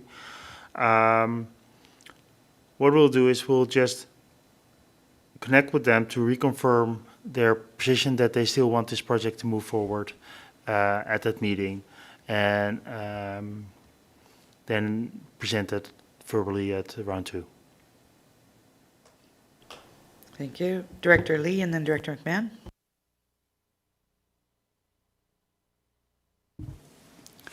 Thank you, Chair. I do note that it is reserves, it's not taxation, which is a good first look at it. And I also think we can always get into this thing and then amend the budget if we find there's a significant gap between what we're expecting and what's happening. So I'm not scared, but in fact, though, I do support the proposed amendment because I think it's very important to work with our committee. Thank you. Director McMahon. Yeah, I was just going to point out that we're learning a lot about pipelines and landslides lately. And it may be that previous engineering standards for water lines are going to have to be updated in view of recent events. So just not sure about the timing. Project, great. Timing, unsure. Thank you. So we have a recommendation on the floor to amend the motion that was initially put forward. I don't remember the exact wording, but it's something like confirmation from WASAC that they're still in favor of moving this forward at this time. So we're going to vote on the amendment first. All those in favor of the amendment? Thank you. And then the motion as amended. All those in favor? Any opposed? Would you like that recorded? Thank you very much. That's that one. We have, I believe, one more. Yes? Just to conclude a previous discussion about groundwater, is there a desire by the committee that staff propose something for groundwater or not for round 2? Thank you. Thank you, Chair. I'd totally forgotten about it, so thank you, GM Rosenboom, for offering to do some more work for us. I know I personally am in favor of us continuing the momentum of trying to find groundwater sources. I wouldn't want to unnecessarily burden staff with trying to get something together for round 2 if it's not going to be feasible, even at a high level. But, if staff feel that it's doable and if other members of committee are interested, then I would be supportive of us carrying on our momentum with groundwater. And directors, Director Ties. All right, well, I'll make the motion to that staff prepare a round 2 budget proposal regarding future groundwater sources and investigation, I guess, something like that. Thank you. Is there a seconder for the recommendation? Seconded. Thank you. Director Pratt and then Director Lee. I was going to speak in favor and make a motion as well, so there you go. Director Lee. I'm just wondering if we're perhaps premature in going after more wells when we haven't got any of the new ones online yet. I think we're going to be working over the next couple of years and we're going to learn a lot about the wells and what they can do for us. And I don't know that, I guess my question is, would passing a motion to go look at more wells right now actually speed up getting more wells if we need them? And my mind kind of says no. We've got like 2 years out there yet, and probably more likely 3 years before we get the wells that we already got on our plate online. So just something to think about. Just clarification, I believe the recommendation is to bring forward a budget proposal to round 2. So it would be us then looking at what the cost would be with further information from staff and GM. Thank you for the question. In terms of the timing of further groundwater exploration, it is, and given that we're developing a water supply plan that will outline not only, okay, one step back, Church Road, Langdale, Grey Creek would already deal with our water supply deficit for 2025 and towards 2030 as well. So what we're currently looking at is 2030 and beyond. What are the options for that? And we all know, based on experience, that the development of a well can easily take 3 years. If you include construction, you're actually talking about 4, 5. So if the water supply plans, in order for the water supply plans to really include a comprehensive analysis of, okay, what is the potential for groundwater and surface water? Not actually to make decisions immediately afterwards, but just to be able to have a comprehensive overview and compare apples to pears and oranges, and then say, okay, this is what we're going to do, and this is how we're going to phase it out to ensure that we actually have the water supply sources available in 2035 and 2040. I think from that perspective, I think it would be beneficial to have at least a confirmation of are there aquifers that are currently on, that with potential that are currently unknown, or that we just have to explore further to see if they should be further explored in future years before any funding decisions are to be made. Until now, we've tested to immediately go into development. But I know from other regional districts, they just have almost a standard program in place where they continue to explore and to get a better understanding of their aquifers, so that in future years they can make better decisions. Thank you. Director Pratt and then Director Toth. It is just a budget proposal that is coming forward to round 2. We can discuss it more then. But being, as Jim Rosenboom has said, it takes time to do all of these things. So it's important starting the groundwork. If you think about Church Road, I think the report that the board started in 2017, didn't it? 2016, 2017 is when the investigation started for Church Road. It's been a long time coming before that one's even going to be online. So we can't sit down too much and rest on just getting one well online. We've got to continue to move forward on a lot of these sources and know and do our research. Thank you. Director Toth. Thank you, Chair.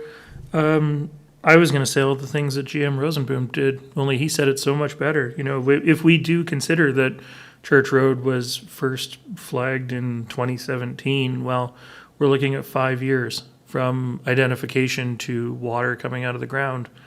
And if we don't move something forward in 2022 in some form, then we're talking about not even identifying things until 2023 at the earliest for the next phase, which may not come online until 2028. That's a long ways away. And yes, I recognize that we're trying to close that gap by 2025, which should carry us forward. But if we don't move something forward this year, well, maybe the next board takes a couple years to try and figure out what's going on with water or what they want to do. And now we're past 2030 before we've got another water source online. So GM Rosenboom had a comment there about some regional districts having just a standing program to explore their aquifers. And that's something I'd like to learn more about separately, because if we can just put a standing, $150,000 in the budget every year to drill a well somewhere and pump it and analyze it and cap it and log that, then maybe we should be. But for now, I'm supportive of something coming forward at round 2. This is a new recommendation on the floor, yes. We have not voted on this yet. The recommendation on the floor is to bring a budget proposal to round 2 for potential future groundwater well or aquifer investigation. All right. Anybody else wanting to speak on the matter? All those in favor of the recommendation? Any opposed? Thank you. Jim Rosenboom. I'll include this in my discussion with Wasak. Thank you.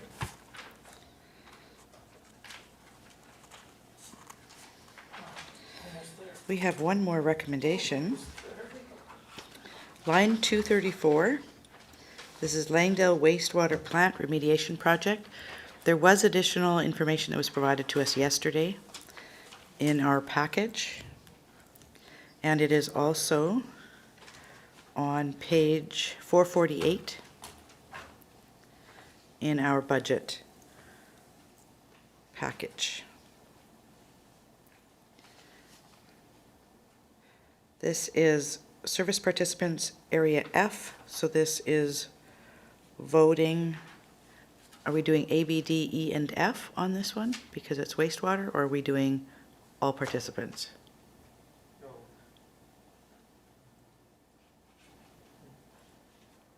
Langdale wastewater? Is it rural directors only, or is it all directors? I'm going to seek our corporate officer because part of this particular service, I think, is part of bylaw 428. So I will seek her guidance. Thank you. While we're waiting, oh, there she is. There she is. Sorry, I have heard corporate officer. Yes. Could you repeat So the question? we're looking at the Langdale Wastewater Plant Remediation Project. It is a function, or service participants is only area F, we believe. We're wondering about the voting. Is it A, B, D, E, and F, or is it all participants? And this is dependent on which bylaw it actually is funded under. Because this is part of bylaw 428. Bylaw 428 is what. Where it includes 8 water or wastewater services. But just to clarify, we're talking about just administration and operation of the service, which is only in area F? No, Then- no, I don't think it's administration. I think it's essentially, it's a decision regarding the budget proposal, is it not, Chair? Yes, it is. So this is working on incorporating the Langdale into the YMCA treatment facility. So first is a legal agreement, and then the decommissioning and demolishment of the existing facility and construction of a new and permanent tie into the YMCA wastewater treatment plant. And then all rural areas typically would vote on that bylaw, so it would be A, B, D, E, and F for voting. Thank you. All right, directors, Director McMahon. Well, this is sort of in Director Hiltz's court. I'm just looking at the options for funding, and I did put a little gas tax money into the Wood Creek Park wastewater facility, but that is a facility that only benefits in the case of Wood Creek Park, the 73 properties that are in that wastewater facility, and I didn't feel that they could, it would be equitable to give them more money than a per capita portion of the fund. If I'm making myself clear, it's getting late in the day. But there is an obvious kind of equity question about applying a lot of gas tax money that we receive on a per capita basis to a service that only benefits a small number of taxpayers. Thanks. Thank you. Director Hiltz? Yes. Does staff want to introduce the additional information, if they wanted to say anything about that, or? We're more than happy to answer any questions about the report. And in terms of the funding options, in the budget proposal has two options in it. One is a larger contribution from gas tax, and the second one is based on the per capita contribution. And the approach used for the alternative funding suggestion is similar to what was used last year for Wood Creek. So you're talking about page 448, where it has recommended funding and versus alternative funding. So in the first one, there's more funding from community gas tax. In the second one, there's more from short-term loan. Director Hiltz? At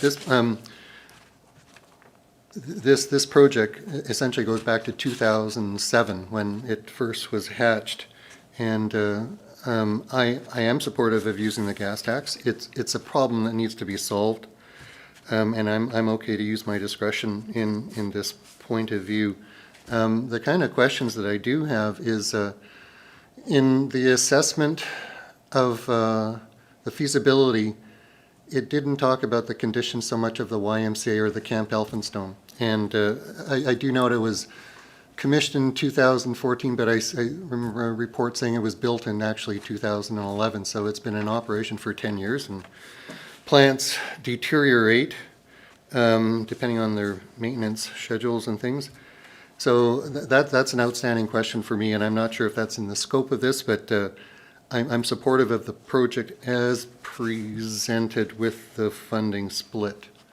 But I do have some questions, and I think the community, the long-term viability of the YMC Camp Elphinstone, because there was reports of not meeting permit and things like this, so I don't think there's really been an assessment of that operation.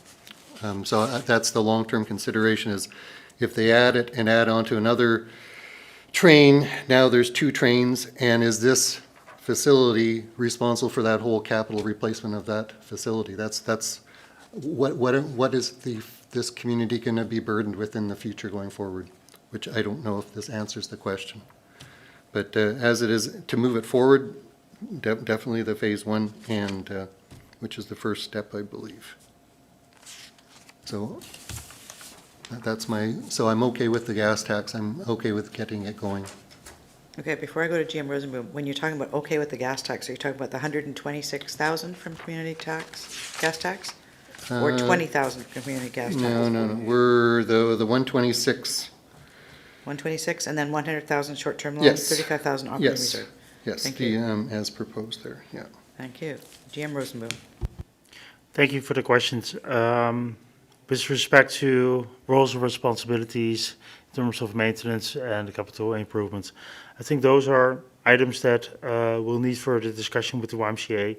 And as indicated on the page 5 of 6 of the report, there will be extensive communication with the community, with the actual users of the system about that agreement, because it will be part of we will need to seek their support in order to amend the bylaw.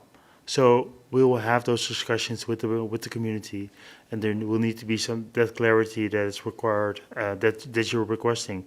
And I assume that a lot of the residents will ask similar type of questions. So it's in the planning to engage the community and to clarify any outstanding questions with the community prior to actually the construction of anything. Thank you. Thank you. Director Hiltz, are you ready to make a recommendation? Sure. Just making sure I'm getting my... So, I would make a motion to approve and incorporate into the 2022 round budget the budget proposal as line 234 for function 388. Thank you. Is there a seconder for the recommendation? Seconded. All right. Any other questions or comments? Director Toth? Thank you, Chair. Just a comment.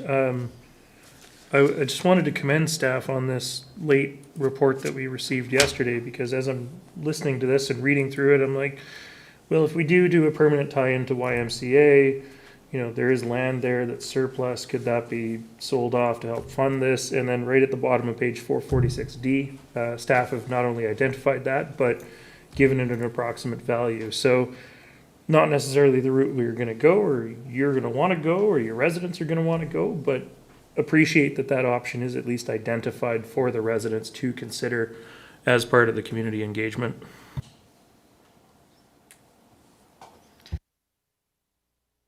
Any other questions or comments about the recommendation on the floor? This is voting A, B, D, E, and F.